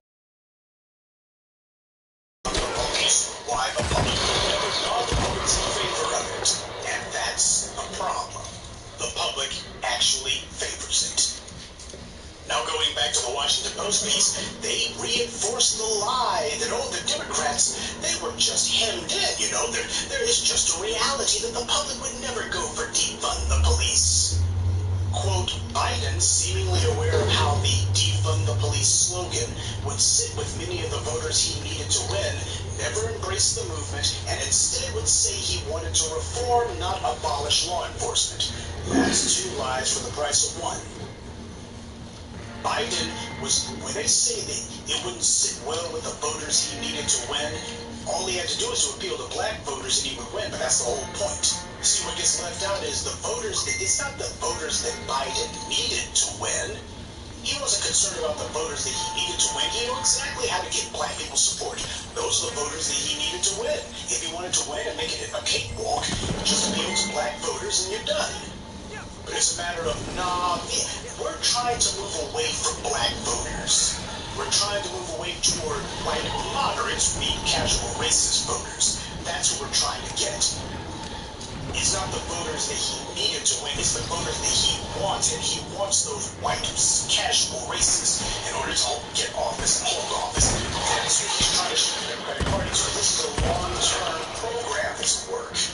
A long-term program where clearly since the black vote is broken bad on the left on the white supremacy, making demands and not getting off of those demands, and you can't trot out enough civil rights retreads or enough of these 60s fossils, the word of Negro Jim Clyburn is worthless to the under 50 crowd, and they see that this is where the black vote's going, and what that means is it's going to get worse in the next 5 years, and it's going to be completely and thoroughly off the chains in the next 10. You don't have enough black baby boomers left to hold on to power for maybe much longer. And the younger black voters, when they finally realize that no, even the alleged political and national apocalypse of a second Trump term, even averting that catastrophe, alleged catastrophe, wasn't enough to get the Democrats to pull their heads out of their collective behinds and do what black people say. When these younger black voters figure that out, 2022, there's going to be hell to pay. The Washington Post piece next goes on to quote from Alexandria Ocasio-Horseface. And what she says in regards to the Democrats deciding that they were going to make this lie, tell this lie that it was Black Lives Matters and all of that rabble-rousing this summer that cost the Democrats seats. You know, you heard that crap from Negro Jim Clyburn and that Lamb character. Imagine this, mark your calendars. Horseface actually kind of made sense for a hot minute. Though I would ask you to take note of how she chose to voice her views on this. She said, quote, I think it's going to be really important how the party deals with this internally, and whether the party is going to be honest about doing a real post-mortem and actually digging into why they lost. Yeah, that's right. Democrats did not gain any ground in state legislatures or governorships, and they actually lost seats in the House of Representatives, only gained a net 1 seat in the Senate. This should have been a freaking cakewalk. It should have been a bloodbath. The Republicans should have been run out of town on a rail and said the Republicans gained seats in the House of Representatives. This while Trump is the face of the Republican Party. And the Democrats are going, wow, we actually lost seats in the House and made practically no ground in the Senate. How did that happen? It happened because the Democrats have been lying to themselves, but reality always has the final word. Don't expect any sort of post-mortem from the Democrats. Jason Johnson already told you exactly where that's going when he said on his Twitter, the Democrats don't need to do any soul searching. By the way, I invite you to do a dedicated search, an advanced search on Google over the last 10 days to see how often that phrase, no soul searching by the Democrats, comes up. You will see that there's headline after headline, piece after piece, that's going up, that went up, especially in the wake of the election. Even when the returns were coming in before the election was called, you already had Democrat mouthpieces saying, no need to do any sort of soul searching, no need for soul searching. Democrats don't need to do any soul searching. Right? It's all internal factors that are to blame. The fact that you get that kind of uniformity of message across the board, that's how you know that the talking points have been sent out from DNC Central to all of their mouthpieces and surrogates. Put that line out there. You better not say anything to make Aunt Nancy look bad. No soul searching required. Yeah. We lost seats in the House of Representatives, and the Republicans stonewalled us in the Senate. We gained no ground in state legislatures, which, by the way, is where the voting districts get drawn up by the states. So what do you think is going to happen in 2022? Too low. But there's no need for any soul searching, no need for any post-mortem. Now, to continue quoting from Ocasio-Horseface, because before we even had any data yet in a lot of these races, there was already finger-pointing that this was progressives' fault, and that this was the fault of the movement for Black Lives. Now, why would she use that phrase? Because she's going to use it a second time in this quote. Movement for Black Lives? I thought it was called Black Lives Matters. Calling it the movement for Black Lives, I guess she feels that calling it Black Lives Matters would be problematic. Ocasio-Horseface goes on to say, if I lost my election and I went out and I said, this is moderates' fault, this is because you didn't let us have a floor vote on Medicare for all, and they opened the hood on my campaign and they found that I only spent $5,000 on TV ads the week before the election, they would laugh. And that's what they look like right now, trying to blame the movement for Black Lives for their loss. Well, imagine that. Alexandria Ocasio-Horseface actually said something halfway reasonable in spite of herself.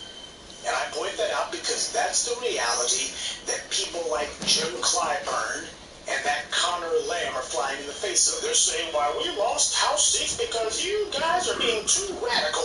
You're being too out there. Talk about living in a bubble. No, the Democrats lost seats because the voters could see that as crazy and as much of a lunatic as Donald Trump and his policies happen to be, the Democrats were in favor of it. The people were not fooled. The Democrats drew absolutely no meaningful contrast or opposition between themselves and Trump. The Democrats made it very clear they didn't like Donald Trump's tone, but they clearly were not opposed to Donald Trump's policies, and the voters could see that. They did not say anything about how we're going to get rid of Trump's policies. They did not name any of Trump's policies that they were going to take off the books or repeal or otherwise get rid of. Instead, it was a matter of tone. Look how rude he is. Oh, this guy's just so offensive. Voters saw that and they were like, well, hell, this is just a matter of being nicer now. In that case, then why bother voting then? Policy matters. The policies that you propose matter. Joe Biden made it very clear, I'm not proposing any policies for black people. And while Trump's anti-black racism and his anti-black rhetoric may have been enough to get black folks to turn out, you better believe that's a trick that only gets pulled once. So it's obvious that there's going to be a hyper-aggressive offensive to make it very clear you don't go pointing at the Democrats or Republicans or anyone else as far as getting policy for black people, because both parties are united under the ideal that black people are to get absolutely nothing when it comes to government policy or when it comes to tangibles. Both parties can agree on that. They can't agree on much, but they can definitely agree on that. And for any of you here who are still desperately clinging to the rotted, fetid, putrid corpse of the Congressional Black Caucus and the idea, the delusion that they're going to do anything for black people, because, the people who tell themselves that Biden is scared of the black vote now, and that's why he's going to do something for us, you're telling yourself the same lies about the Congressional Black Immigrant Caucus. I'm going to go ahead and play for you a couple of choice cuts from an interview that Ilhan Omar did with Jonathan putting on his Cape Heart. Let me just get your reaction to having to say the words President-elect Joe Biden. The first day that it was announced, I was just overjoyed. I think so many of us feel light. So many of us feel joyous. So many of us feel hopeful. And for me personally, I am just delighted to not have to live another day explaining to my children why the President of the United States hates their mother and everything she represents. Did you get that? I'm not going to bother playing the rest of the interview because it's pretty much just that. It's her dissembling, and the woman's clearly struggling to find something to say, though she did manage to say that she doesn't have to explain to her kids why it is that the President of the United States says such mean things about her. Once again, this election is not about policy, it's about tone. It is not about deeds being done, it's about words being spoken. And whether or not you have breached the boundaries of good taste. At no point did Ilhan Omar even bother to say anything about the black vote and what black people are supposed to get. Out of sight, out of mind. But that's the entire point. That's what she's there for, just like Negro Jim Clyburn. But of course, Ilhan Omar, she makes pretty much no bones about the fact that she's politically there just for herself. Her moral compass, I would love to say, was broken, but you have to have a moral compass before it can break. Keep in mind, this is the same woman who just 6 months ago was saying that she believed Joe Biden's accusers, but she was still going to vote for Joe Biden anyway. I think it was Herman Melville, the author of Moby Dick. Yeah, I think he was the one who said that it was a mark of a sharp mind to be able to hold two competing thoughts at the same time. Well, that's actually called cognitive dissonance, and it's not the mark of a sharp mind. It's the mark of a conceited and deceptive mind, self-deceptive. And of course, Jonathan putting on his cape heart. He didn't ask any questions about that. Nobody's asked Ilhan Omar, hey, where do you stand on Joe Biden's accusers? Nobody's asking that. Not even the right-wing media is asking that. And the reason nobody's asking that is because this is all part of the game. This is just the way it works. Somebody brings up some inconvenient talking point, like the 94 crime bill or whatever. If there's just too much heat on the subject, you try to find some controlled audience filled with some flunkies and stooges and some studio plants, and they'll sit there and obediently clap like a bunch of trained hamsters while Joe Biden says, I'm not apologizing for anything. You know, it was the states, you know, and nobody's going to peg him down on that and say, hey, that's a lie. Nobody's going to do that. And so they'll just let it fly. Or in the case of, if you accuse Joe of being a little bit too touchy-feely, well, all you got to do is give it a quick dismissive response, and nobody's going to bring that up again. But they understand exactly, and Ilhan Omar understands the optics of having an allegedly black woman. I say allegedly black because she's a disgrace to the melanin that she has, that she would allow her skin to be used as basically loaded imagery. It's a convenient narrative for white supremacists to say, why, if I can find some black person who says that such and such white supremacist isn't really a racist, well, why would a person who's endured as much oppression as black people have, why would they lie about something like that? Why no black person would lie about such a thing when some of the worst apologists have been black? See, the recently deceased Herman Cain from But Ilhan Omar understands what's going on here. She's playing the game. But she's not playing it for black people. She doesn't even mention the word black. They're not there to promote black interests. They're there to stonewall black interests. They're there to be a black face of the white media to put in front of the cameras to sell the lie that, well, I'm the most powerful, really influential Negro on Capitol Hill, and I say that everything's great in America, and black folks don't need, there's a couple of small things we need to deal with, but for the most part, it's all cut up roses, and it's all good, and by now, I gotta go get some more campaign donations for these white folks over here. That is what Jim Clyburn is there for, just like John Lewis before him. That's what Ilhan Omar is there for, and that's what Michelle Obama was there for. You know how much money she's getting from white media. I don't know if her podcast is going to be good, probably not. But this is what your black leadership is about. While the black grassroots are just blowing up, the black grassroots are making it very clear this is just the beginning of what we intend to do. You got the old Brooklyn class who is trying to reassure their white masters that they have everything under control. That's what Jim Clyburn is doing. All we gotta do. See, we heard this saying talk in the 60s. It ain't the 60s anymore, fool. Well, you know, the times don't really change when you think about it. Well, as I once said, the times the liars. That's what remains the same. So you have this black incompetent operative class that the white media keeps pushing from the campus. And these guys are completely and thoroughly out of step with the black grassroots, and black grassroots are getting stronger. Our power and our influence is not based on whatever white donors can float us some money. It is not based on whoever is in the White House. Ours is a steady, constant, uncompromising, unrelenting, irresistible drumbeat of power, wealth, and influence. We focus on that. We are fixated upon it. We eat it, breathe it, live it, drink it. We are that. That's what matters to us. And whatever some do-nothing Republican or Democrat calls themselves, thinking some words are going to sway us, no, it's a matter of what the hell are you going to do. The Democrats have bought themselves even worse trouble with Trump being out of office, because now at this point, everyone's going to be looking at him and saying, even if you can't get anything passed, even if you don't have enough seats in the Senate to do it, the point is we expect for you to use your bully pulpit in the House to make it clear. This is going to be the agenda. There better be a legislative deadlock where nothing happens until it's made very clear. The tangibles for us, a slate of push the police legislation, that's the only thing that's going to happen here. Nothing gets through unless that does. Black people are going to be focused on that. We know because the black media is going to make sure that we're focused on it. Oh yeah, the Democrats can try their little game of we're going to have some controlled venues. You know, some places where there's only 5 or 6 cherry-picked Negroes. You know, usually campaign operatives or donors. They'll be the only ones allowed to ask any questions. We're going to make sure everybody else gets locked out. Well, before the Democrats try that one, they might want to look and see what happened when the producers of that Harriet film tried that stunt. Oh, they thought that they were going to have themselves a friendly venue over at UTA, and they found out the reality. The black media is exposing these little political theater games that they like to play. Their little political theaters getting exposed and shown for what it is. The people are seeing this stuff and going, yeah, we know what this is.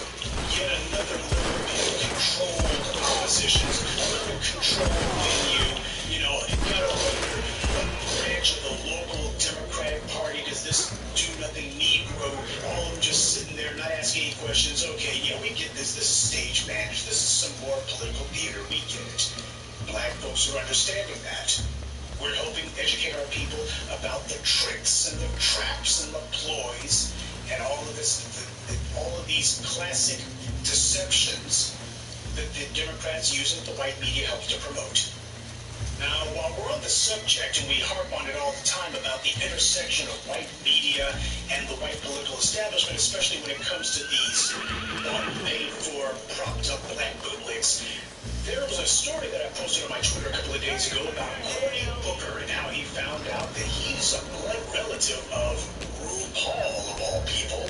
But Cory Booker, whose sexuality is, shall we say, fluid, it's no surprise to me that he's related to RuPaul. That's not the real story here. The point is everybody looked and said, yeah, that makes sense. But also it's a matter of why is it that people like Cory Booker and Andrew Gillum and Barack Obama and the rest of these so-called black leaders, they have practically nothing to say and they do absolutely nothing when it comes to the interests of black people. When it comes to the LGBT community, on the other hand, these guys go hard in the paint every single time.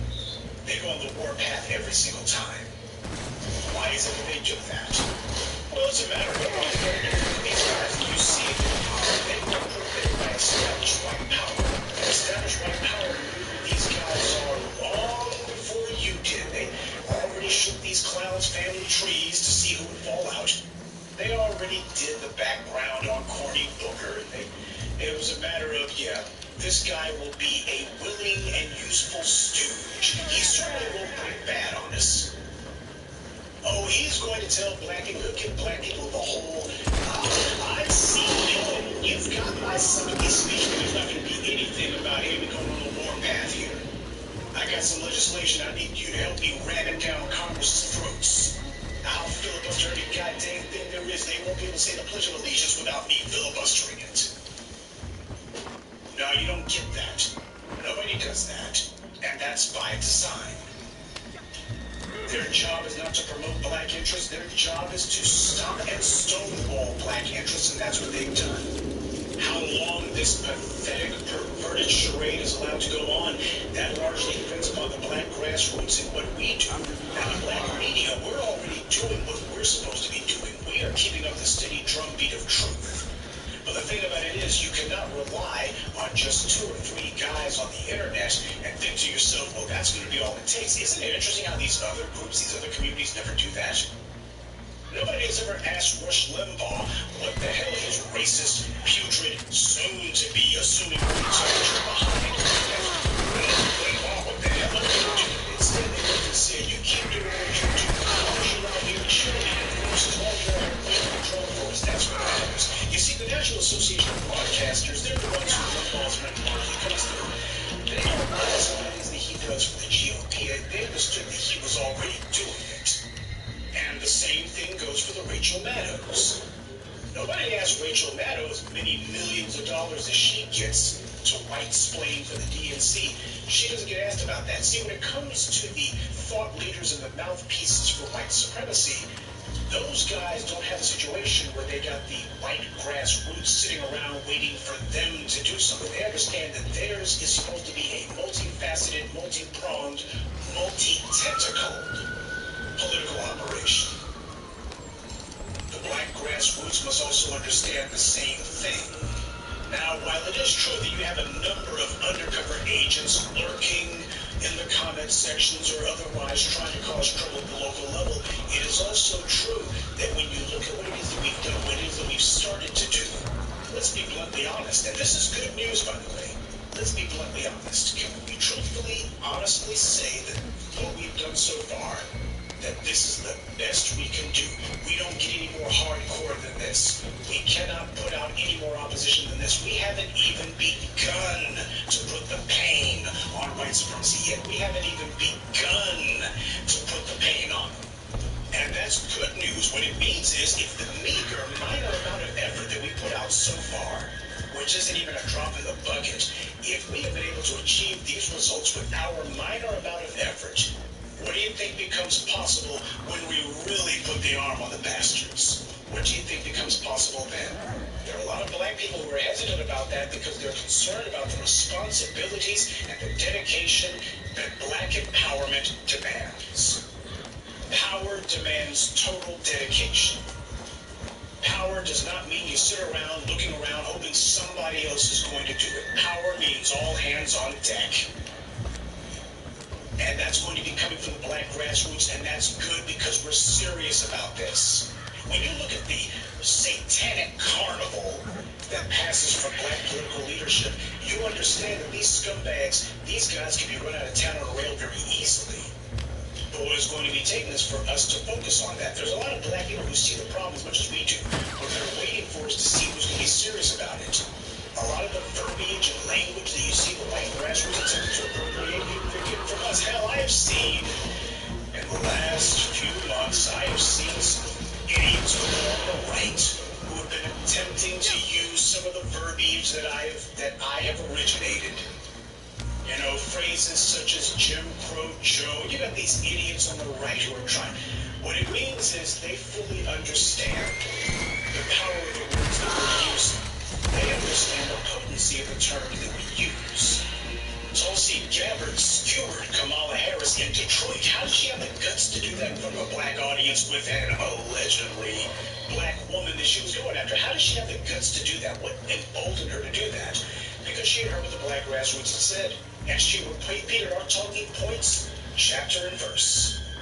And the crowd loved it. That's part of the reason why I know that whatever the white media is saying, their support for Biden and Harris in Detroit was nowhere near as enthusiastic as the white media may try to make it out to be. That was begrudging support. Tom Steyer was running around using Jason Black's phrase, cut the check. They hear exactly what it is that we're saying. They see it. They hear us, and they fear us, and they should. But if you want to put the true fear of God into white supremacy, that's going to require you making some moves. All of us are going to have to get involved. It ain't a movement unless you move. Because it's been shown with Jim Clyburn, the white media can give you a whole lot of airtime. They can try their best to make your lies as ubiquitous as possible by putting it in front of as many eyeballs as possible. But as the election has shown, reality always has the final word. Jim Clyburn is not going to be the one who writes our page in history. We are going to be the ones who write that. And when it comes time to talk about these fakers, frauds, phonies, fools, psychopaths, suck-ups, and simps who have been calling themselves our black leaders, we are the ones who are going to have to make sure that we take power out of their hands. We've been doing it at the grassroots, the street level. But at some point, we're going to have to elevate the fight and make sure that we go at these guys in the political arena. That's going to come down to all of us. A piecemeal effort will not do. The white media is going to be doing everything that they can. When this starts to become the order of the day and they see, oh my God, they're actually coming for us. When they start seeing that happening, expect for these guys to go full ape at that point. It's going to be just full panic mode, and this is good. This is a fight that black empowerment can win. The more intense that it becomes, the more it'll be resolved to roll up our sleeves and be prepared to do the work that power demands. I'm sick and tired of seeing these sellouts and idiots calling themselves men versus you are. But the thing is, as Elijah Muhammad put it, people will tend to go for a bad choice in the absence of any other alternative. We have already shown people that there are alternative voices voices out here that they can listen to. But now when it comes time to seizing the levers of control and power in the society, we've also got to present them with an alternative vision for that, an alternative paradigm. Give them some examples to show them that this is real, that it can be done. 13 years ago, nobody was talking like this. 13 years ago, the discourse of the black community was a freaking cesspool, sewer, and train wreck all at once. The entire discussion was based around who's dating who's beefing with who in hip-hop. And what passed for intelligent discourse was kundalini energy and a bunch of people obsessing and fetishizing history, but not actually learning the lesson of history or putting it into practice. Reading history book ain't enough. Spouting historical facts ain't enough. Putting it into practice, that's what's called for. A whole bunch of Negro babble, that's what passed for political discourse in the black community. That was supposed to be what qualified as intelligent discussion. Then you had the black grassroots start moving and start speaking. In the beginning, you had people who were still dedicated to that garbage, but we knew something they didn't. That was white supremacy was going on the march. And as white supremacy began to intensify its offensive against us, black folks were going to start losing their patience for hearing about kundalini energy and why you can't get a date on Friday and the real housewives of who gives a damn. Instead, they were going to start turning toward this real talk, and they have. And these black bootlicks, whether it be Roly-Poly Martin or the Breakfast Schlubs or Joy Reid or whoever, they were going to find themselves in a situation where black folks were not going to be listening to that stuff. We're facing an existential crisis, and that being the case, black people are going to want serious ideas, serious talk about it. They weren't going to be wanting the same old, well, we just hide our head in the sand, and hopefully the Democrats who put us in this fix will do something about it. That wasn't going to work. We have had a real, quantifiable, and concrete impact on the political discourse, not just in the black community, but the whole doggone country. Whether or not that impact becomes permanent is going to depend entirely on what it is that you and I determine to do next. What are we going to be doing to shake up and displace these bootlicks? Their goal is to make sure they displace the black community in this country. They have an agenda geared toward replacing us. And they may well get away with it if we do not replace them. You should be looking and going, now, which one of these bootlicks can I go ahead and unseat? Which one of these clowns can I run out? Because I can tell you right now, wherever you are, stop making excuses about, well, I don't see nobody in front of me. What the hell do you think is going to happen? You think that the people in your area who are on the code, on the same page as you, that they're going to tackle you and as soon as you leave your house? That's what some black people are trying to make it seem like. Well, if they don't tackle me in the driveway, then that means there's nobody here to give me a break. Stop making excuses for doing the hard work that power and survival and prosperity will demand. Let's be bluntly honest. The bad guys are not running the boards because they're so smart. They're running the boards because we refuse to get in the game. Well, it's time to get in the game. It's time to get in there heavy, both hands and both feet. We have already shown that the bad guys, they're nowhere near as strong as we thought. They're not invincible, as some black people like to tell themselves. What we have been telling you, the black grassroots, that these scumbags can be knocked over with relatively little effort. We don't need Herculean effort, but we're going to need effort, period. We can do this, even in our degraded state, because each victory will fuel the next victory. And likewise, each of their defeats will fuel their next defeat. They understand the dynamics of social movements. They understand the dynamics of how to change a society. What they live in mortal fear of is the day that we wake up to it, and we will know when we've woken up to the reality of power and what it demands when we start acting like it. Well, the time to start acting like it is right now.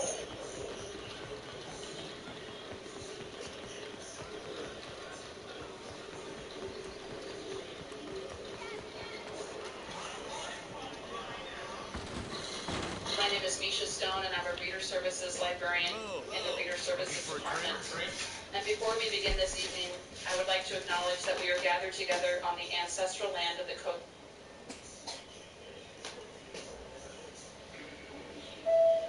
In a dark room, I don't know where.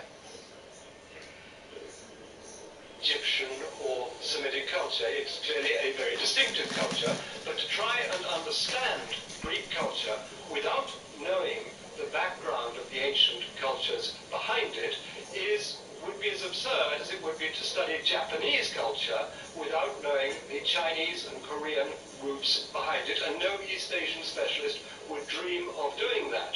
That you have to see the cultures as interrelated, and that the older cultures and the more elaborate cultures had the predominant cultural influence.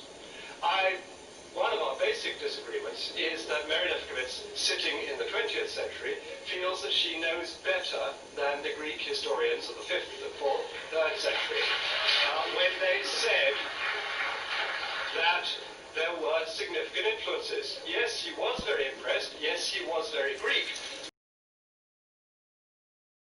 And Herodotus, a rather plodding historian, he said, well, what's the reason for these similarities? I think they're too close for coincidence. I don't think the Egyptians could have borrowed them from the Greeks because they've had them so long. Therefore, the most likely explanation is that the Greeks took them from the Egyptians. And this is what I call the ancient model. And this model was not overthrown until the early 19th century. Now, Mary Lefkowitz mentions the 18th century novels, and at times, despite the attention she's devoted to dismissing my book, I sometimes feel she hasn't read it, because I do devote quite a few pages to the novel Zetos, which she talks, and I too have read it. It had to be sent by interlibrary loan to me, and I do think it is important in the formation of Masonic thought. But what she does not bring forward is the fact that this it's natural, baby, that's why. There are chemicals in this bitch. That's how my shit up. The Greeks and Romans had of the Egyptian sources of their own culture. Now, I think that the Greeks were, on the whole, a very intelligent people, and I respect their philosophy, their art, their democracy, their science, but I also respect their history, and this is a great anomaly in Mary Lefkowitz's approach, in that she says they're very good in these other respects, but they cannot be trusted with their own history. So that I want to bring that up, that one has. Now, she says that modern classics has dismissed all this, and it's true that the predominant view of modern classics is that the debts to Egypt and Phoenicia, and I don't want to underestimate the importance of Levantine or Southwest Asian influences on Greece, that these influences were exaggerated by the Greeks, and I think that they clearly were I think they were properly developed, and to some extent the Greeks may even have played dumb because they were very conscious of being Greek and proud as being Greeks, and they were affected by two forces. On the one hand, they wanted to plug in to the ancient civilizations and give themselves cultural depth. On the other hand, they were very conscious of being Greeks and wanted not to be surpassed culturally by the Egyptians and Phoenicians, who were still very much around. So they had two forces working on them. Modern scholars working in intensely racist 19th and 20th century had no double force. They had the single force wanting to make Greece pure, white, and European, and the ideological pressure that put on the scholars led to what I see as the recent dismissal of Egyptian and Phoenician influences on ancient Greece. Thank you. Professor Rogers, please to present your conclusion in 5 minutes or less. I'd just like to say from the beginning that Professor Lefkowitz and I are here precisely because we're open to debate about these issues. 3.5 years ago, the University of North Carolina Press asked Professor Lefkowitz and me to put together a volume of responses to some of the questions which are either implicitly or explicitly raised by Professor Bernal in his work, Black Athena. And what I would like to do for just a couple of minutes here, and perhaps expand upon this a little bit later, is to set out some of those questions and to give you some sort of sense of what the preliminary answers to the questions that the contributors to our volume found. Obviously, among the important questions that people have been concerned with, number one, were the ancient Egyptians black? 2, did the ancient Egyptians or the Hyksos colonize Greece?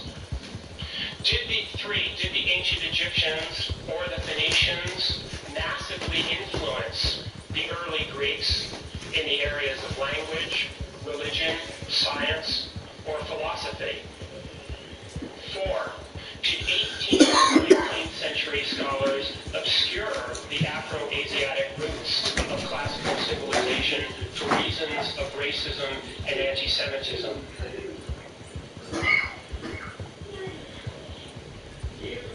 Let me give you some sense of our conclusions. Number 1, the scholars who have looked carefully at the first question have concluded that the attempt to fit the ancient Egyptians into a modernizing category of either black or white do so from a perspective which lacks both historical and biological justification.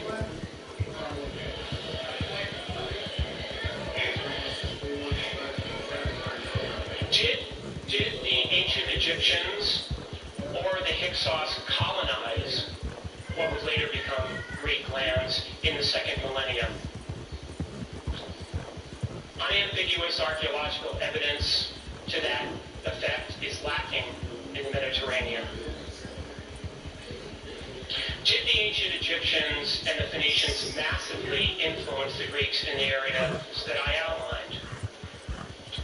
There is no doubt, and no one has denied for at least 50 years that I know of, that there was Egyptian influence on early Greek culture in several different areas. In areas, actually, that curiously Professor Burnell skips over, like art and architecture. The real scholarly question is, can that influence be described as massive in the sense that Professor Burnell means?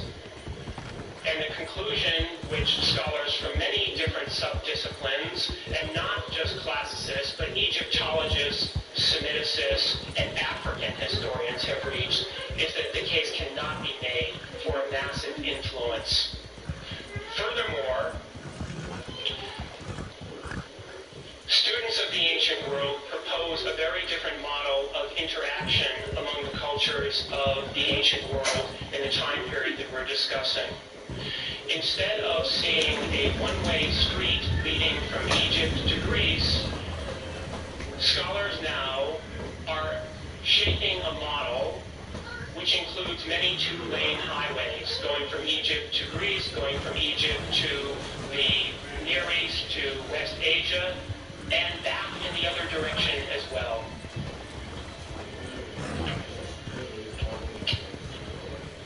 What about racism and anti-Semitism in 18th and 19th century historiography?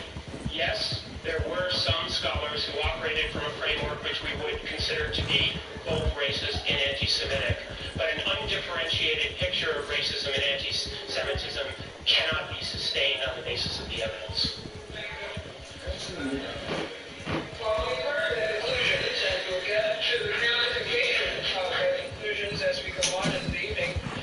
But I wanted first to ask each of the discussants tonight how they came to this particular area of study, and how scholastically have they undertaken comparative analysis in this particular area of study. How, in effect, are you preparing, or have you prepared yourself? We'll start at this end of the table. Go straight there. Yes.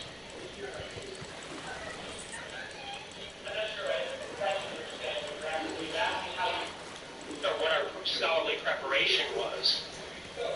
Both. Okay. You exert influence. Yes. By virtue of your scholarship in this area. I'm asking, how do you defend your scholarship in this area?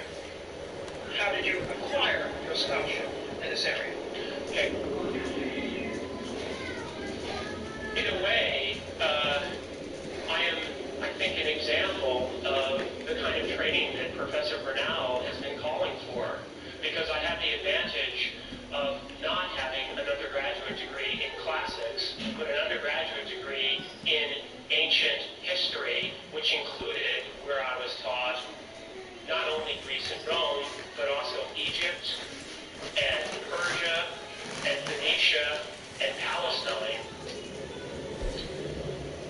So that's my preparation.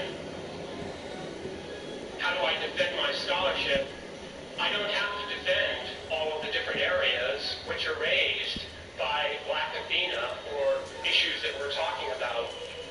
The whole point of putting together a collected volume with scholarly views by different people is to offer different perspectives on these questions. My own particular expertise happens to be in the eastern part of the Mediterranean from about 1200 BCE to 300 CE. So are you saying that you were a facilitator of a frontal assault? A frontal assault on as opposed to, in this book, Black Athena Revisited. If you're saying that you're not yourself prepared to defend the scholarship in this book. No, I'm not saying that at all. I'm certainly prepared to defend the scholarship in this book, but I don't claim it. I don't think that anyone else would claim to be an expert in the 27 different fields which Professor Brown raises.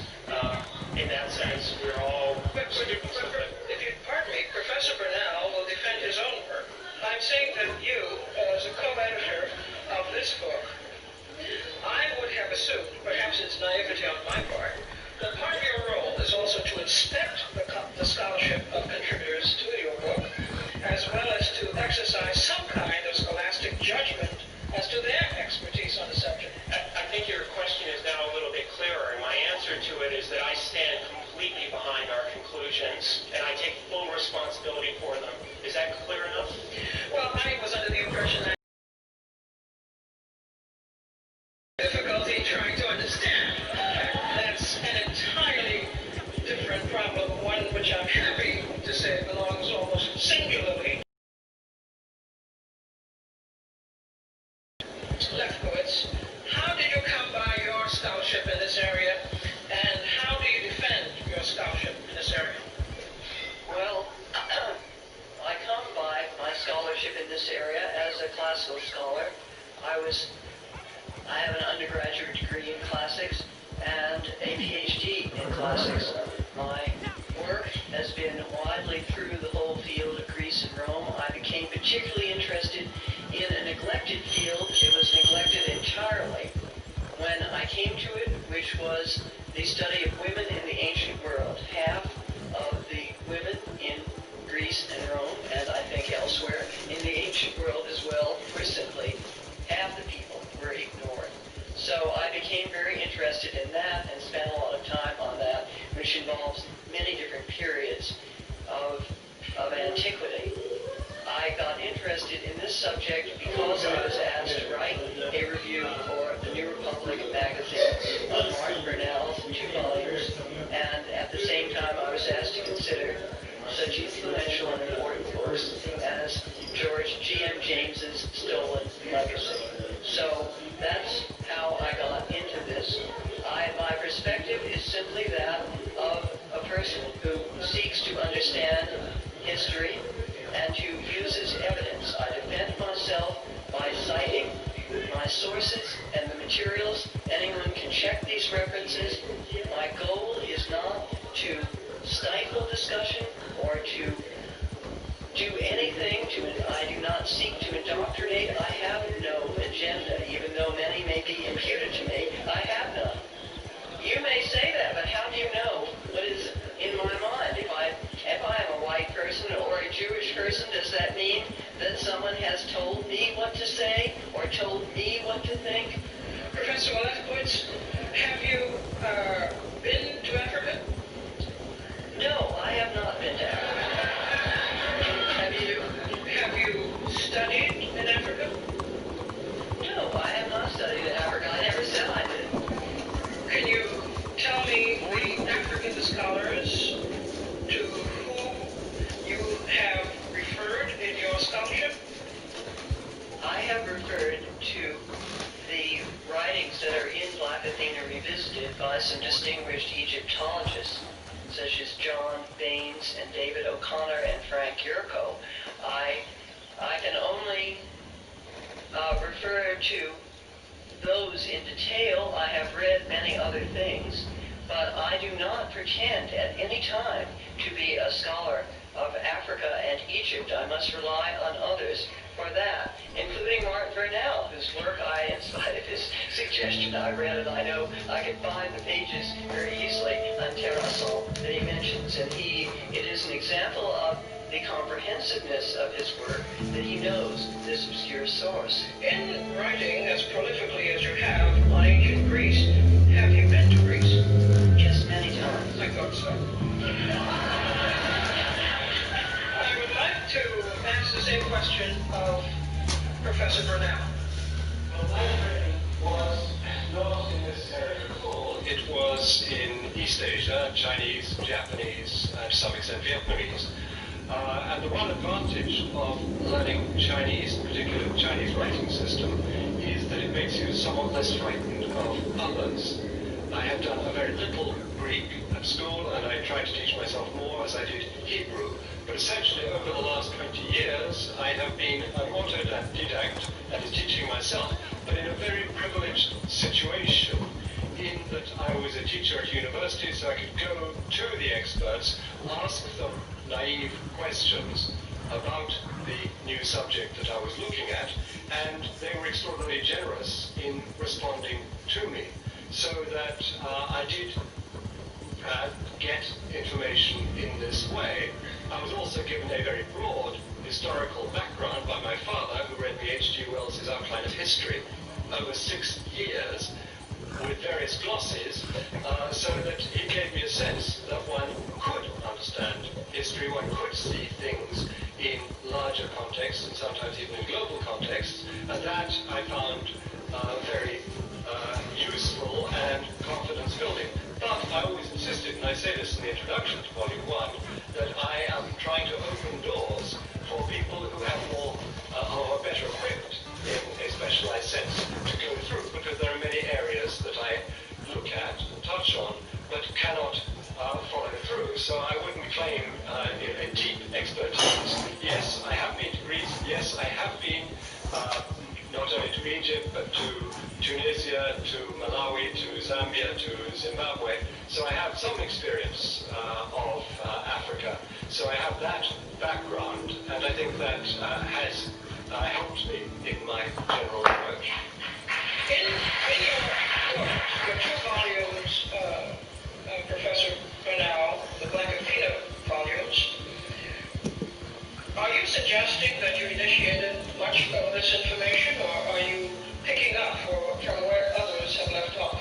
Well, I mean, I start off looking at the ancient sources, the ancient Greek sources, their view of their own history, but I don't take them on face value. I then try to check, looking at archaeological, linguistic, cultic information from other sources. So I was using a multidisciplinary approach, and I am eclectic, and I've been accused of that. But I think in these areas where there's so little information that one cannot follow the rigor of pursuing one particular discipline like linguistics or something like that. One has to look across the board. I was referring specifically to the scholarship of African scholars. Yes, I mean, although I must confess that I came to the book rather late on in my study, and to some extent I found that I had reinvented the wheel, that there was a great deal of what I had laboriously tried to assemble for myself had been assembled, and this was very striking in the case of scholars like Du Bois or Sinclair Drake, but also many of Sheikh Anta Diop and others provided extraordinarily useful avenues for me to pursue. I wouldn't call myself an Afrocentrist, except to the extent that I believe that Africans and peoples of African descent have played many significant roles in world history, and that these have been systematically denied by European and North American scholars in the 19th and 20th century. I think that the degree of racism in our society can hardly be overestimated. We all have it, and it's very, very difficult to see bastard. All right, thank you very much. Professor Clark. I came to this subject before I was 10 as a Baptist Sunday school teacher. I wanted to teach junior class in Sunday school, so I learned to read very early. What baffled me from the beginning was the Bible itself. I could not find my people in a book that's supposed to be about all mankind. That would call my attention to the neglect of Africa. But the Sunday school lessons, all those white angels. They said God is love, God is kind, God is no respecter of kin. I kept wondering, why didn't he let at least one or two little brown or black angels sneak in the hell? So I began to suggest that somebody else had pampered the God's book and favored somebody else, and that the Bible to a great extent was irrational for European domination, but had been used as such. Then, coming to, after leaving Georgia, after a white man that I've worked for, if he's alive today, he's a little with a capital L. His name was Gag Steiger. I asked him about some books on the African people in ancient history. And in the language of the South, he let me down slow. I mean, he spoke kindly. He said, you know, John, I'm sorry. You came from a race that's made no history. But if you persevere, if you obey laws and study hard, you make history someday. And you personally, like one day be a great Negro like Booker T. Washington. Booker T. Washington was the one thing whites approved of at that time. All right. While doing chores at a local high school, holding the coat and the books of a recyclist, I opened a book called The New Negro, and I found an essay by a Puerto Rican of African descent, Arthur Schomburg. The essay was called The Negro Digs Up His Past. Now I knew I was not only older than slavery, I was older than my oppressor. And my oppressor was the last branch of the human race to enter that arena. Mark civilization. Don't get mad, get smart, prove me wrong. Don't get mad, get smart, prove me wrong.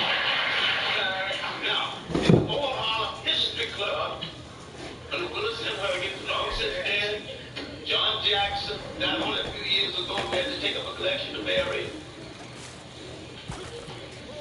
Charles Seifert, J. Rogers, under all of these teachers pointing me to good material, Arthur Schomburg telling me, go study the history of your masters. Study the people who took you out of history. Then you'll understand your history. I started on an old chestnut, recently mentioned, H.G. Wells' Outline of History. It is still worth reading. It is a good basic outline. His basic facts are in order. When he tells you about the Crusades, he's not off one iota. But his interpretation is basically Eurocentric to the point of being a prejudiced document. Now, I was reading these kinds of books. I was reading Spingarn's Decline of the West when I was 18 years old. So I began to read European masterpieces. And I began to read European curiosity about Africa. Gerald Massey's 6th volume, Egypt, Life of the World, 2 volumes. Natural Genesis, 2 volumes.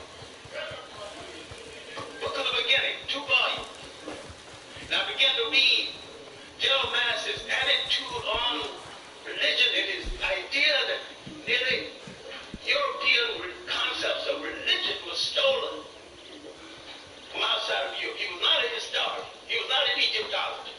He was an agnostic, fighting the arrogance of the European of that day. See, the History Club led me to not only reading masterpieces by white radical writers who set the black radical writers in motion. A whole lot of claims black did not make until they saw the documents and works written by Europeans. And these works written by Europeans, what black had the time and the money to sit down and do a 6-volume work. Well, Dr. Clark, I would like you to hold it right there. Yes, thank you. Hold it right there. And sometimes you regret having to ask a question, and that is so obvious that it almost hurts. Okay, now let's get into the fray. We will have the scholars asking questions of each other, and I'd like to start with Don't get mad, get smart. asking a question of Professor Burnell.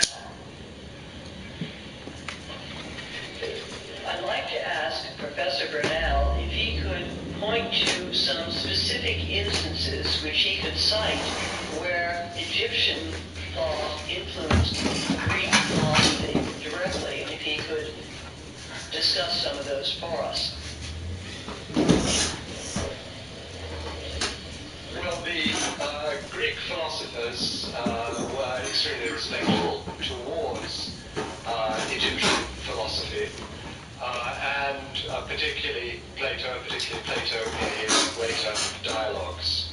The emphasis on geometry, which was the great strength of Egyptian mathematics and was the center of the Platonic educational system, I think is one example. I would also think that the system of ideas or forms which Parmenides and Plato pushed looks extremely Egyptian to me, but I can't prove it.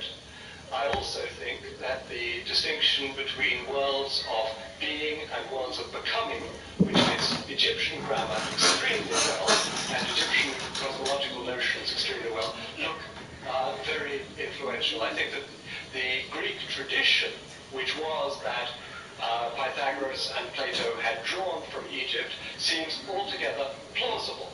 But what Denzel Washington playing Frank Lucas in American Gangster. I want my money in this jar right here. And the next words out your mouth, I don't even want to hear no words. Get your wife. If you reach in your back pocket, it better be for a wallet or a pistol, one or the other. But you gonna have my change right here. It ain't gonna be no, well, brother, you see what happened. I mean, you ain't really asked some other folks for the money too. Look here.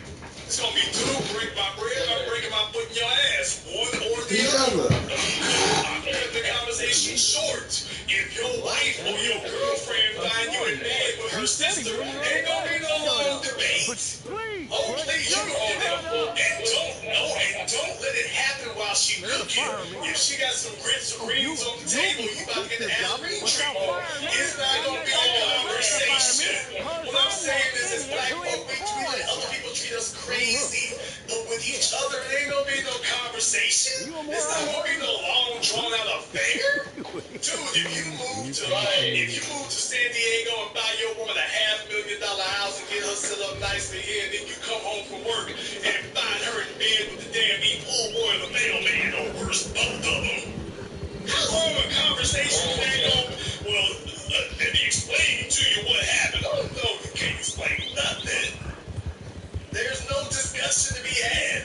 We get around white folk and politicians, and all of a sudden it turns into a debate and a questionnaire, and we sitting up here playing Ring Around the Rosie, chasing answers. Hell no, black folk need to learn how to cut it short.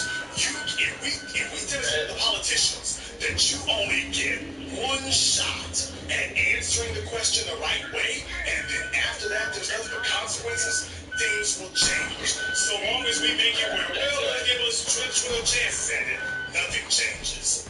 Thank you very much for giving us a call tonight. No, folks, we gotta cut it short. We gotta cut it short.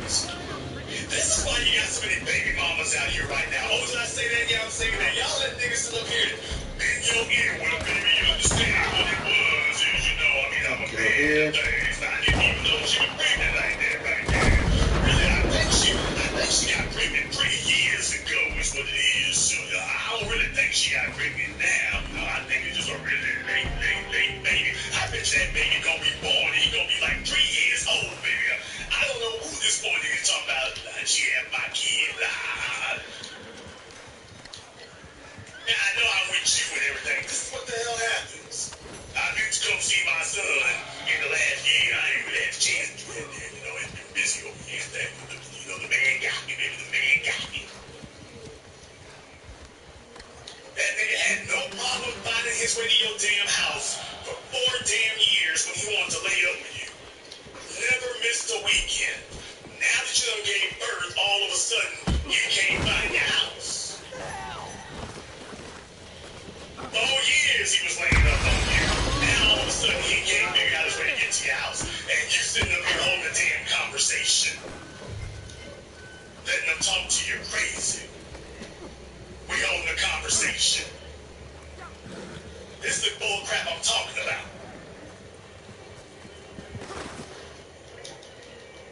This nigga don't stop fucking doing that shit. No, we need to cut it short. We need to cut it short. You got one chance to give me the right question. I want the right answer in this jar right here. And if I don't see this jar filled up, I'm going Frank Lucas on you out here. Ain't gonna be no debate, conversation, stringing around, and we ain't doing none of that. But it is up to me as a people to do that. It's not up to an interviewer or whatever. We're supposed to make sure that people understand that avoiding us is a deadly attempt. That's a deadly tactic. You try to steer around us when we ask you questions like, oh, we ain't gonna ask you twice. See, we did it the right way with Cory Booker.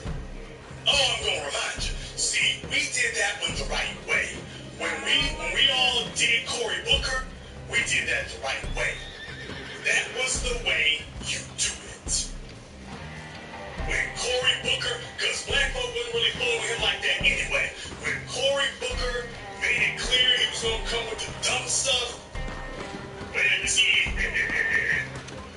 mean, black folks don't really eat all these other things right here. You know what? Hey, what about baby bonds?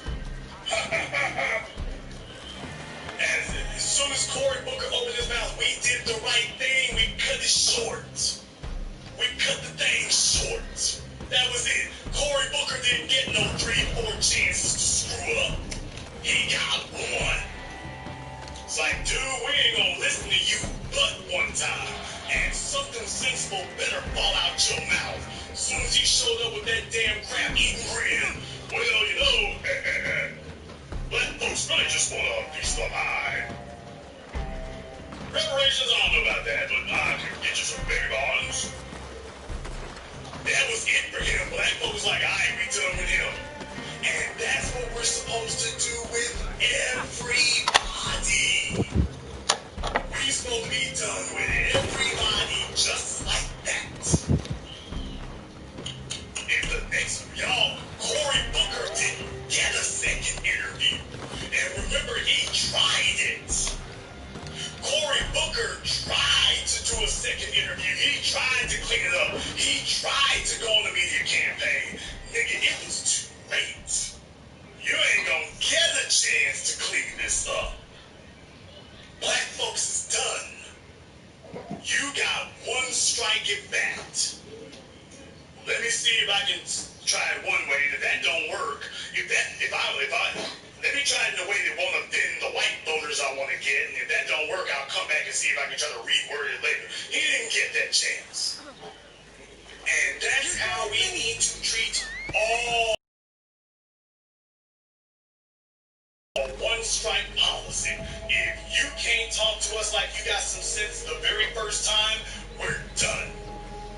Don't bother trying to come back, re-campaign, knock on my door, ring my phone, send a postcard.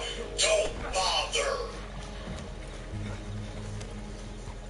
And when we make an example of everyone, the way that we made an example of Cory Booker, Kamala Harris, and Bernie Sanders, when we make an example of all of them under the same circumstances, that when we come to you and tell you what it is we expect politicians to do for black folk, and the next words out of your mouth are not, yes, that is my agenda.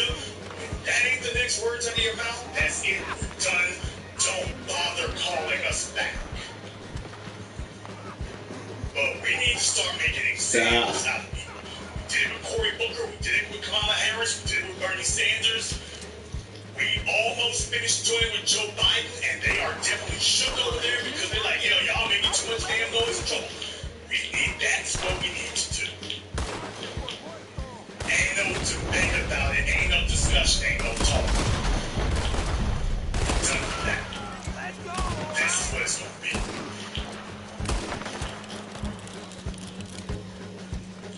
Get out of my professor. Get out of my hair, girl. Everyone who has contributed to Sports Night's program, we appreciate that on the Streamlabs and Cash App. Thank you, Russell, and everyone else for your time tonight doing that. Thank you to everyone who has called in here tonight. If you are new to the Black Channel, welcome to the Haven of Intelligent Black Thought. We do this every weekend. Over 111,000 subscribers and rising. We are not a little thing. We are the Black Media. Make sure you click that red subscribe button and click that yellow notification bell. YouTube does have us under a shadow ban, but we are not going to let the truth be buried if you have not. But also make sure that you are still subscribed, because YouTube does unsubscribe you without permission. If you haven't been getting your notifications, go ahead and turn off notifications, turn them back on, and then make sure you click that all notifications, not just select ones, but all notifications. You definitely want to be aware when we do this. We do this every weekend. I want you to be here. If you have not checked out our documentary work, you want to go to our website, blackchannelfilms.com. That is blackchannelfilms.com. Check out our groundbreaking, best-selling documentary work, 7 a.m. Gentrified Ethnic Cleansing American Style, our newest documentary, Race War, all the way on Amazon, on DVD, and streaming. BlackChannelFilms.com. That's the place. BlackChannelFilms.com. And this concludes tonight's broadcast of Black Channel. I am your host, your brother, your humble servant, the Black Authority. And until next time, my brothers and my sisters around the world, remember, black is the future, and the future is that was my foot, you little crazy bitch.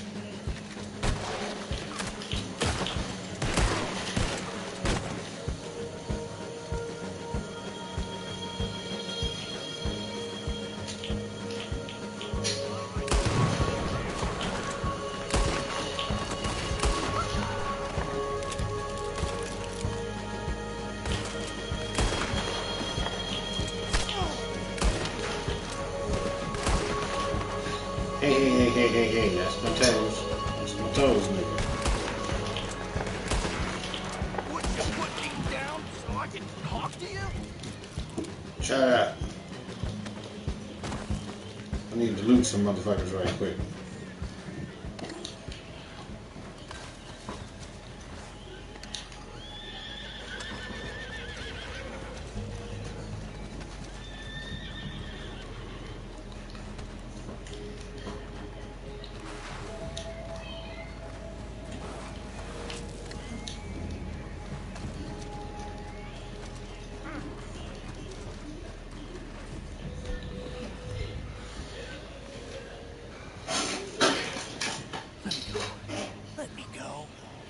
Money, got a lot of money, and I'll pay a lot. Hey, here's an idea. Take my hat, put it on the dead guy over there. You take him in, as me, I go free, and you get rich. Oh, wait, and I won't kill anybody else. I swear. I'm reformed. I'm a changed man. Please, I'm begging you, set me free. Have a heart. Ah!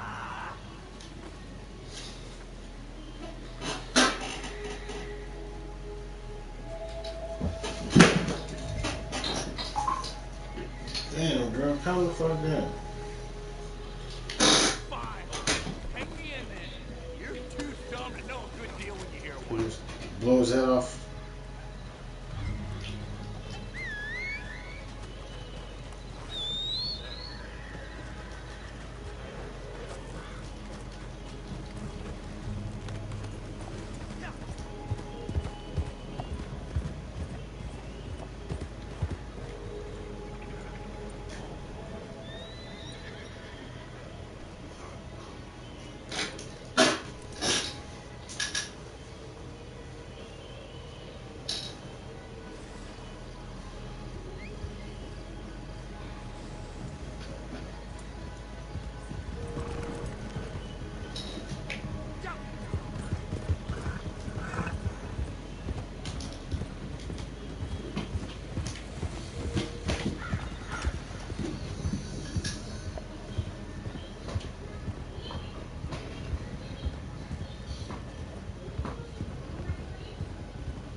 Carried out the historical sins, but they benefited. Correct in the past often means also some consequences for people who were not directly responsible for what happened in the past, but were the indirect beneficiaries of what happened in the past. And that vastly complicates the resolution of such issues. There was a good reason that I started off with that quote from Zbigniew Brzezinski.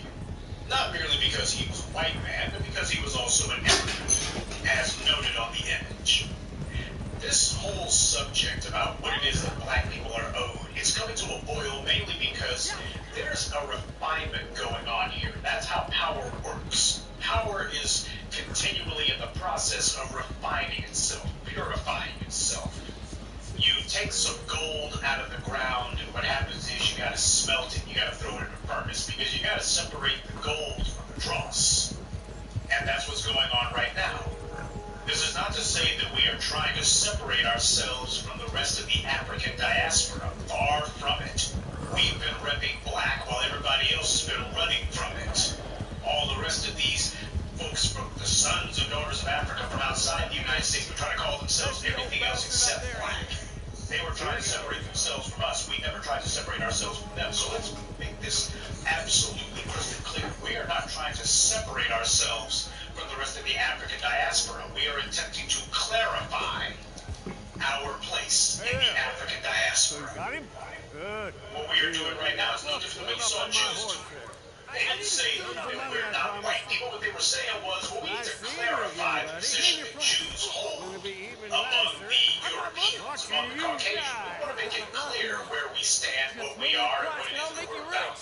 And that's what we're doing as well, so that we don't have any confusion. So that people who call themselves, whether it's in the United States, some of these foreign-born black people or foreign-descended black people, or those who we meet in their home countries, we don't want them getting us wrong. And when they come over here, we definitely don't want them getting us wrong. Everybody needs to be clear. We're hitting the reset button so that we can have clarity.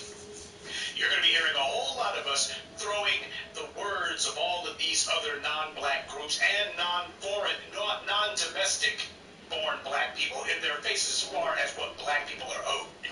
Expect to be hearing and seeing a lot of that. All of these people have been running around making all kinds of justifications for why the Jews should get reparations for a crime that happened in Europe.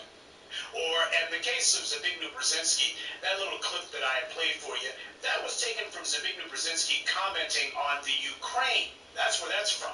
He was talking about the Ukraine's future and what can be done to try to settle some of those old ethnic antagonisms. That's what a white man was saying about other white people, what they can do amongst themselves. You see, everybody's entitled to reparations except for black people, because white supremacy has turned the world on its head. White supremacy has misshapen and perverted and twisted the entire global order into nothing more than a racialist pyramid scheme with black people at the bottom. And what started off at first was for the European to steal everything that wasn't bolted down or on fire. And starting about 130 years ago, the European decided to switch to phase 2 of the white supremacist project, which was to freeze the world the way that it is, to ensure that the European never loses the position with which he emerged from imperialism. And this has had it's had a number of different iterations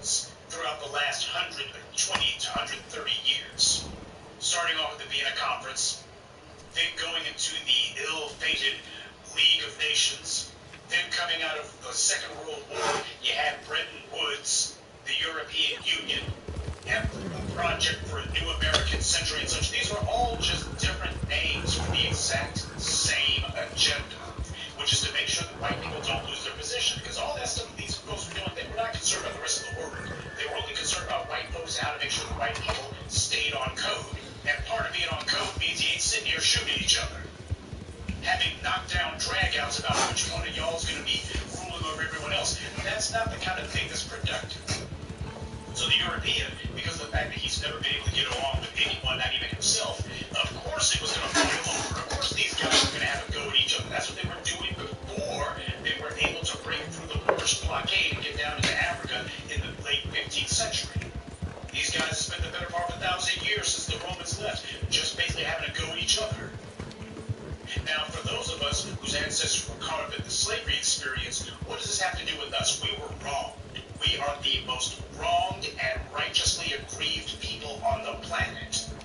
And there are a lot of people who have been eating off of our deprivation, eating off of our poverty, who've been having a damn good time filling their bellies at our expense.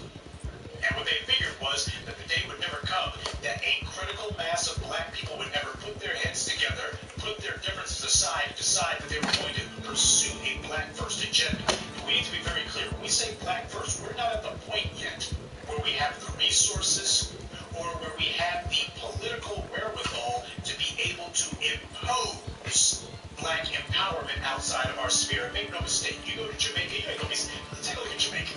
Ain't a damn thing black empowerment happening down there. Haiti, need I say more? And you can sit there and say that Brazil has more black people than any place outside of Africa, but you go down to Brazil, these guys are dysfunctional as well. And there's a lot of black folks in South America. There's a lot of black people who got caught up in the slavery experience, but very few of them reacted the way that we did. Black empowerment is not something that's going to come naturally to the rest of the diaspora. We are going to wind up having to impose it on them. And as I keep pointing out, this is not new. Shaka Zulu had to do the exact same thing. Time ran out for him. Let us pray that it does not run out for us. The Europeans are watching us. He's seeing that the threat that he failed to deal with 160 years ago, now this threat has grown and is beginning to coalesce and is beginning to magnify itself. He's got a big problem on his hands. We are a political problem. And he decided that he was going to pursue a strategy of drowning us out of existence. He at first bring in a whole bunch of his kith and kin from Europe. Didn't have enough of them to bring in, so he started bringing in folks from Southern Europe, people who were not considered to be white at all. But go ahead and give them the political designation white so that they'll be on the team. They won't be accepted, but the point is they'll toe the line. That's really all that matters. And Hispanics were among that group. And then when that wasn't enough, we'll bring in a bunch of foreign-born Asians. We're just going to drown these slave descendants in a whole bunch of foreigners. And the whole point is going to be this mass political operation geared toward trying to give us political cover to say, well, when you slavery descendants, when you guys have to say that doesn't really mean much because we've got all these other groups here and they don't have the same rights as you guys. So, nobody's concerns are really more important than anyone else's. Your concerns are certainly no better and certainly no more important than anyone else's. And this is deliberate because these other groups, they're still a tiny minority of the population. We, on the other hand, represent 1 out of 7 people in the country. So trying to drown us is a political operation meant to solve the political threat that we pose. We put the lie to all of it. In prior civilizations, whenever you had a slave population, when the slave population's usefulness had been expended, they were exterminated. This happened without fail in every civilization before. Well, at least in Europe and Asia anyway. In Africa, you might have a couple of hoots and hollers, but no wholesale attempt to wipe out entirely, because slavery wasn't really the same in Africa to the extent that it existed. The Africans did not use any sort of indentured servitude the way that the Europeans and the Asians did. So let's not get it twisted. But in every other instance where you had a slave population, at the end, they were exterminated. Because you didn't want to have these guys hanging around, because the work that they were doing was not meant to enrich them, it was meant to enrich the oppressor civilization. So you got to kill them when it's all over, and that solves the problem. Even Richard Spencer talked about that. You're supposed to get rid of them when it's over. That didn't happen here.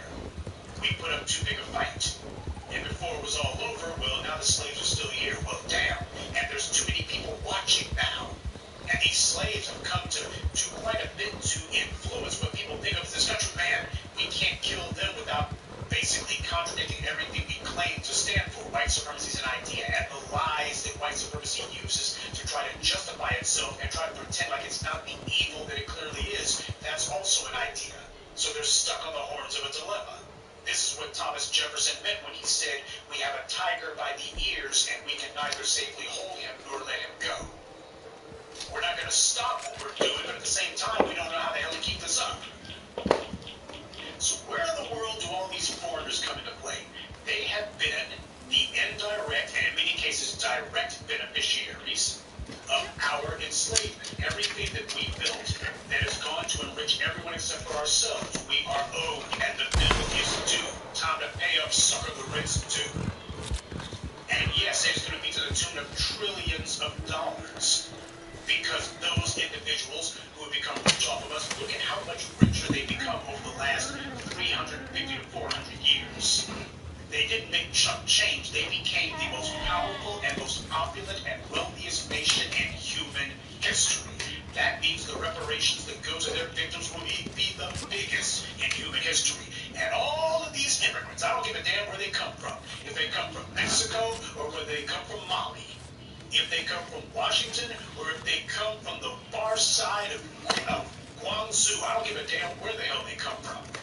Once they come over here to the United States, they have volunteered to pay that debt because not a damn one of those immigrants can claim that they didn't know what they were getting into. Every one of them knew what they were getting into. But what they also knew was that black people were paving the way to try to make this country, at least on occasion, act like something resembling civilization. When you think about the United States of America, especially what it means for people who are not white males, it comes down to the 13th, 14th, 15th Amendments and the Civil Rights Act of 1964 to 65. Those were not the results of Asians. There weren't enough of them here, and a few of them who might have been here at the end of the 19th century, they weren't fighting for anything. It wasn't the result of Hispanics either. Guys have not been doing anything except for dreaming of the old days and pretending that they were Spaniards. It ain't the result of Arabs, or Indians, or Native Americans, or these foreign-born blacks. It was the result of those of us who were here, those of us whose ancestors were dying and suffering in the hells of North America. We made the United States whatever good it is you think of the U.S. We are responsible for that. We and we alone.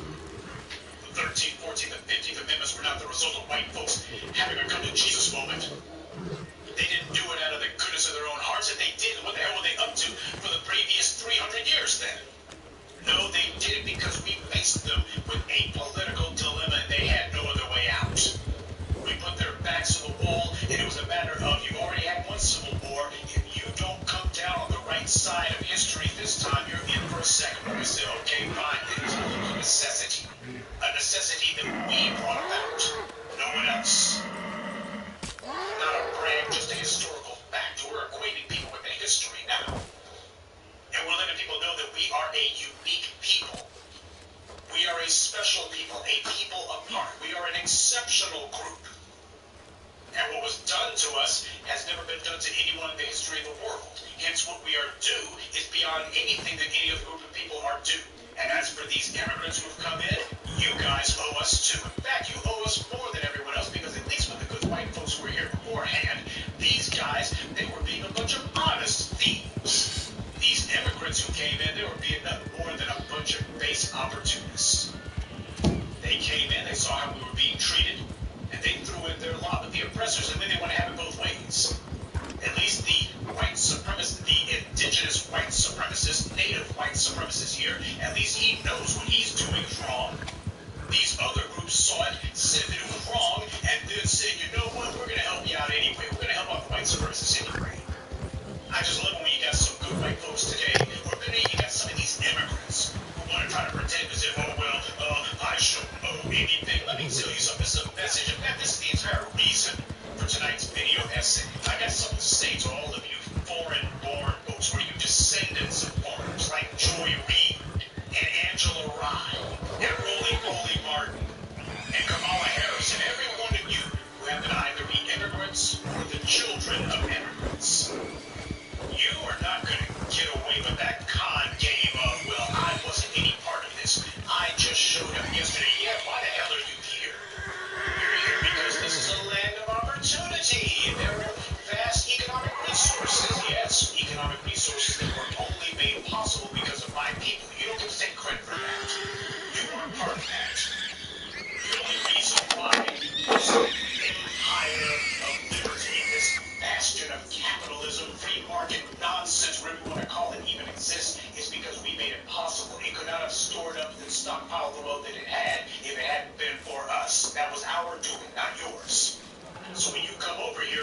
yourself trying to get a piece of the action, you're trying to get a piece of our action. And the thing about it is, you want a piece of the action, you gotta pay full freight for it. Oh, you weren't responsible for slavery, you weren't responsible for Jim Crow, you weren't responsible for the black codes, yeah, but you damn well been eating off of it now, haven't you? For these foreigners to call themselves running up in here and then claiming no responsibility, that they owe no debt to black people, you're a damn lie. You owe as big a debt as the most dyed-in-the-wool white supremacist. It's no different than if you try to buy a house. You call yourself wanting a house. You look and say, I like the 2-car garage. I like the 3.5 baths. I like the nice basement that doesn't smell too much like mold. I like the new carpeting and all the rest of it. And oh, it's got such nice acoustics. And the place, it is so well insulated. Well, if you want all of that, if you like what that house has to offer because it's better than the other houses on the block, well, there's going to have to be some responsibility for any outstanding liens on that home. If that home has any debts against it, you also are responsible for that too. So if you call yourself liking all the nice amenities that the house has, you like the fact that it's got 2 stories, you like the circular driveway, you like the fact that it's a smart home, and it's got an internal intercom system, you like all that great stuff, then you got to go along with the debts that go with the house too, if there are any. And guess what? When it comes to those of us who are the descendants of slaves, you're looking at the lien holders. The United States has the biggest liens on its house of any on the block. So as soon as you decide that you want to move into this house, well, you got to take care of those liens too. I, as a black man, cannot think that I can go to Germany and that I can opt out of whatever historical debts that Germany owes to the Jews or anyone else, and it owes dues to black people. And yet the Germans ain't talking about reparations to black people. Gee, I wonder why. But as a black man, I cannot think that I can go to Germany or France and that I am not going to have my taxes go to pay Germany and France's historical debts to the Jews. I can't say, well, I wasn't part of that. I'm just here to work and do my... Why should I be paying anything? They'll tell you quick. Well, these are the historical debts that this country owes because of things that it did, or in the case of France, things that it failed to do. And the same thing goes for the United States. You don't get out of the U.S.'s debts. The second that you come over here, you're volunteering to be part of those debts. The same way you called yourself volunteering yourself to get some of these goodies too. So any of you immigrants and any of you foreigners in the sound of my voice, just understand, you have now volunteered to be part of that group that has to pay for America's debts to black people, specifically those of us who are descended from slaves. You have now volunteered to be part of that group that has to pay up. Now, if you decide that you don't want to do that, then it's very simple. The same way that you look at a house and find out that it's got outstanding liens, you go, well, heck, I'm not going to pay somebody else's debts, you go find another house. You better stay away from this one because this house has all sorts of pre-existing obligations and debts that go along with it. And if you decide that you want this house, then you got to pay the debts and you don't get out of it. You don't get to hide behind, well, I didn't rack it up. You're right, you didn't rack it up. You volunteered to pay it. Simple as that. It's time that we start making these people act like adults and not children, acting like Billy. But Billy, it wasn't me. Nobody wants to hear that crap. Everything that the United States has done wrong, the greatest right you owe us. Nobody's playing games with you. I don't give a dang if you come from Japan or Jamaica. As soon as you set foot on American soil, you are now volunteering to pay those debts. At the end of the day, you knew when you came over here, as soon as you set your foot on this soil, you're sitting here going, well, I want a piece of all of this wealth and opulence that's going on here. Well, then you got to pay respect to the people who made it possible. If you don't like that, then you need to go to a place where they don't require that, because in this place, the sons and daughters of America's first victims, the only victims of this country, the slaves, we do require it. That's mandatory. You don't get out of that. Oh, well, that happened so long ago. No, it didn't. And the after effects, the problem is slavery was the biggest crime in human history. And not only was this crime unpunished, it's also unfinished. It's still going on now. With the sole exception of the putting people basically into stocks and pillories or otherwise, which they do behind closed doors now. That's what the prisons are for. Every single aspect and detail of slavery has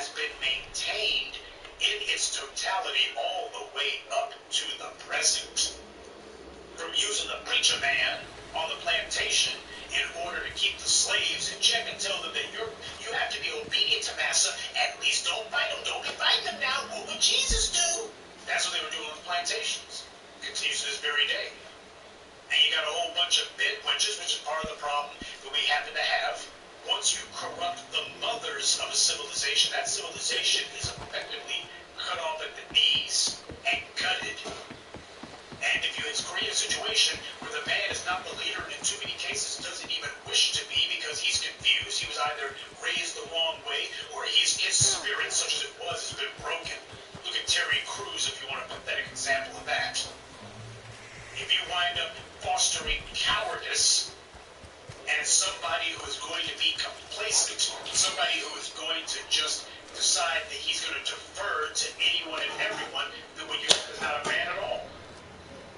The whole idea of breaking the slaves, I keep telling you that the breaking process is a daily process. It's not an event, it's a process. And every day, the breaking process must repeat itself over and over again. It is a daily breaking process that we've been subjected to. We and no one else. We get singled out for oppression. And it's not being done to us because of our tax bracket. It's not being done to us because of anything that we did. It's a matter of when you're black, this is what's supposed to be done. And it's an organized effort, largely organized by the government. Look what Kamala Harris did, if you want a clear example of that. The California Bureau of Prisons stuffs the prisoners into prisons to such a degree that it violates the Constitution. And what does Kamala Harris do? Does she look and say, hey, the Constitution is the law of the land? That's the end of it. No, what she says instead is, well, we know the prisons are overcrowded, but we're not letting anyone out, even if they're nonviolent offenders. We're not letting anyone go. Then when it comes time to talk about Proposition 8, the gay marriage ban that California's voters have passed, what does Kamala Harris say? Well, I have discretion, and I'm not going to defend this law in court. But the voters voted for it. They wanted that. Well, I got discretion, and that's the end of it. Well, what about the Bureau of Prisons overcrowding the prisons to the point that it violates the Constitution? Well, I have to defend that. I mean, I can't choose who my clients are. I disagree with what they do, but I'm bound. I have to defend it. See, she wants to pick and choose because that's how the system works. There are people who the laws are going to be applied to, black people when it comes to drugs, and there are people who the law will never be applied to, white people as it applies to meth. The meth epidemic is bigger than the crack epidemic, the heroin epidemics of the 70s and 80s ever were. And yet, for some damn reason, the entire social discourse about meth, and only meth, it's a politically protected drug, it's a politically protected narcotic. The entire discourse is about prevention. It's about drug treatment. It's a public health issue. And you see both Democrats and Republicans say that. Nobody's saying we need to build more prisons. Nobody's saying we need three strikes laws. Nobody's saying we need Rockefeller laws for meth. Nobody's saying we need mandatory sentencing guidelines and zero tolerance. Nobody's saying we need a war on meth. Instead, what they're saying is, well, the drug war is wrong. It's a failure.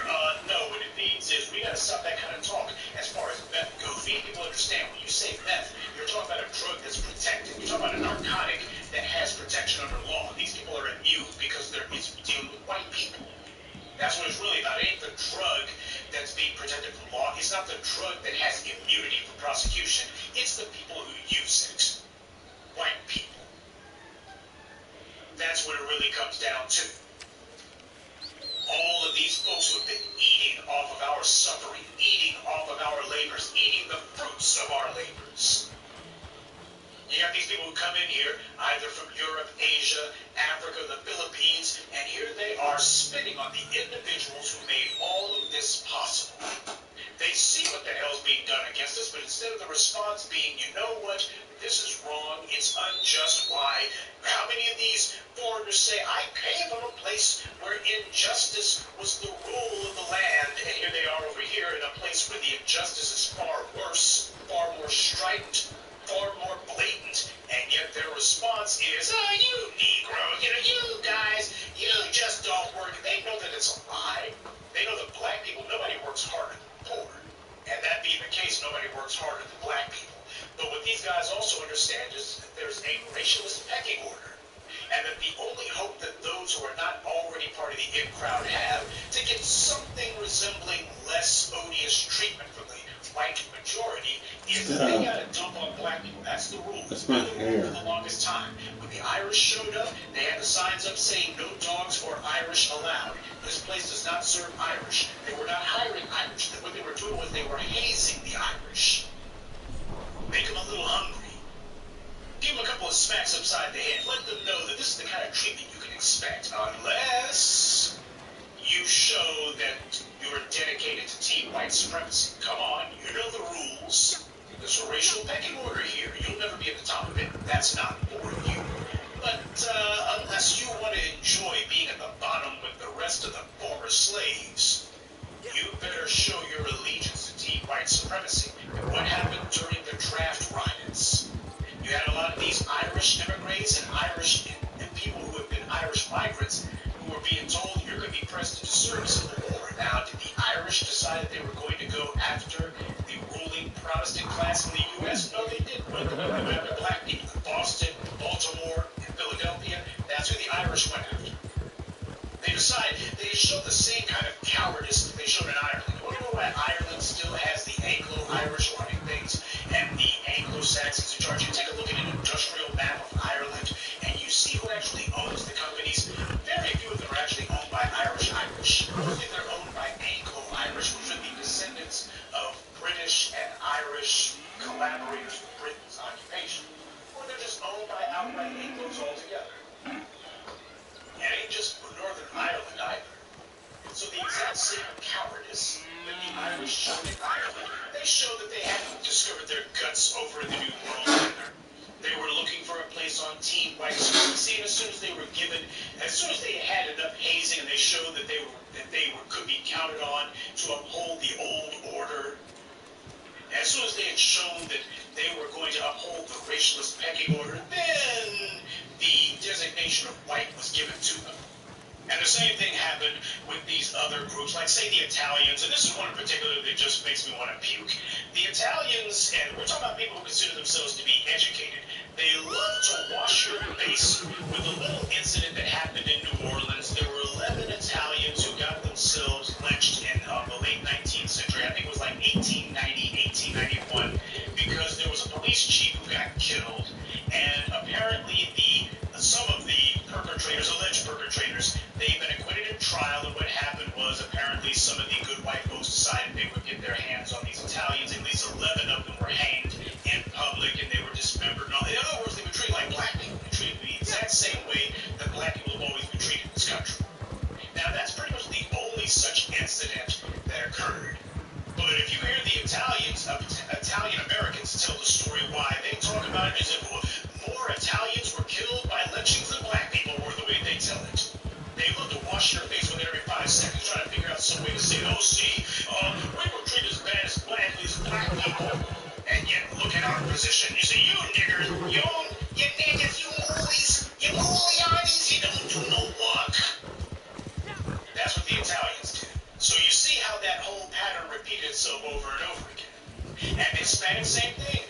Going back to like the 1930s and 40s, you had the so-called braceros. These were Mexicans who were supposed to be doing work in the United States, day laborers and such. Apparently somebody missed their paychecks and sent them back home without paying. I guess they've been nursing a grudge ever since. But you see the point that I'm trying to get across here. These other migrant groups, they have just basically very small, petty incidents, not even grievances, just little small misunderstandings. And yet, as far as they're concerned, somehow that puts them in the same category as us. We gotta make it clear. No, you're not in the same category as us. Stop being bashful about saying that. The reason that they keep trying is because they don't see any resistance from us when they try it. Part of the same reason why it is that our music culture gets raped. We're not protecting it. We're not sticking up for it. So everybody looks and goes, well, hell, if you guys can't be bothered to protect what's yours, well, then I guess that makes it ours, because apparently you can't be bothered to protect it. No. We are an exceptional people. What happened to us was different than what happened to any other group of people in the entire history of the world, including the Jews. You do not get to claim that what happened. So 11 Italians had a misunderstanding with their European neighbors. That's not the same thing as what happened to us.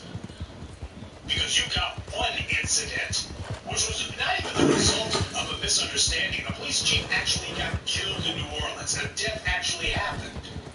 Emmett Till, nothing happened at all. The Jonesboro boys, nothing happened at all. The Central Park Five, nothing happened at all. Oh, but they all went to jail and got killed. That did happen. So no, you don't get to claim that garbage. Every single one of these migrants coming in here, you guys, as soon as you set foot on American soil, that's it. The meter starts running. Here's your receipt. Here's what you owe. But I didn't do nothing. I had nothing to do with slavery. You coming over here trying to benefit from it, ain't you?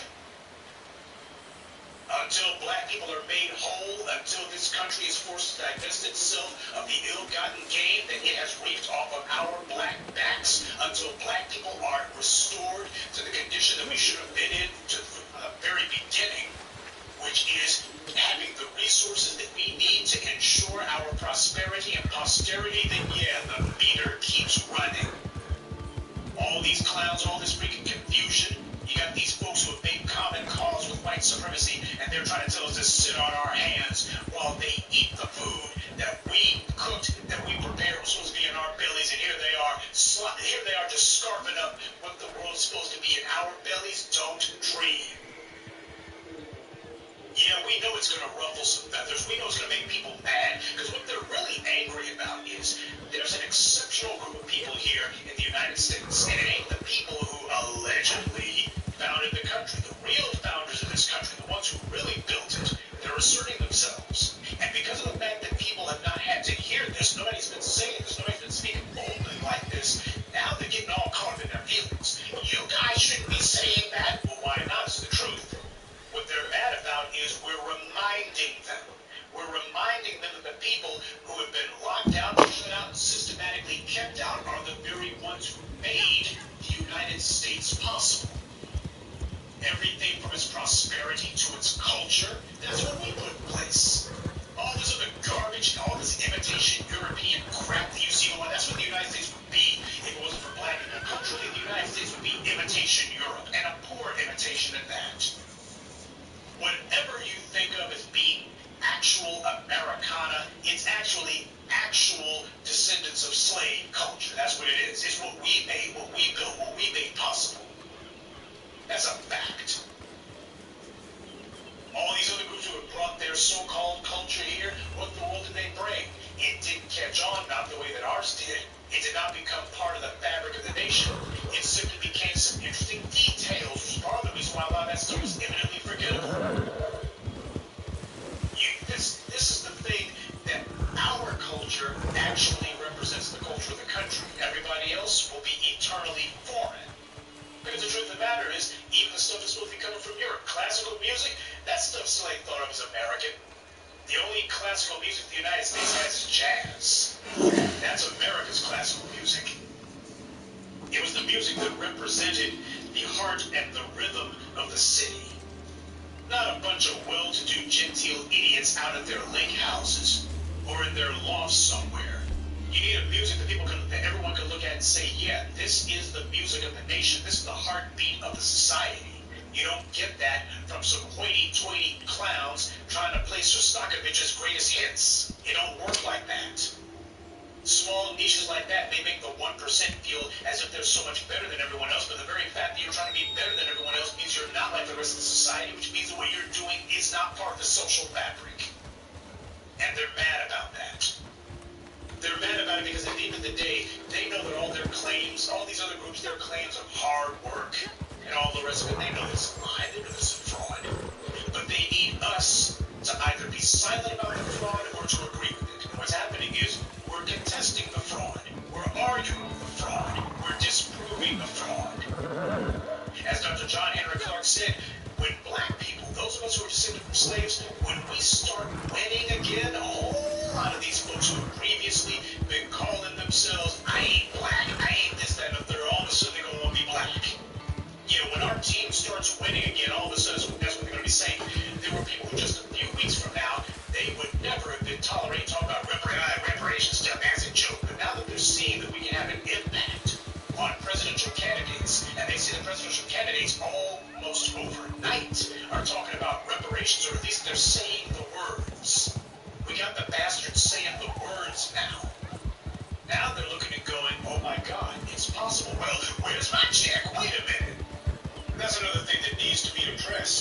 It's not merely a matter of whether or not you can trace your lineage to slavery, just to make sure we don't have anybody who's coming from outside the United States trying to make claims to something that ain't for them. It's also a matter of, I think, that we ought to be checking people's online presence. So if you've been running around saying or posting or poo-pooing the idea of reparations before now, or you were trying to just say, well, that ain't never going to happen, if you were somebody who was not a true believer or somebody who was basically saying put this aside, in other words, you didn't believe that black people were owed or you didn't believe that it was necessary, in that case, then great. Your share goes to somebody else. That's what's supposed to be. People need to be made to pay a price for their actions. Actions should carry consequences. You have around a whole lot of folks who previously been denying being black, denying being descended from slaves, who say that that doesn't matter or get over it. As soon as they find that it's time for the slaves to actually be compensated for their suffering, then all of a sudden, oh, that's going to be the only thing that matters. And how many of these folks out here, these immigrants, are going to be claiming that their great-great-grandfather was an octoroon, or their great-great-great-great-grandmother was on a plantation in Florida somewhere? All of a sudden, you're going to have a lot of these folks, especially these white folks, who are going to be claiming that, well, I have a black ancestor in my family tree, and it's going to be a con, just like the $5 Indian thing, just like Elizabeth Warren. It's going to be a con game. They're going to be looking, trying to figure out how the world they get what's meant for us. They ain't been saying nothing up until now because it ain't true. As far as they're concerned, hey, they're white, they got their position, that's the end of it. But all of a sudden, they're going to be telling tall tales and inventing all sorts of fairy tales about black ancestors so you can get something out of it. And we got to make sure that we call foul on the play. No, this is not about trying to separate ourselves from the rest of the sons and daughters of Africa, but we need to get it straight where we stand. We need to get it straight what place we occupy in the diaspora so that people get us right, because a lot of the behavior that we've been seeing inflicted against us, it's been foul and wrong. Let's be honest here and just call it what it is. You take a look at Africa, what you find are one of two things.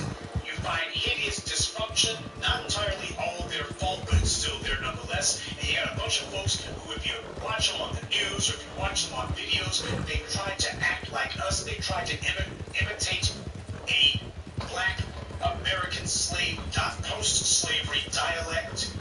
They try to speak in the patois of those of us that descended from slaves. They try to do everything they can to copy us.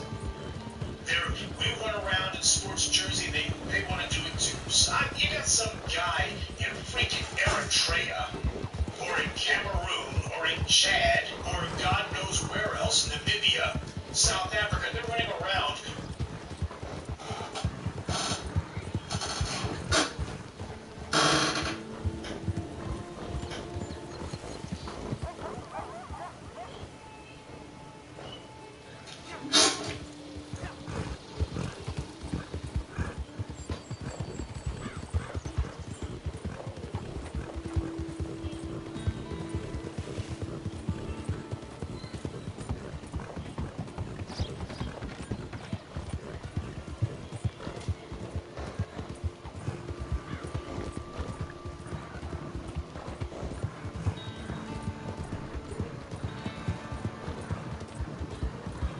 God damn, this shit looks fucking beautiful. I mean, just a scenery. Wow, look at that shit. Let me stop before I fuck around and go off the cliff.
long ass motherfucking ride.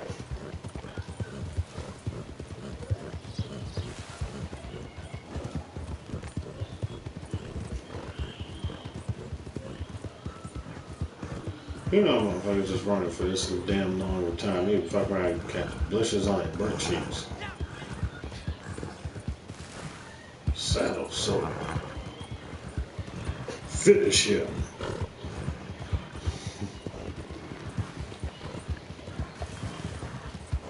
Cowboy wins. Saddle soda.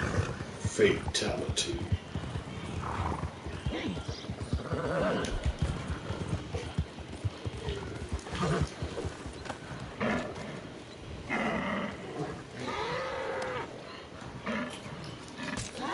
Well, that was your fault being in front of me, you little limey bastard.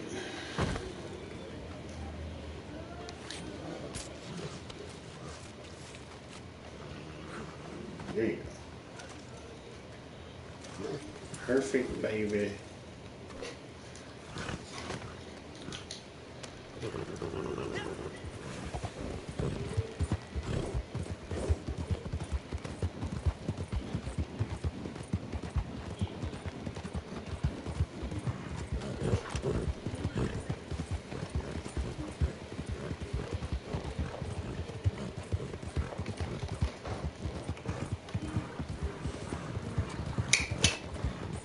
Yeah.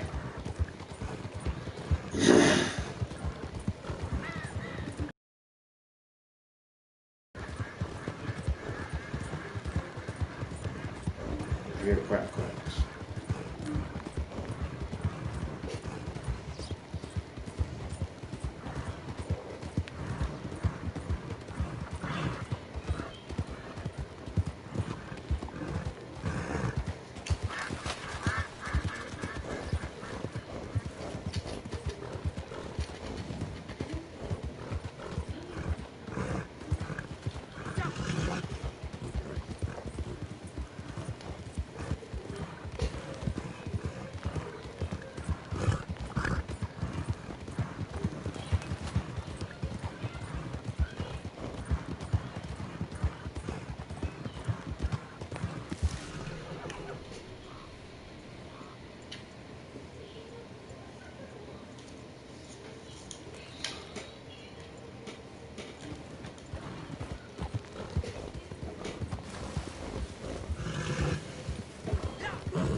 me.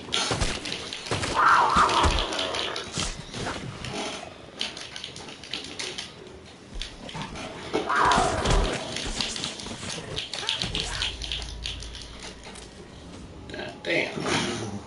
Hate the fuck out of my ass.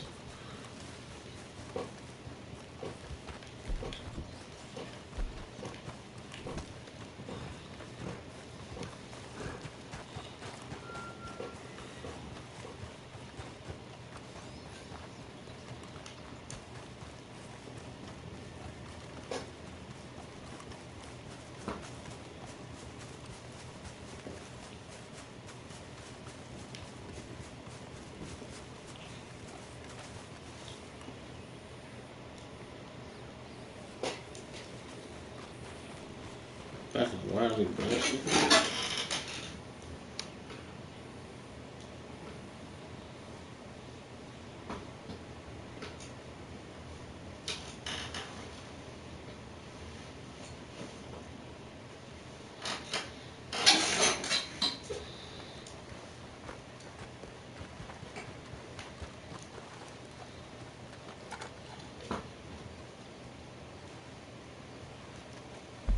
Donkey bastard.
Motherfucking cougar ate the fuck out of my ass.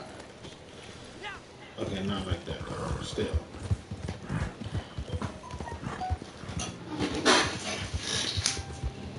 Leave me alone. Leave me alone, chick.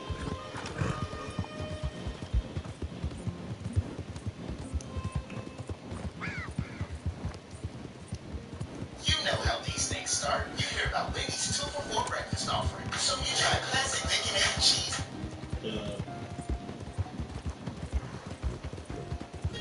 The fight today is not for equal rights. It's not for civil rights. It's for equal economic empowerment. All my life, I've been trying to answer one question. The black folk actually make up about 25% of the world's population. And out of over $300 trillion worth of wealth, black folk own and control less than 1/2 or 1% of the world's wealth. And it's not social integration, it's not civil rights that determines your opportunities, your equal opportunities, or your competitiveness. It's what you own and control in terms of vital resources. That's what determines what you're going to get in this world. Every social problem black people have can be traced back to our lack of business ownership. Because the people who run business run the world. Because white supremacy means just that. White supremacy. You might be the football players, but we own the team. You might be the basketball player, the scientist and the doctor, but we control the hospitals that you work for. Being a worker is not a path to prosperity. Being a worker is simply a path to more work. You know, it's about ownership of assets. And that's really the that's an area where I think that whether we're talking media, whether we're talking sports, whether we're talking almost any music, almost anything that we as African Americans are involved in, we fall very short when it comes to an understanding of ownership of assets. And that's where real wealth is created. And that's where real power is created. Every generation of black children are born into generational poverty. The reason for this is because for over half a century, our social and political leaders have made a relentless push for jobs, when we should have made a relentless push for businesses. Instead of complaining about the economy, we should have built our own. We are where we are today because we have the entrepreneurial spirit, and we take it away from it. It's time someone told the truth. It's time to wake up. It's time for 7 a.m. We're going to take this message around the world. It won't be easy. We're up against some incredibly big guns. They've got deep pockets and unlimited resources. But with your help, we're going to change everything. This will be your chance to help us get the message out. We've done the heavy lifting. Now you can contribute to our campaign. While the rest of the world is squandering their money on tennis shoes and rap stars, let's show them what we stand for. We're asking you to help add to our marketing fund for TV and mainstream advertising to promote the most important documentary of all time, because this is the first documentary ever that tells your story. The story of why you were born in a country where others have so much, and yet you've had to work with so little. They've tried to tell us that the problem is we don't have enough schools or we don't have enough churches. But the problem is we don't have enough money. And it's time we faced up to why. If you're tired of being told you just need to work harder, if you're tired of hearing excuses generation after generation, if you're black and broke, it's time to wake up. It's 7 a.m.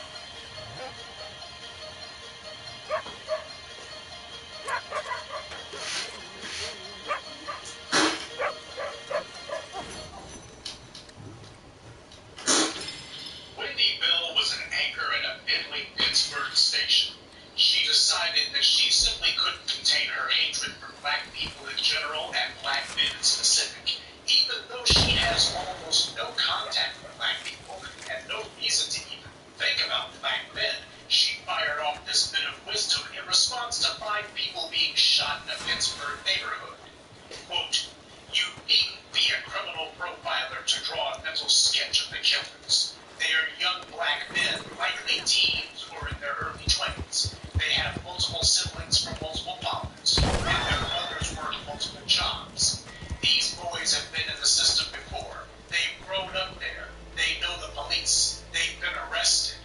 Clearly using the oblique language of a liberal bigot, she thought she was being clever and used terms that she thought were just general enough that she could push the black male criminal line without directly opening herself to an accusation of racism. This is the careful white bigot. But her words weren't careful enough. Like most racists, Wendy Bell only gets this worked up where the subject of black people is concerned. Nearly all mass shootings are committed by white people, like Wendy Bell, against other white people. In 2016, there's been 84 of them to date, one in Virginia just today. 3 people shot, 1 killed. And yet, we don't see Wendy Bell saying all lives matter. When it's time to drag out the old black-on-black crime canard, no white person feels like we should focus on all the victims of violent crime then. These clowns actually wonder why they have no credibility. Well, typical white-owned media outlets.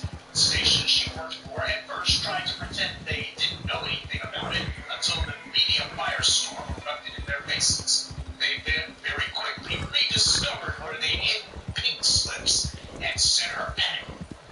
Bell gave the usual non-apology apology, but it's not Bell or her hypocritical TV station employers that I want to focus on. It's the way her fellow white supremacist counterparts and the rest of the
They then go on to end the piece by saying Wilkinsburg is a poor, largely blighted suburb known for drug trafficking and gun violence.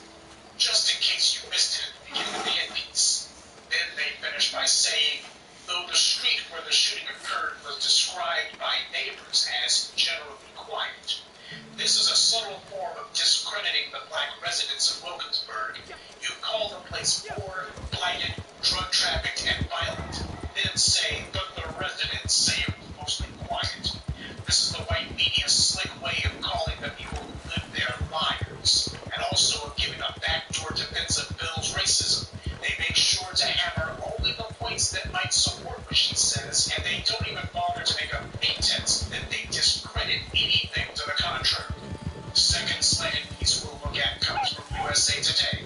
It was the same story, only at the end they had the nerve to write that while some condemned Bill's racism, quote, others came to Bill's defense and applauded her honesty.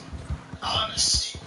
There it is in black and white. They're literally telling you it's just the truth. There's a saying among people in media, the only time a journalist cites the public's opinion is when it's one that they believe too.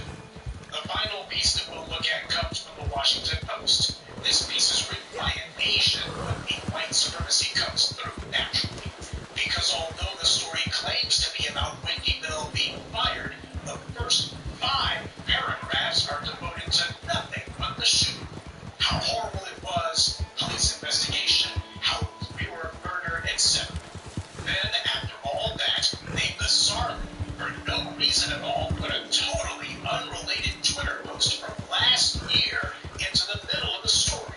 A picture that just so happens to have Wendy Bell, the bigot, standing next to a black man.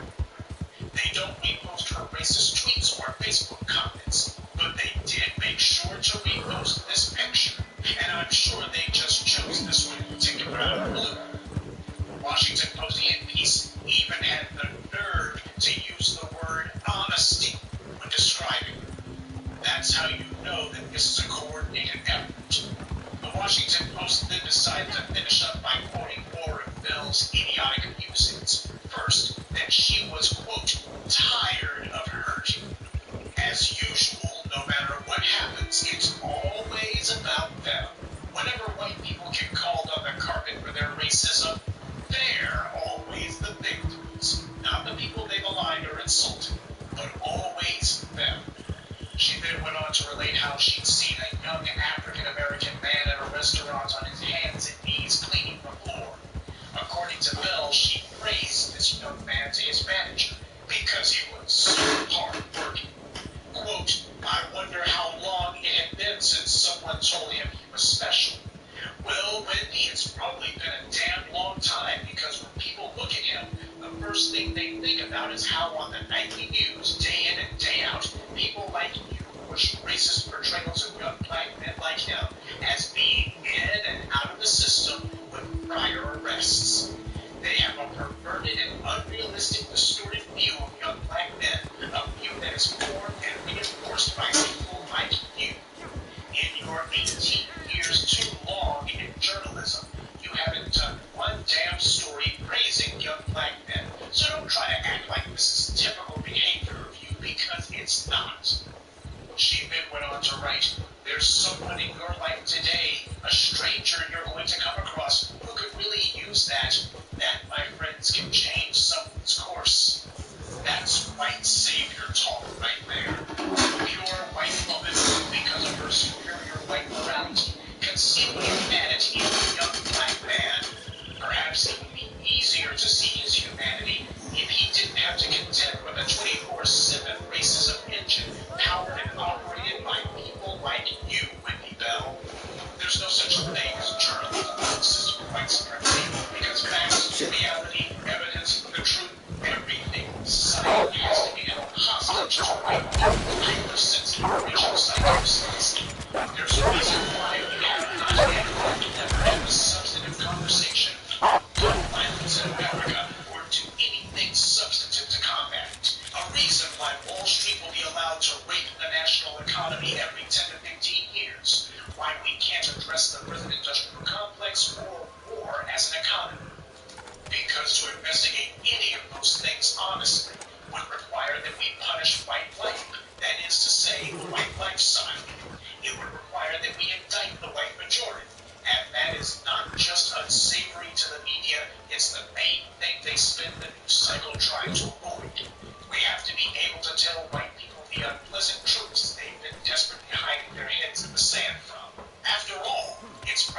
only white people who are the victims of mass gun violence, but protecting the myth of white moral exceptionalism is literally more important than their very lives. It's certainly more important to keep this feel-good fantasy going to white media. When they talk about crime in white neighborhoods, they don't discuss the economics of the place. And no white reporter has ever written that Jeremiah Wright or Louis Farrakhan have been applauded for their honesty. This is the white media taking up for one of their own. Not merely because she's white, but because she's a racist. Her bigotry reflects theirs, and they know that if she can get booted out, so can they. And they don't want any bricks taken away from that wall. Wendy Bell won 21 Emmys. 21. Just think about that. So any of you young people out there considering a career in journalism who want to know what you have to do to get an Emmy, take a look. You have to be a blatant racist. And in a side note, black men have made it a habit to harp on about relationships with white women. You better understand that we live in a system of white supremacy. And in that context, the only relationship that a black person can have with a white person is oppressor and oppressed. Because you don't have the ability to attack them as they can attack you. There is no black privilege that gives you handouts the way white privilege hands them every crumb of their daily bread. You can talk about love being blind all you want, but the truth is you're the one who's being blind. You don't live in your colorblind fantasy. You live in the real world where people like this are in control. And whether you want to face facts or not, there's a reality here. Let this story sink in. This woman had flown under the radar for 2 decades. She's got 21 Emmys for her so-called reporting. So when you see someone like this reveal themselves, you better understand that this woman is emblematic of the media as a whole. Think about that the next time you watch or read the news.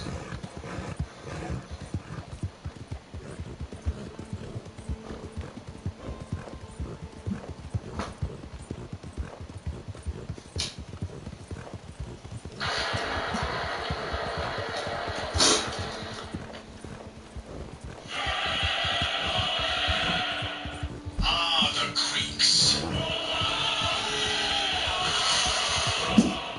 More than men. They were manly men, fierce in battle, philosophers and profound thinkers. They were the foundation of the white world. And for the Euro clowns, that means the Greeks have to, absolutely must be, white people. From the highest ranking member of the forum to the lowliest slave. Not only that, but every bit of their culture had to come from them, with no outside influence, and certainly nothing from the black world, even though Africa was far closer to them than Europe. Yes, sir, Greece was the quintessential white civilization, with strong, smart white people as far as the eye can see, and not a person of color for 1,000 miles. In fact, the Greeks hated non-whites, and made no bones about it.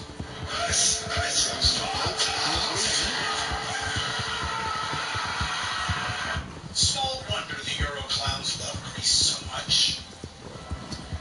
Go tell the Spartans passing by that here, by Spartan law, we lie.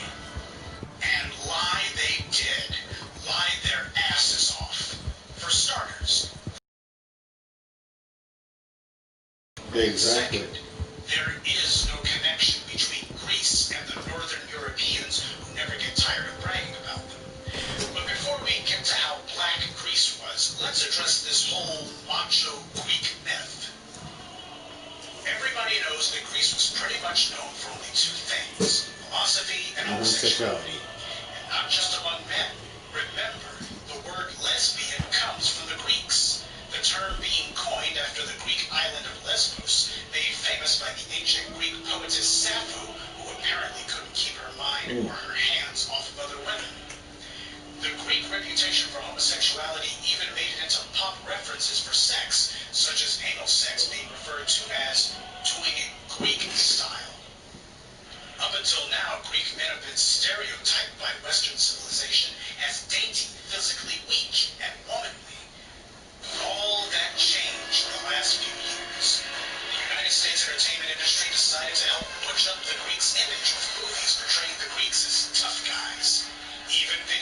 got in on the fun. First came Troy, which tried to make Achilles cool by reinventing him as some sort of badass straight out of the Matrix. Immortality! Take it as you are! The script seemed to be a paint-by-numbers attempt at making it epic. Lousy dialogue, pretty actors who can't act, lots of fake blood, and characters as flat as cardboard. But Tinseltown was just getting started. Next came Alexander. Oliver Stone wrote better dialogue than Troy, but he was so obsessed with incest, lust, homosexuality, and murder, he forgot about the movie. If he really wanted to be bold, he would have told his audiences the truth, that most of Alexander's legend is a complete fraud, that he didn't conquer the world. At best, all he conquered was the Mediterranean and select portions of Western Asia.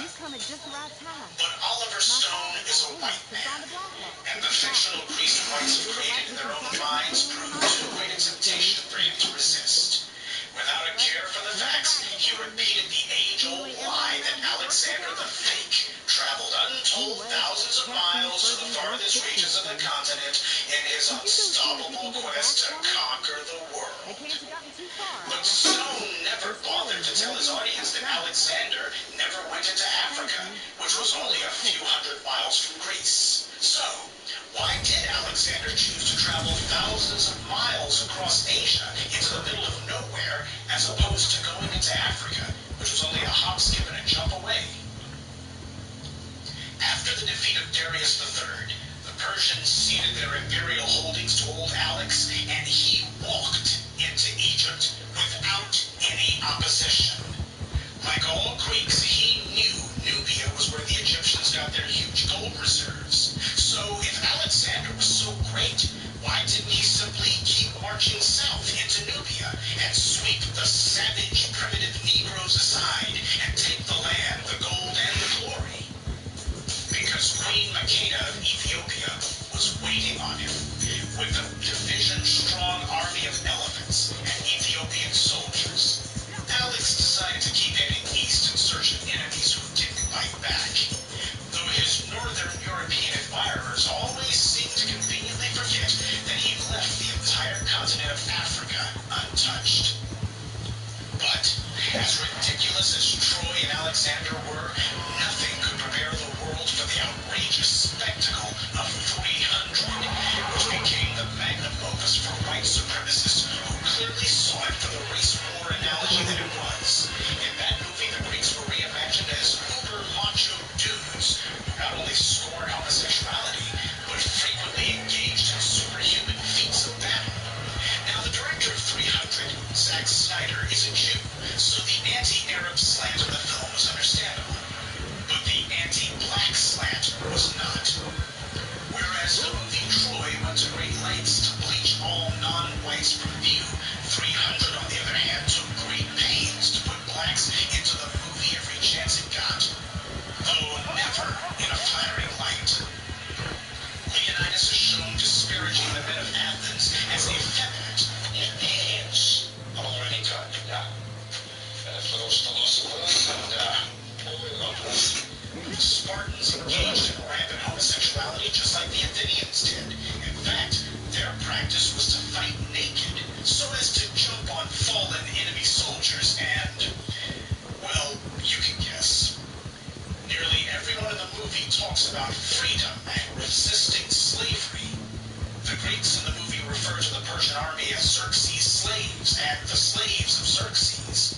But what Zack Snyder doesn't tell you is that the Greeks had slaves, the Helots, whom they routinely killed as part of their regular training, because a Spartan was required to kill at least one person before he could officially graduate from training and finally be assigned to a unit. The Helots were almost always the target of choice. The Spartans subjected the Helots to a wide variety of humiliations, such as forcing them to drink pure wine until they could barely stand. Then the Spartans brought in their children to laugh and mock the Helots. This was done in order to teach Spartans from an early age to have no respect for Helots. So the Spartans committed the same kind of atrocities the movie accuses the Persians of doing. Only the Spartans did far worse.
for a Greco-European connection. Moving right along, the Greeks even incorporated Africans and Africana into their mythology, such as Cepheus and his wife Cassiopeia, who were the king and queen of the mythical realm of Ethiopia. Classical scholars, that is to say white, say that the Ethiopia mentioned in Greek mythology is not the same as the physical Ethiopia in Africa, that it was a fictional place located somewhere in modern-day Palestine.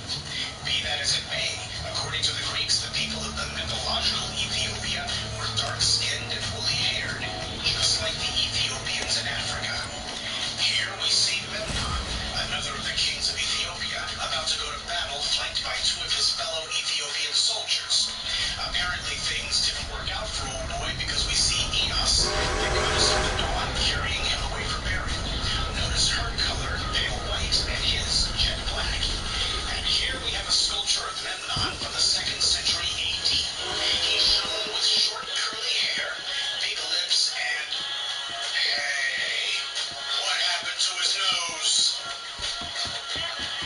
Sometimes the appearance of people from Ethiopia would vary, but, as we'll explain later in the video, whites have always had their hang-ups where the Ethiopians were concerned. Not to mention the Greeks admired the Ethiopians and credited much of their civilization to them, so they were not as color-conscious as the Euro-clowns. Moving right along, here we see Perseus consulting King Cepheus about whether to save Andromeda or not. Notice Cepheus' skin is not black, possibly because the image on his face is done on a black background as is, but his hair is woolly and short, like a typical Ethiopian, as opposed to Perseus' long, stringy hair. And here we have an image of Perseus again, only this time he's depicted in black. Strange that his dog is shown as white, but he's not. We should also consider that the Greek artifacts we have today have passed through the hands of innumerable Eurocentrics, any one of whom could have called themselves altering these works so as to force them to conform to their own psychological needs. That is to say, so they could see the Greece they wanted to see rather than the one that actually existed. I mentioned whites having problems with Ethiopia's blackness. Allow me to offer another example based on another set of Greek writings, this time from the New Testament of the Bible. The book of Acts, 8th chapter, 26-30 verses reads, Now an angel of the Lord spoke to Philip, saying, Arise, and go toward the south along the road to Gaza. So he arose and went, and behold, a man of Ethiopia, a eunuch of great authority under Candace, the queen of Ethiopia. Then the Holy Spirit said unto Philip, Go near, and join thyself to this chariot. And Philip ran to him. This is the single most overlooked chapter of the entire Bible, and it's not by accident. White people hate it. This Bible chapter shows both an angel and even the Holy Spirit of God himself ordering the white boy to drop what he's doing, get up and run behind the chariot of an influential and wealthy black man. How humiliating. That is, if you believe in racial hierarchy, which most white people do. But the Eurocentric denial of this chapter goes far beyond merely limiting any mention of it. With few exceptions, whenever white people do depictions of this little-known Bible story, they're always sure to make certain the Ethiopian is shown as a white man, even though these pictures were done in the 19th and 20th centuries, an era in which no white person could claim to think Ethiopians were white. And in the one or two cases where they don't bleach him, they at the very least make his chariot driver white. When pressed on this, whites love to reply, well, we're all God's children. Color doesn't matter. But let someone mention the Black Madonna, and all of a sudden those same whites will accuse you of black supremacy. And isn't it strange how none of Solomon's hundreds of wives is ever shown as black? Not even the Queen of Sheba, who the Bible says was the Queen of Ethiopia. Nor are any of the apostles shown as black. And we never see whites depicting Moses' Ethiopian wife, who is mentioned in Numbers 12. So clearly, color matters to someone. Speaking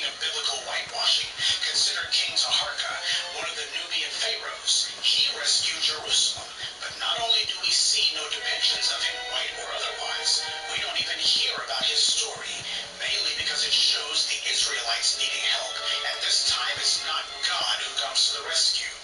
But also because the good white people who see the Bible as their personal property would have to explain how it is that the Egyptians would come to the aid of the very Hebrews whose firstborn they had allegedly killed.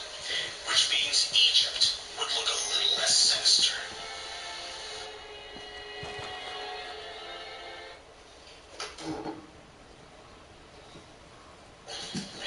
We make USAA insurance for veterans like Martin. When a hailstorm... That's the pattern, folks.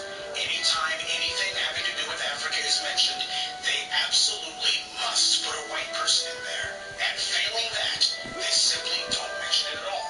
They pretend as if it never happened. This is a mass mental disorder of vast proportions.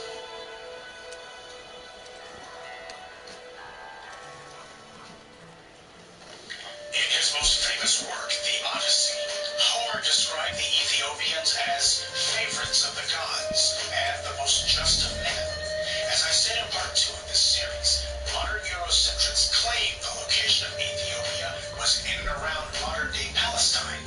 But as David Sachs writes in a dictionary of the ancient Greek world, neither Homer nor any of the other early Greek writers gave Ethiopia any sort of location. And when the Greeks did finally begin to write of where Ethiopia was, they placed it in Nubia, not Western Asia.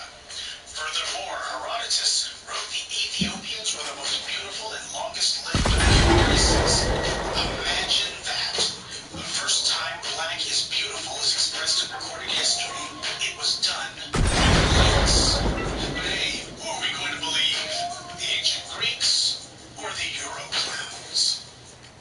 And now that we've made clear the connection between Africa and Greece, let's see if we can find any connection between Greece and the Euro clowns. The Greeks had literature, philosophy, organized religion, and science thousands of years ago. In fact, Greece was where the first writing of the white world came from, starting with Homer's Iliad and Odyssey, where he frequently mentions Ethiopia, but gives no mention to the lands north of him. Let's look at the Northern Europeans. What were their ancient writing systems? Oh, that's right. The Northern Europeans didn't have any writing systems. Well, let's look at their architecture then. Oh, I forgot. They didn't have any architecture either. Though they did have this, a pile of rocks. And they don't even know what purpose this rock pile served. Some white people say it was an ancient astronomy lab, though they still can't tell you what it was these ancient whites were allegedly looking at. Other whites say it was a meeting place for druids. Others still say it was a landing spot for UFOs. Perhaps the reason the Northern Europeans are so confused about their history is because until recently, they largely didn't have one. We'll take Britain as an example. Literacy of any kind didn't come to the English people until the Romans invaded in 41 AD. But even then, it wasn't the Brits doing any writing. It was the Romans, such as the Roman historian Tacitus, who reveals that the British were naked savages. To further show their disdain for the British, the Romans referred to them as Britanculi, little Britons, like calling them children. The historian Strabo described the British as war-mad and always ready for battle. Tacitus gave an account of the British ritual of human sacrifice, saying they deemed it indeed a duty to cover their altars with the blood of captives and to consult their deities through human entrails. Fighting naked, barbaric customs? Sounds kind of familiar, doesn't it? The Roman attempts to domesticate the English predictably ended in failure. At about 410 AD, the Romans left, but even after 4 centuries of study, the English had utterly failed to educate themselves, because it would still be another 2 centuries before the Saxons, Germanic immigrants from Europe who had come to Britain, had managed to teach the English to write. Imagine that! There have been people in Britain for over 12,000 years, but they didn't learn how to translate their grunts into written symbols until about 650 AD.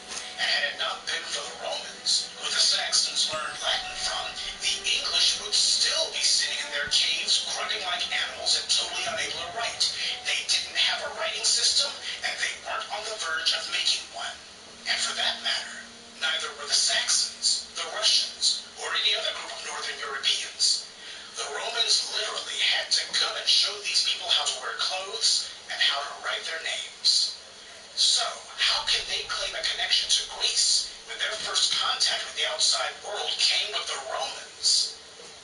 When you have no history, you have to make one up.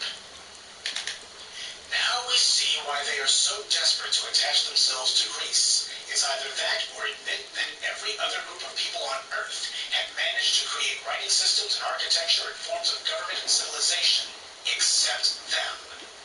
Now, it's a subject that deserves many books, but so far hasn't received even one, and that is that the Northern Europeans are essentially an AD people. Before Rome, these people might as well not even have existed. But to add insult to injury, the same Northern Europeans who want to claim Greece as part of their heritage didn't even consider Greeks to be white people until the 20th century. Why? Because Greeks are darker than Northern Europeans, and given their glaring proximity to Africa and their innumerable mentions of Ethiopians in their history and mythology, it was clear the Greeks had black ancestry, and science has discovered this as well. The Northern Europeans resented having been totally left out of the grand Greek story, so they decided that once they'd taken over the world, they would treat the Greeks as outcasts, until it was convenient for them to change their minds. As black scholars go about reclaiming our heritage in Egypt, expect to see more movies, TV shows, and documentaries about Rome and Greece. The Euro clowns have lost this battle, and they know it, so they're retreating to safer ground.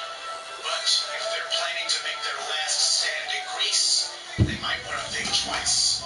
Because there's a reason the Greeks never called themselves Europeans, and why they showed such profound respect for the Ethiopians and the Egyptians, and why Homer and Herodotus credited so much of their civilization to Africa.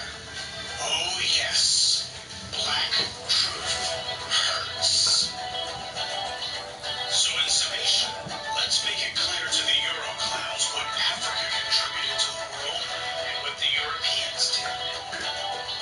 Ours, yours. Ours, yours. Ours, yours. Any questions?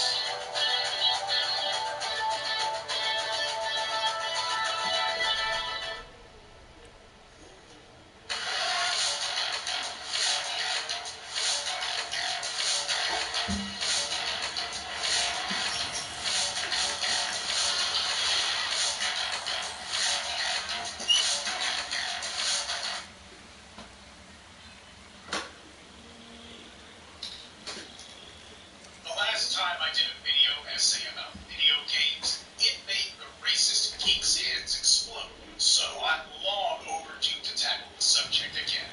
In case you've been wondering if the black historical movement has been heard and affected anything outside of our immediate circle, I can confirm that it has. Recent video game release and a highly anticipated upcoming release have confirmed this with capital letters. The first is Uncharted 4. Naughty Dog recently released what will be the last entry in the series, A Thief's End. Long story short, Nathan Drake has to run around the globe to discover the location of the ultimate treasure. This time, it's a bunch of old pirates who hid all their loot on a remote island. The island was ruled by a group of elite pirates who ran the island like their own government. As it turns out, a few of these elite pirates weren't white. In fact, not only is one of them not white, he was a black man. In the game, he's called Tariq bin Malik, and to leave no doubt, Nathan Drake clearly identifies him as a Moor based on his attire. Now we have daily arguments with girl clowns who try to argue that attire means nothing, and they made a good show of being bold in their denunciations. Well, here, in a popular medium that they thought catered to their shallow egos and fragile psyches, we see the truth that we always proclaimed being echoed. This is a brief portion of the game, to be sure, but it is there, and there's no attempt to downplay it.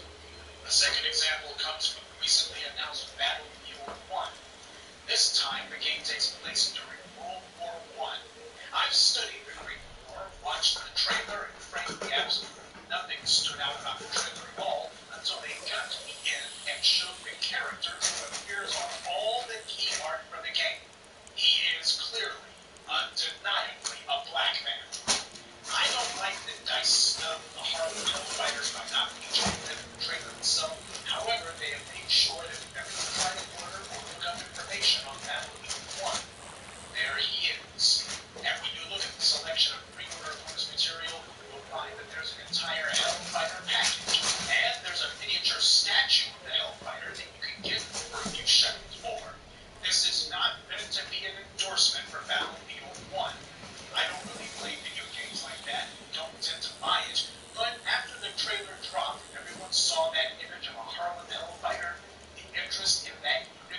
skyrocketed. The number of YouTube videos and website postings about them has multiplied enormously. However, the people who had decided to comment on the Hellfighters are mostly white, so of course the only thing they talk about is the discrimination the Hellfighters faced during the war, totally ignoring their incredible battle. Once again, even when they get it right, they still get it wrong. This is why it's a mistake to try to learn your history from anonymous folks on video game channels. In fact, you find that even in places that ought to know better, the information on the 369 is scattered. The U.S. Army website credits the Hellfighters with 191 days on the front lines, but that's not the whole story by a long shot. It's our old friends over at the White History Channel who noted that the unit spent more days in combat than any other unit of the war. They were the first unit of any nation, much less any other, to cross the Rhine into Germany, effectively ending the Great War. As Shannon Baker Moore put it in her book about them, Harlem Hellfighters never lost a foot of ground and never had a man taken prisoner. Shame that General Pershing, the White Army, couldn't say the same. The Harlem Hellfighters' accomplishments become even more amazing when you consider that out of a 2,100-man force, almost 1,500 of them have been killed or wounded.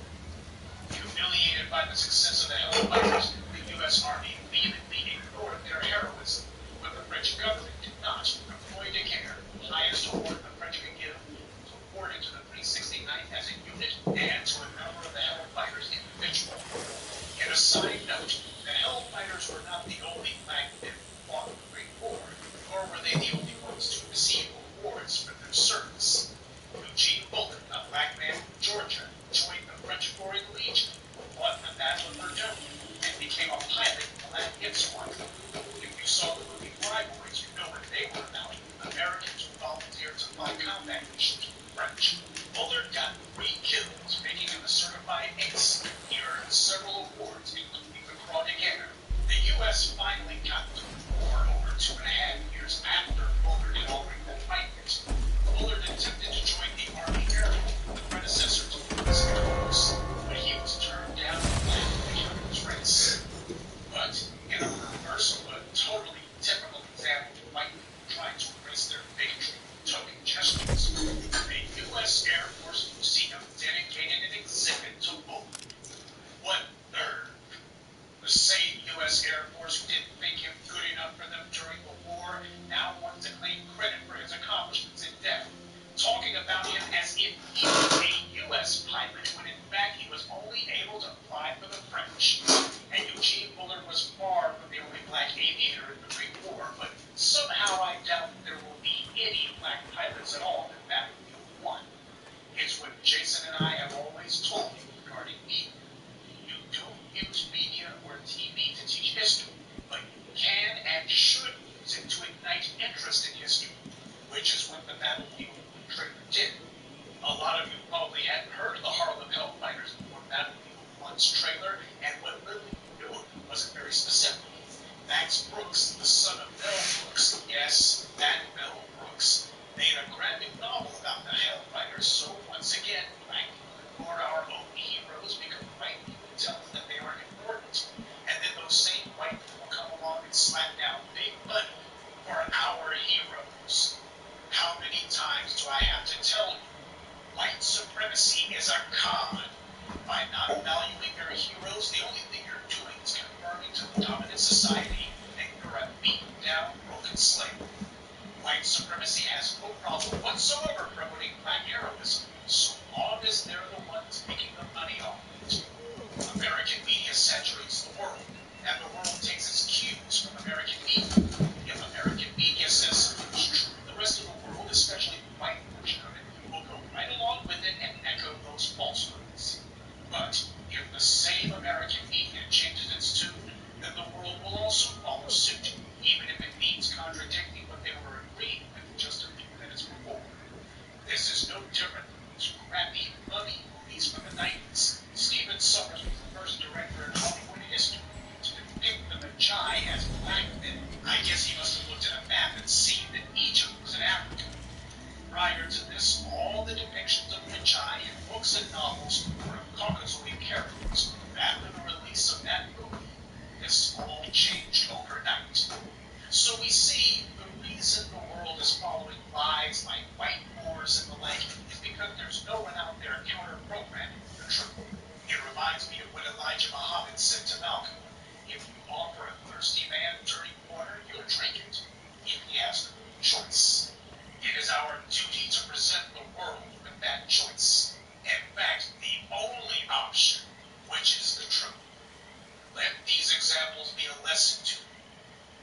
and society fully understands the appeal of black characters. They also understand that you don't know it. They understand the place our people occupy in the recent and distant past. But we cannot wait until some video game developers tap for ideas, decide to finally use our history as fodder for their business. These are our heroes, our history, and our responsibility to safeguard and promote. Because even in the hands of the most fair-minded liberal Europeans, the conviction will always be of our people as perpetual victims or unimportant side characters who are seen but never heard. We are not supporting cast or background characters in anyone's story. We are the stars, and the stage is ours.